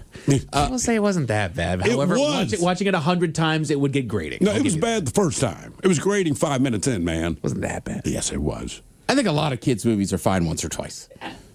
Some. Speaking of kind of an interesting show I was watching last night. Now, it is a podcast, but they aired on Fox Sports. I'm sure you can find it other places. But just called Speed with Harvick and Buxton. All right. Now, Kevin Harvick, most people would know, famous NASCAR driver. Mm-hmm. Will Buxton was an F1 announcer for years. He's a British dude, right? So if you first started getting an F1 with Drive to Survive, you know Will Buxton, you know his voice. So last year, he came over to Fox to start doing Indy, and now he's doing some NASCAR stuff too. But Harvick doesn't really know anything about F1. So it's just kind of interesting having two guys with massive backgrounds at different kinds. They're just talking about auto racing overall. In general, yeah. They were talking about MotoGP, and they're both like, I don't know. That's on motorcycles. Okay. Oh. And they're like, I don't know a ton about that. And they're just talking about how the different tracks and everything. Again, very nerdy, but I would say for NASCAR people, it's a good way to get into kind of open wheel racing. Sure. And if you're like me, more of an open wheel racing guy, having Harvick there talk to you about what's going on with these cars is very interesting. I just thought, I was like, this is a good idea. Glad somebody put these two together. Yeah. And frankly, I don't know how to explain it, but Buxton, to me, is the voice of F1. I know he's not there anymore, so I just like watching him. I just like listening to him. It's like hearing Scott Hansen doing Olympic Goal Zone. I told Mike one day, I finally watched it. I could almost shed a tear. It's just good to hear him back and focus where I like him. Thank you, Ted. We appreciate it. You're listening to The Men's Room.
Steven Tyler isn't the only man who wants to sleep with his daughter. But first, we're all familiar with celebrities. It's how and why they're celebrities. But one local hotel worker got the shock of a lifetime when he found out that one of his idols was staying at his hotel. Who was the celebrity? Lady Gaga was in our fair city not long ago for a short video shoot. How did they keep that quiet? Apparently, it was as simple as checking into the hotel under Mrs. Gaga's birth name. Would you have recognized the name of Stephanie Joanne Angelina Germanata? Who's the what now? Stephanie Joanne Angelina Germanata. That is Lady Gaga's birth name. Not Lady Gaga. No one would name their child Lady Gaga, Felix. It's a stage name like Sting or Lizzo. Sting was born Gordon Summer, and Lizzo's real name is Melissa Jefferson. See, I didn't know that. In theory, they could easily book a hotel under their birth names and nobody would be the wiser. Just like Lady Gaga did, surprising her biggest fan. You know what Whoopi Goldberg's birth name? Whoopi Goldberg? Yeah, Whoopi Goldberg's birth name was Slappy Goldstein. No, it wasn't. But whatever it was, I understand why she and others would use a stage name. I actually changed my last name when I first started in broadcast journalism. It was my agent's idea, and I think it was probably for the better. Stone Ledbetter is not your real name. Well, it is my real name, as I legally changed it decades ago, but my birth name was Stone Longpickle. Longpickle. Yes, Longpickle. That's my family's hereditary last name. Yeah, no wonder you changed your last name, Playboy. Longpickle. See, that's why I took my agent's advice and changed my last name to Ledbetter. Yeah, your agent did you a solid, Playboy. Thank you, Felix. It would seem that way. I get it, though, man. Before I started working here, I used a few different stage names. Why did you need a stage name? Names, plural, man. I worked in film for a bit in my younger days. You worked in Hollywood. I did not say I worked in Hollywood. I said I worked in film. You were in movies? I was, Stone. Have I seen any of these movies? You've probably seen my image in the thumbnails of specific adult website categories. Felix, I do not visit adult websites. You're lost, man. But yeah, I was in a few foreign films of the adult variety. I would tell you the category to search under, but there's no word in the English language that translates to my personal expertise. I was huge in Liechtenstein. Liechtenstein? Yeah, they love them some Papa Bueno. What was Papa Bueno? Not what, who, and I was Papa Bueno. That was my stage name. You went by Papa Bueno during your adult film career. Papa Bueno. Only for one film. I've also gone by Foxy Foxy Foxy The accent is on the Then for my next 3 films, I went by Pablo Tongue. That is a hideous name, Felix. Pablo Tongue? Nah, man, it was descriptive. Now, for a movie I did in Uzbekistan, I was known as Terrence Funk. Then, when I returned to Liechtenstein, I went by Gus Finger, before I finished my film days under the name Ned Sexy. Ned Sexy? Yeah, the saying was, Ned Sexy is dead sexy. Wait, you were Ned Sexy? You've heard of Ned Sexy, Bonnie. Dead Sexy Ned Sexy? Oh, yeah. You were in the movie Forrest Plump. And Rodzilla and the Tight Stuff. Yeah, that was me. My sister loved you. You've seen his movies? Just bits and pieces. I was young, but my sister was always watching Ned Sexy films. Enough! This is a professional news broadcast. I'd rather not revisit your history of smut, Felix. Okay, my bad, man. Wait, did you also go by Spurt Reynolds? That was me. I loved you in Motion's 11. No, Bonnie! Let's just go to break. We'll be back next hour.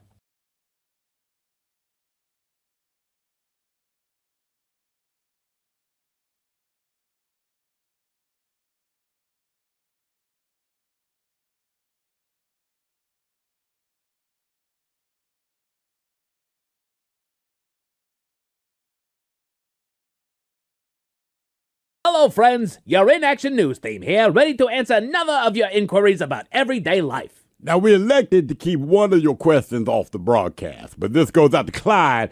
That itch, it's let up after a few days. If not, seek medical attention. You might need antibiotics. Well, that just defeated the entire purpose of leaving it out, Felix, but we do have this one from Peter. Dear In Action News, I hear the other guys talk about meats all the time, and I have no clue about any of it. I want to feel more manly and do more with meat. Yeah, I think he means cooking meat. Of course he means cooking it! Well, Peter, you come to the right place. A good place to start is getting yourself a meat thermometer. Temperature is everything when it comes to cooking meat. Poultry as a whole should be cooked to an internal temperature of 165 degrees, and beef should be cooked anywhere between 130 to 160 degrees, depending on how done you like your beef. Yeah, remind me never to eat at your place, Playboy. Never eat them. What in the world was wrong with what I've said? 160 degrees. You might as well be chewing on leather. Fahrenheit, Felix! Oh, okay. My mistake, Stone. I didn't know you still use that inferior scale. Everyone in the U.S. uses Fahrenheit. Anyway, Peter, when your meat has reached the desired temperature, be sure to take it off the heat and let it rest for 5 minutes before you eat it. Let it rest? Look, you do what you want, Playboy, but while you're tucking your meat in the bed and reading Goodnight Moon, I'll be enjoying a hot, juicy steak. Letting it rest is why your steak is juicy, Felix. Giving it time off the heat allows the meat to relax and redistribute all the juices. I know how it feels, man. My juices are flowing out of my watery mouth while I'm waiting for my steak that you put in a timeout. So cooking meat is that simple, Peter. When it comes to seasonings, there's all kinds of herbs and spices that go into making meats taste great. And that's where the adventure is at. Or go with the tried and true for your steak and add a liberal amount of salt and pepper. And if you go to Stone's house for dinner, be sure to bring ketchup or A1. Get out. Be sure to like and subscribe, folks, on all social media platforms on Facebook, Instagram, TikTok, and on YouTube. Thank you for watching. Please like and share this video. It helps us a lot. And be sure to subscribe to our YouTube channel and social media pages at Inaction News.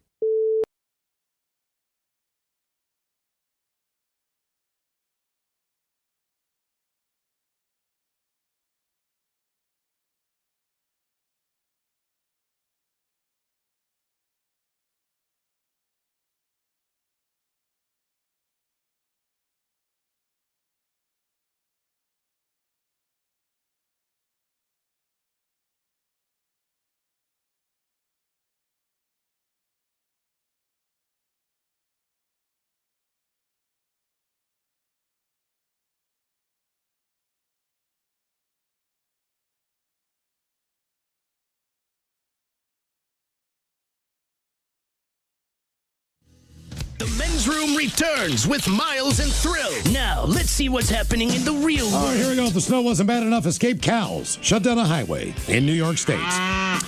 Meanwhile, Spain rolls and a man who was fired for having beers at lunch gets $55K, which is pretty great. Italian man trains his dog to take the trash and dump it on the side of a road. A man with drugs in Maine who crashed his car had quite the load. And everyone is losing it over a baby monkey and his IKEA toy. It is time for your headlines. Now, it's time to hit the headlines. Here's my car. All right, top story. We go to Italy, where a local man is trying to pull a fast one. For a time, locals noticed an increase in the amount of bags of trash that were being dumped on the side of a local road, but had no indication of where the bags were actually coming from. They checked CCTV footage and they found their culprit, a local dog that was taking some liberties, walking the bags down the road until it finally just randomly dropped it on the side of the road and returned home.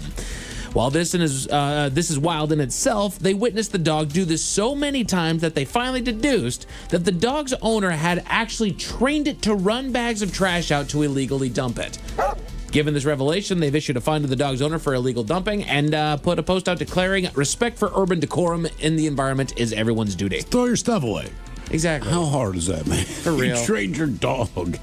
Kind of a funny trick, but once. Oh, come on, man. Right. You got a garbage can for a reason, buddy. Jesus. I would rather you throw it into your neighbor's trash can than have your Right. dog just go and just dump it on the side of the road, man. Come on. In other news, we go to Spain, where a man was rewarded for his drinking. The man works for an electrical installation company, but drew suspicion from his superiors concerning some abnormal behavior while on the job. They got paranoid enough that the company hired a private detective to keep an eye on the worker to see what he was doing throughout the day, and find out they did.